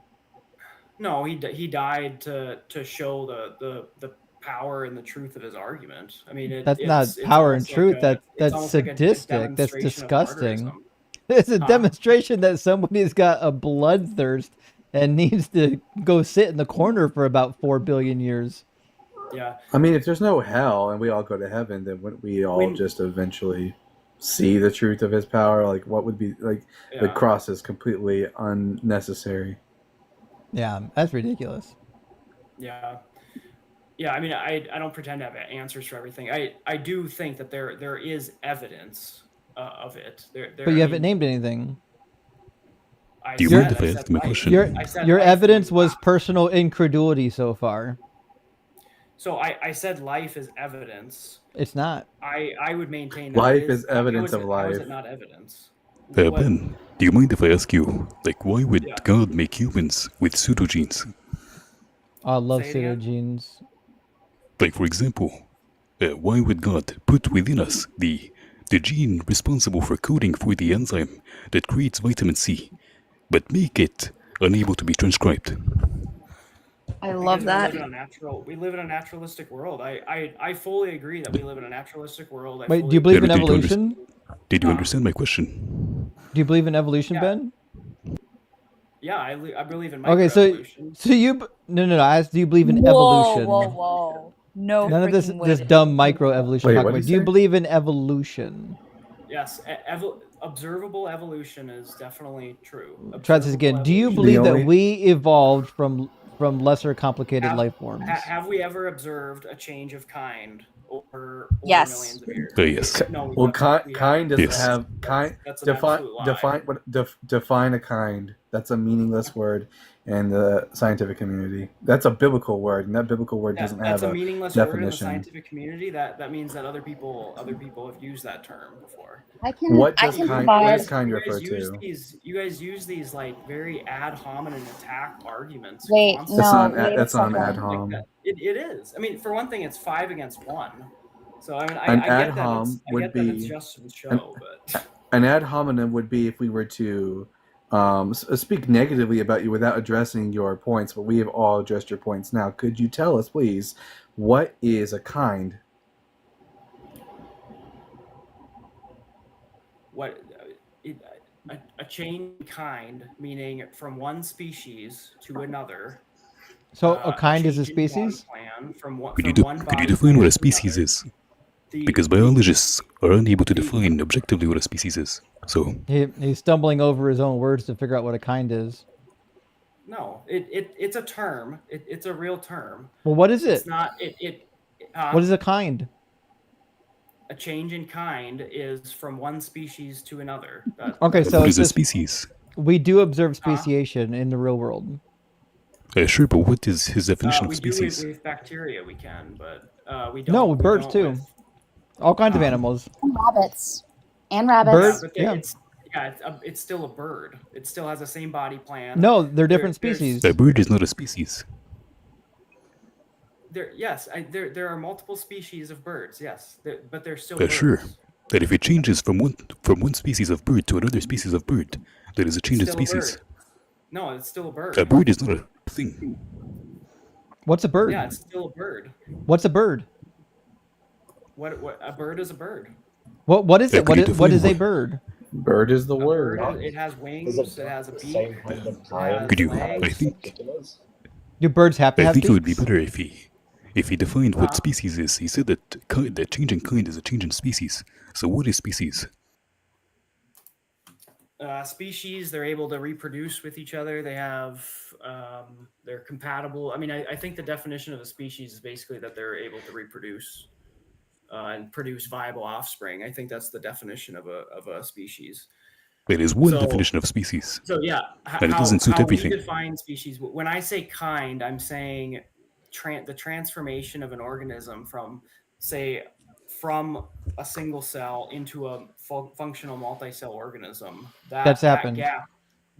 That gap we That's a haven't gradual observed. That has process. actually happened. That's So according happened. to We haven't observed that. Yes, we have. That's not true. That's a lie. We have. We have multiple times. No, we wait, haven't. can I Yep. cite the study? From a single cell In fact, to I to a can multi-cell put it up species. on the stop lying on the screen. I'll on the chat. I'll just put it on the screen.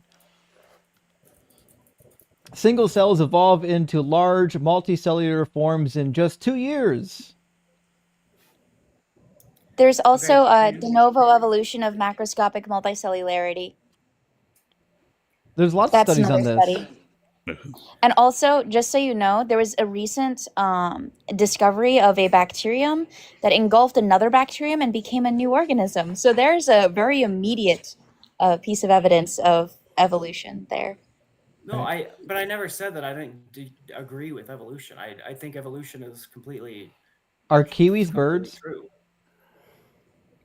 There's much of evolution that requires millions of years. No. Are Is there not? kiwis birds? Wait, if you believe that evolution can occur over millions of years, doesn't that mean you believe in macroevolution? And you actually just believe in evolution? No. Are you a young earther? Macroevolution has never been observed. We have loose fossil records. Then why did you just say? such Then why did you just say that evolution can be observed over millions of years? He said Everyone here heard that.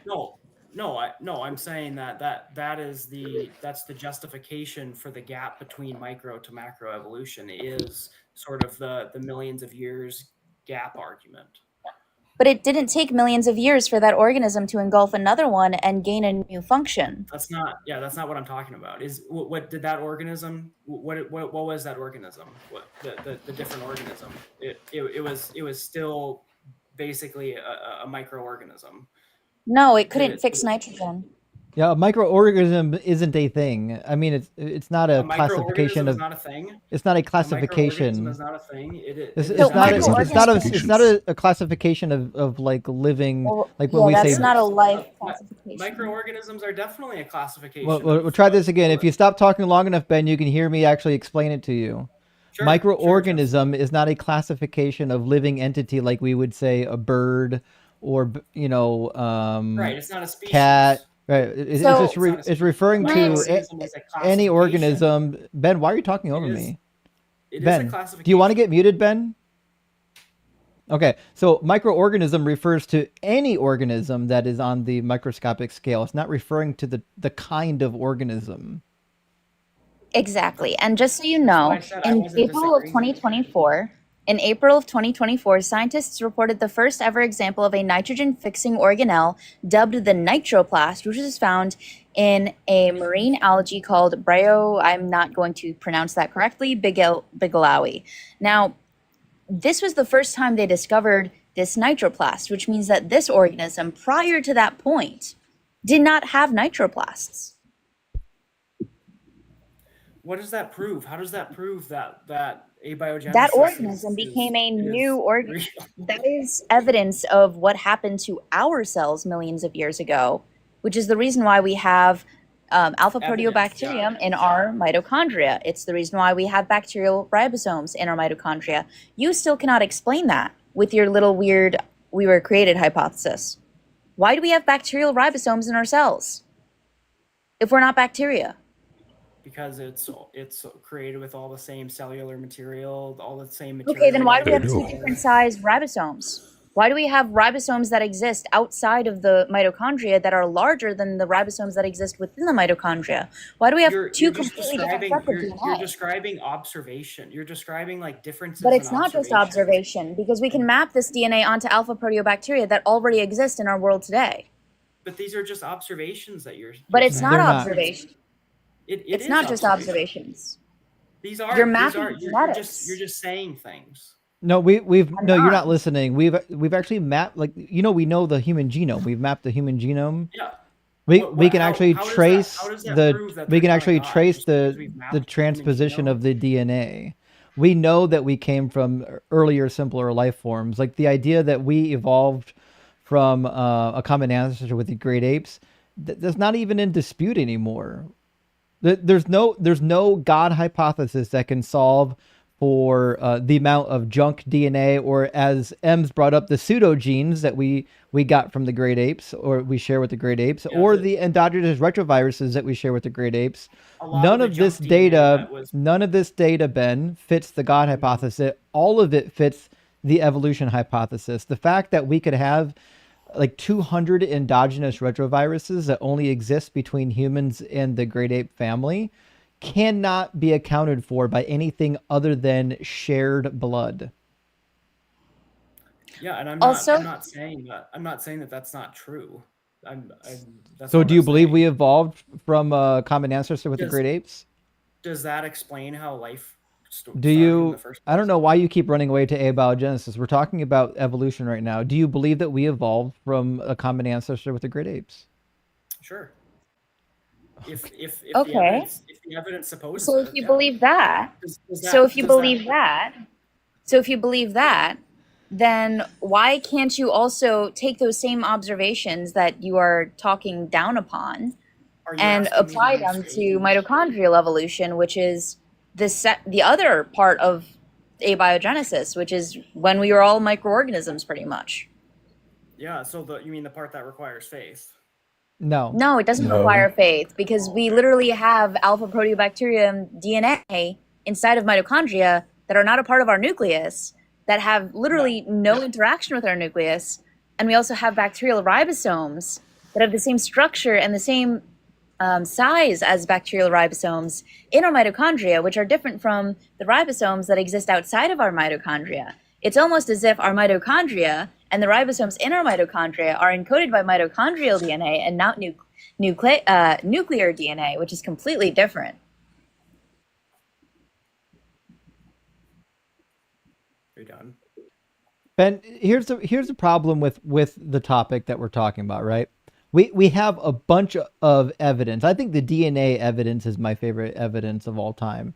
We have a bunch of DNA evidence, mountains and mountains of DNA evidence, and all of the evidence fits the hypothesis that we have been evolving for like 4 billion years by copying DNA from one living organism to the other. And we can trace those back and see when we have divergences in the DNA path, because it's not like we just mapped the human genome. Like, we're doing all kinds of analysis on DNA from all kinds of organisms, even organisms that lived in the past that are now dead.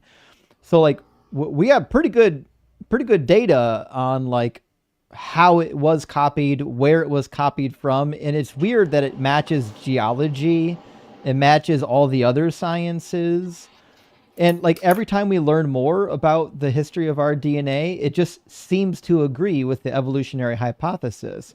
I have yet to see anything that would agree with the God hypothesis yet. Can you give me one fact about the human body where I could look at it and be like, oh, that only makes sense if a God did it? Well, no, I mean, I think the fact that we live in a natural world that needs a brain to be able to make sense of the world, or a brain can make sense of the world, or you can apply logic to the world. Like last time we talked, you mentioned that it's not true that science came from religion, that science came from Christianity. I read a lot of people that say that it did. Well, that would be false. I mean, science came from the Greeks ultimately, and is also practiced by Islam. Like the Golden Age of Islam had a lot of science, a lot algebra. a lot of the constellations have Arabic names. So are we like, is this now in favor of the Greek gods and also of the Islamic god? So the father of the scientific method, I think his name is Francis Bacon. Francis Bacon. So Oh what? no. So we already did this, Well- Ben. Last time you called in, I told you exactly why this talking point is silly. If How there's is a it- religion, how is that silly though? I don't pay understand why attention. that's You didn't hear it the first time, so I'll say it slow the second time. Okay. If a person of a religion discovers some kind of formulation or a method, that doesn't mean that the religion is credited for it. For the same reason why you don't credit the cult of Pythagoras with the Pythagoras theorem. You don't believe in the religious mumbo jumbo of the Pythagorean cult, but certainly they did. Pythagoras actually believed that some of his mathematics was given to him by his actual like deistic concept. Speak for yourself. Well, Numbers are I magic. think that's kind of an opinion. Sorry, Blitz. Sorry, Blitz. I think that's kind of opinion. Like when people say Francis Bacon is usually called the father of the scientific method. It's like and you the didn't fact even listen that- to what I said. No, I did. I listened to your opinion on it, and But then you had completely ignored what I said. I think this is why I ended the conversation last time we were talking, is because you didn't actually respond to the words coming out of my mouth. You just kept on trying to insist on your script, and you didn't actually. So this is why conversations with people like you are boring, right? Because rather than addressing what we say, you just you let it bounce right off of you, and you keep going talking about something that we're not talking about. that's what you guys So are doing. You guys you're bounce all not over actually responding to the words that just left my mouth. Do you even know what my argument was? What? What was my argument? Why did I bring up Pythagoras? You were basically saying that you can't credit the Pythagorean theorem based off of this weird cult of the weird cult. Right, and why is that? Why would I say that? Well, because I mean that would just be like a generalization. Because there's no connection. Just because a person who believes in a religious concept doesn't mean that the religious concept gets credit for a thing that person came up with. That's silly. Just like you can't credit Francis Bacon and his religion. You can't credit his religion for the concepts that he came up with. It's also just not true that Francis Bacon was the first one to discover science. Maybe he's the first European to formalize it. But the people, like the Greeks and even the Chinese, were doing science way before Francis Bacon was even a twinkling in his Catholic mother's eye. Yeah, Also- Aristotle, Archimedes, and Hipparchus introduced systematic observation and classification into the world. So Francis Bacon has them to thank. So should we start worshiping Zeus? And also, should we start worshiping agnosticism because the person who discovered DNA, Rosalind Franklin, was agnostic? Fuck yeah. All right, I Ben, love- listen. I appreciate you coming up again, and I appreciate you bringing like your best like Kent Ham arguments.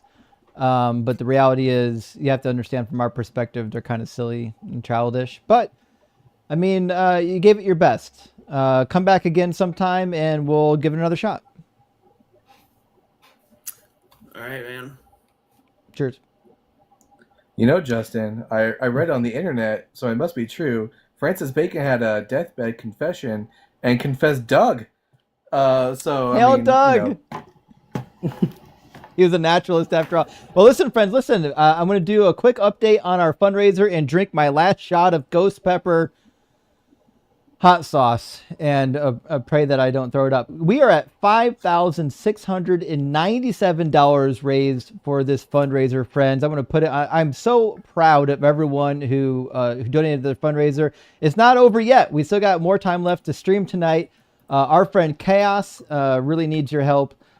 He's disabled. He's been denied for disability. His partner lost their job. They've got 5 kids. This has been a kind of a dire situation since the beginning of July, and the community has kind of been pitching in here and there to keep things afloat, but we really need everyone's help. There's thousands of people that watch these live streams. If all you can ever do is just go to the link in the description and give $5 to the GoFundMe, it would mean the world to me, and it would mean the world to Chaos and family. And I promised that I would, if we broke $4,936, I would chug the last of my ghost pepper hot sauce as an additional motivation. And this is the last of it, friends. I've now, after this, will have downed an entire bottle of ghost pepper hot sauce and pray to Doug for my intestines. Oh. Could you send us an update tomorrow if you're alive? How are you alive? I am not looking forward to reading that obituary. God, the ghost pepper's hot. I should have got ice cream. Jeez, oh Pete. I don't know why I didn't get Ben and Jerry's for this. I'm stupid. Okay. I'm gonna try to read 5 super chats to get our next guest in here.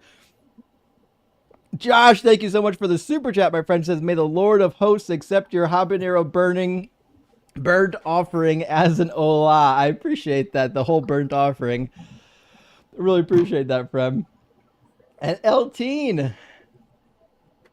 God damn, I can't talk.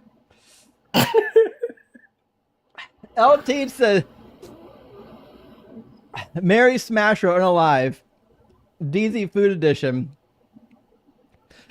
Baby paste, word salad, bottle of hot sauce. Love you, buddy. Also, FYI, yes, huge Jew Grace is huge Grace. I have no friends. Don't worry, we love you, Elteen." Oh my God. Okay, here's what I'm gonna do. I'm obviously unalive word salad. Don't want word salad at all. Marrying baby paste, smashing bottle of hot sauce. That's the order of operations there. I got 3 more. We'll get our next guest in. Martin, thank you so much for the $20 super chat. Martin says, "Tell Catholics to look at the sun. Don't be surprised if they see the sun dancing in the sky. This is well-documented reaction to staring at the sun. Fatima is the miracle." Yeah, listen, friends, if you stare at the sun long enough, that shit's going to start moving around. Okay, we can guarantee that one. I still don't know why that Philbro was referencing Fatima when he wasn't Catholic or Christian. Dude was lost. It was lost. Simple programmer, thank you for the $20 super chat. Big W. It says, "Making a too late donation towards dropping the Philbro's call." He's gone, don't worry. Oh my Doug. Stay rock hard for Doug. Oh God, I got a burp. I'm in my 60s and so semi-hard for Doug without the help of Big Pharma. That's what I'm talking about, the power of Doug. You don't need any of that Viagra. And last one from our friend Canbest. Great to see you, Canbest. Thank you for the super chats. For the $69.99, Big W says, "Hey, let's follow this old book, but ignore these other old did I read this right? Hey, let's follow this old book, but ignore these other old books." Because I think what you're saying, like, the reality is, like, if we're just going to follow like an old dusty Bible, just because it's an old book that says things we like, we can have a contest of which one of these old dusty books seems the most sensible. But the reality is, I don't think Ben wants to talk about the Bible. Last time he was up, I don't think we got to do any Bible talking. And I can almost guarantee he's not going to want to do any Bible talking. All right, we're going to get 25087. They've been waiting the longest into the chat. How you doing, 25087.7 and some change? Hey, my name's Liz. Can you hear me? Yeah, how you doing, Liz? Good, how are you? I'm doing good. Can't complain. Liz, are you at least 18, and do you believe in God? I am 18. I believe in God, but not like the Bible God. But I have a question. Okay. It's just about, I don't know why, like, no atheists bring up Genesis 1:29, where it says God gives you every herb-bearing tree and every fruit of every tree. And then in Genesis 2, it directly contradicts that. What do you mean? Read Genesis 1:29. I can't bring it up or I'll teacup. I think what she's saying is that God says, "I'm giving you every tree," But in the Every next chapter, there's one tree you can't eat. Oh, you mean the right, exception? right. Yeah. Like I don't. I'm trying to understand why Genesis 1 contradicts Genesis 2. Not just in that, but like in the days that everything unfolds. It's clearly two different stories. Oh no, we agree. Yeah. There's Oh, a okay. number of contradictions between Genesis 1 account and Genesis 2 account. I don't think anyone I will is. say I'm quickly leaving. I want to go hang out with my boyfriend. Bye bye. I totally get it. Thank you so much for being here. I really appreciate you coming and bringing the science. A big, big W. Friends, make sure you're following Scientific Snitch. Her channel's awesome. Thank you. Absolutely. We totally got a free education tonight. I know, Yeah, that was right? great. Yeah, so I just don't know why atheists don't bring it up more. I watch a lot of atheist debates. I'm not actually atheist, like I do believe in God, but I don't believe in Yahweh. But like that seems like a glaring contradiction, and it's in like the first 5 pages of the Bible. Yeah, there's a bunch of problems in the first 2 chapters for sure. Yeah. Yeah, the whole book could like, probably be written like just all of on them. those I first mean, two the whole book is a chapters. problem. Yeah, you're right. No, I was just curious about that because I feel like that's a good talking point, and I never really hear it. Well, because if you're I looking think for there a are. really good book to read on, oh, just real quick, Liz, if you want a really good book to read on this very topic, Joel Baden has a fantastic book called it's about the composition of the Pentateuch, and basically how the 5 books of Moses that we have today were originally 4 complete different sources that were basically stitched together to make one single story. What is it called? The Composition of the Pentateuch. Okay, By cool. Joel Yeah, I'm Baden. definitely gonna look into that because that really bothers me. Like I never really believed in God, but I started to read the Bible because everybody got super Christian and weird all of a sudden. So I was like, what are they on about? And then I read it and I was like, what are they on about? That's crazy. You know? The Bible It makes it got worse. worse. Yeah, it got way worse. Like, Yeah. way worse. I've only made it to Kings and I'm like, this is not good. The whole No, it's thing's batshit bad. crazy. The whole book. Yeah, I mean, just in the first 5 pages, it's like the days don't make sense. None of it actually makes sense.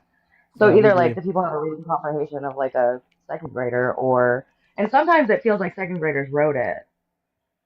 Well, I Like, mean, I mean, how much you know about Bronze Age men? They're not that far off from second graders. yeah, I guess that makes more sense. Yeah, Because I was reading it. Actually, with in fact, Dad. I'd say most second graders are better educated than most I Bronze think Age so. people. But I was shocked. Like I thought it would be hard to comprehend because people don't seem to understand it. Right? I was like, maybe it's just hard. And then I read it, and it was like, I don't remember this chapter. It was in Samuel 2, but he's like, the guy is going to go to his bedroom and then go to bed. I'm like, why do they have to specify that he's going to his bedroom? Right. You know, Just like bad they specify writing. really weird stuff. It's terrible. It's so bad. Yeah. But anyway, that was my question. I agree with y'all. 2508. Thanks for popping up. Good to hear from you. Thank you. Have a good night. Cheers. Got a lot of friendly voices tonight. Yeah, a lot, actually. I'm surprised not a lot of opposition. Kernel of Truth. I love this name, by the way. With this, I'll see what you did there with the words. Thank you for the $20 super chat. It says rock hard for chaos. DZ is the only place where little faith overwhelms huge grace. Yeah, well, we got faith in each other. We got faith in the community, that's for sure. And it is overwhelming. Thanks, you, Colonel. I appreciate the super chat. MBAM, how you doing? Hi, how are you guys doing? Great, how are you? I'm good. So I just read the prompt again, and I was just wondering, like, are you guys atheists, or are you guys, like, of a certain denomination of atheists? Or sorry, I was running and then I got on by accident. Yeah, I'm a charismatic atheist, Pentecostal type. I believe that like the atheist must manifest once the holy atheismo is inside of you. And I'm Orthodox atheist, and I think Justin's a huge heretic. I think it's really nice that you guys have your own way of seeing our existence and what we're experiencing here. I am a Jehovah's Witness, but I didn't really know what to say about the topic. I'm so sorry. I got on by accident. So. Okay, well, if you didn't mean to be here, I won't press you. I won't give you a hard time. No, If you, I'm just so sorry that I'm on here. I apologize. no worries. We'll take care of it. Don't worry. Thanks for coming by. Bye. I would have Hey Justin, I had people in the comment section asking if the super chat donations are going towards the chaos donation. If you super chatted me and said this, I want this to be your donation, I'm glad to donate it to the fund. I wasn't doing that tonight because YouTube takes so much of it. I didn't want people. Last time we did a fundraiser, YouTube took like 35% of the super chats. You know what I mean?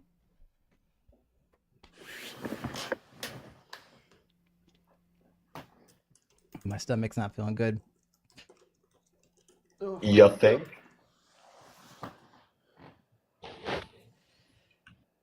What were you thinking? What did you think would happen? This. Oh fuck. You can't feel bad for him. Josiah says, "Get the man some Tums." All right, listen, guys. I gotta go throw up. I gotta end the live. I'm sorry. That last one did me in. All right, good luck. Love you guys.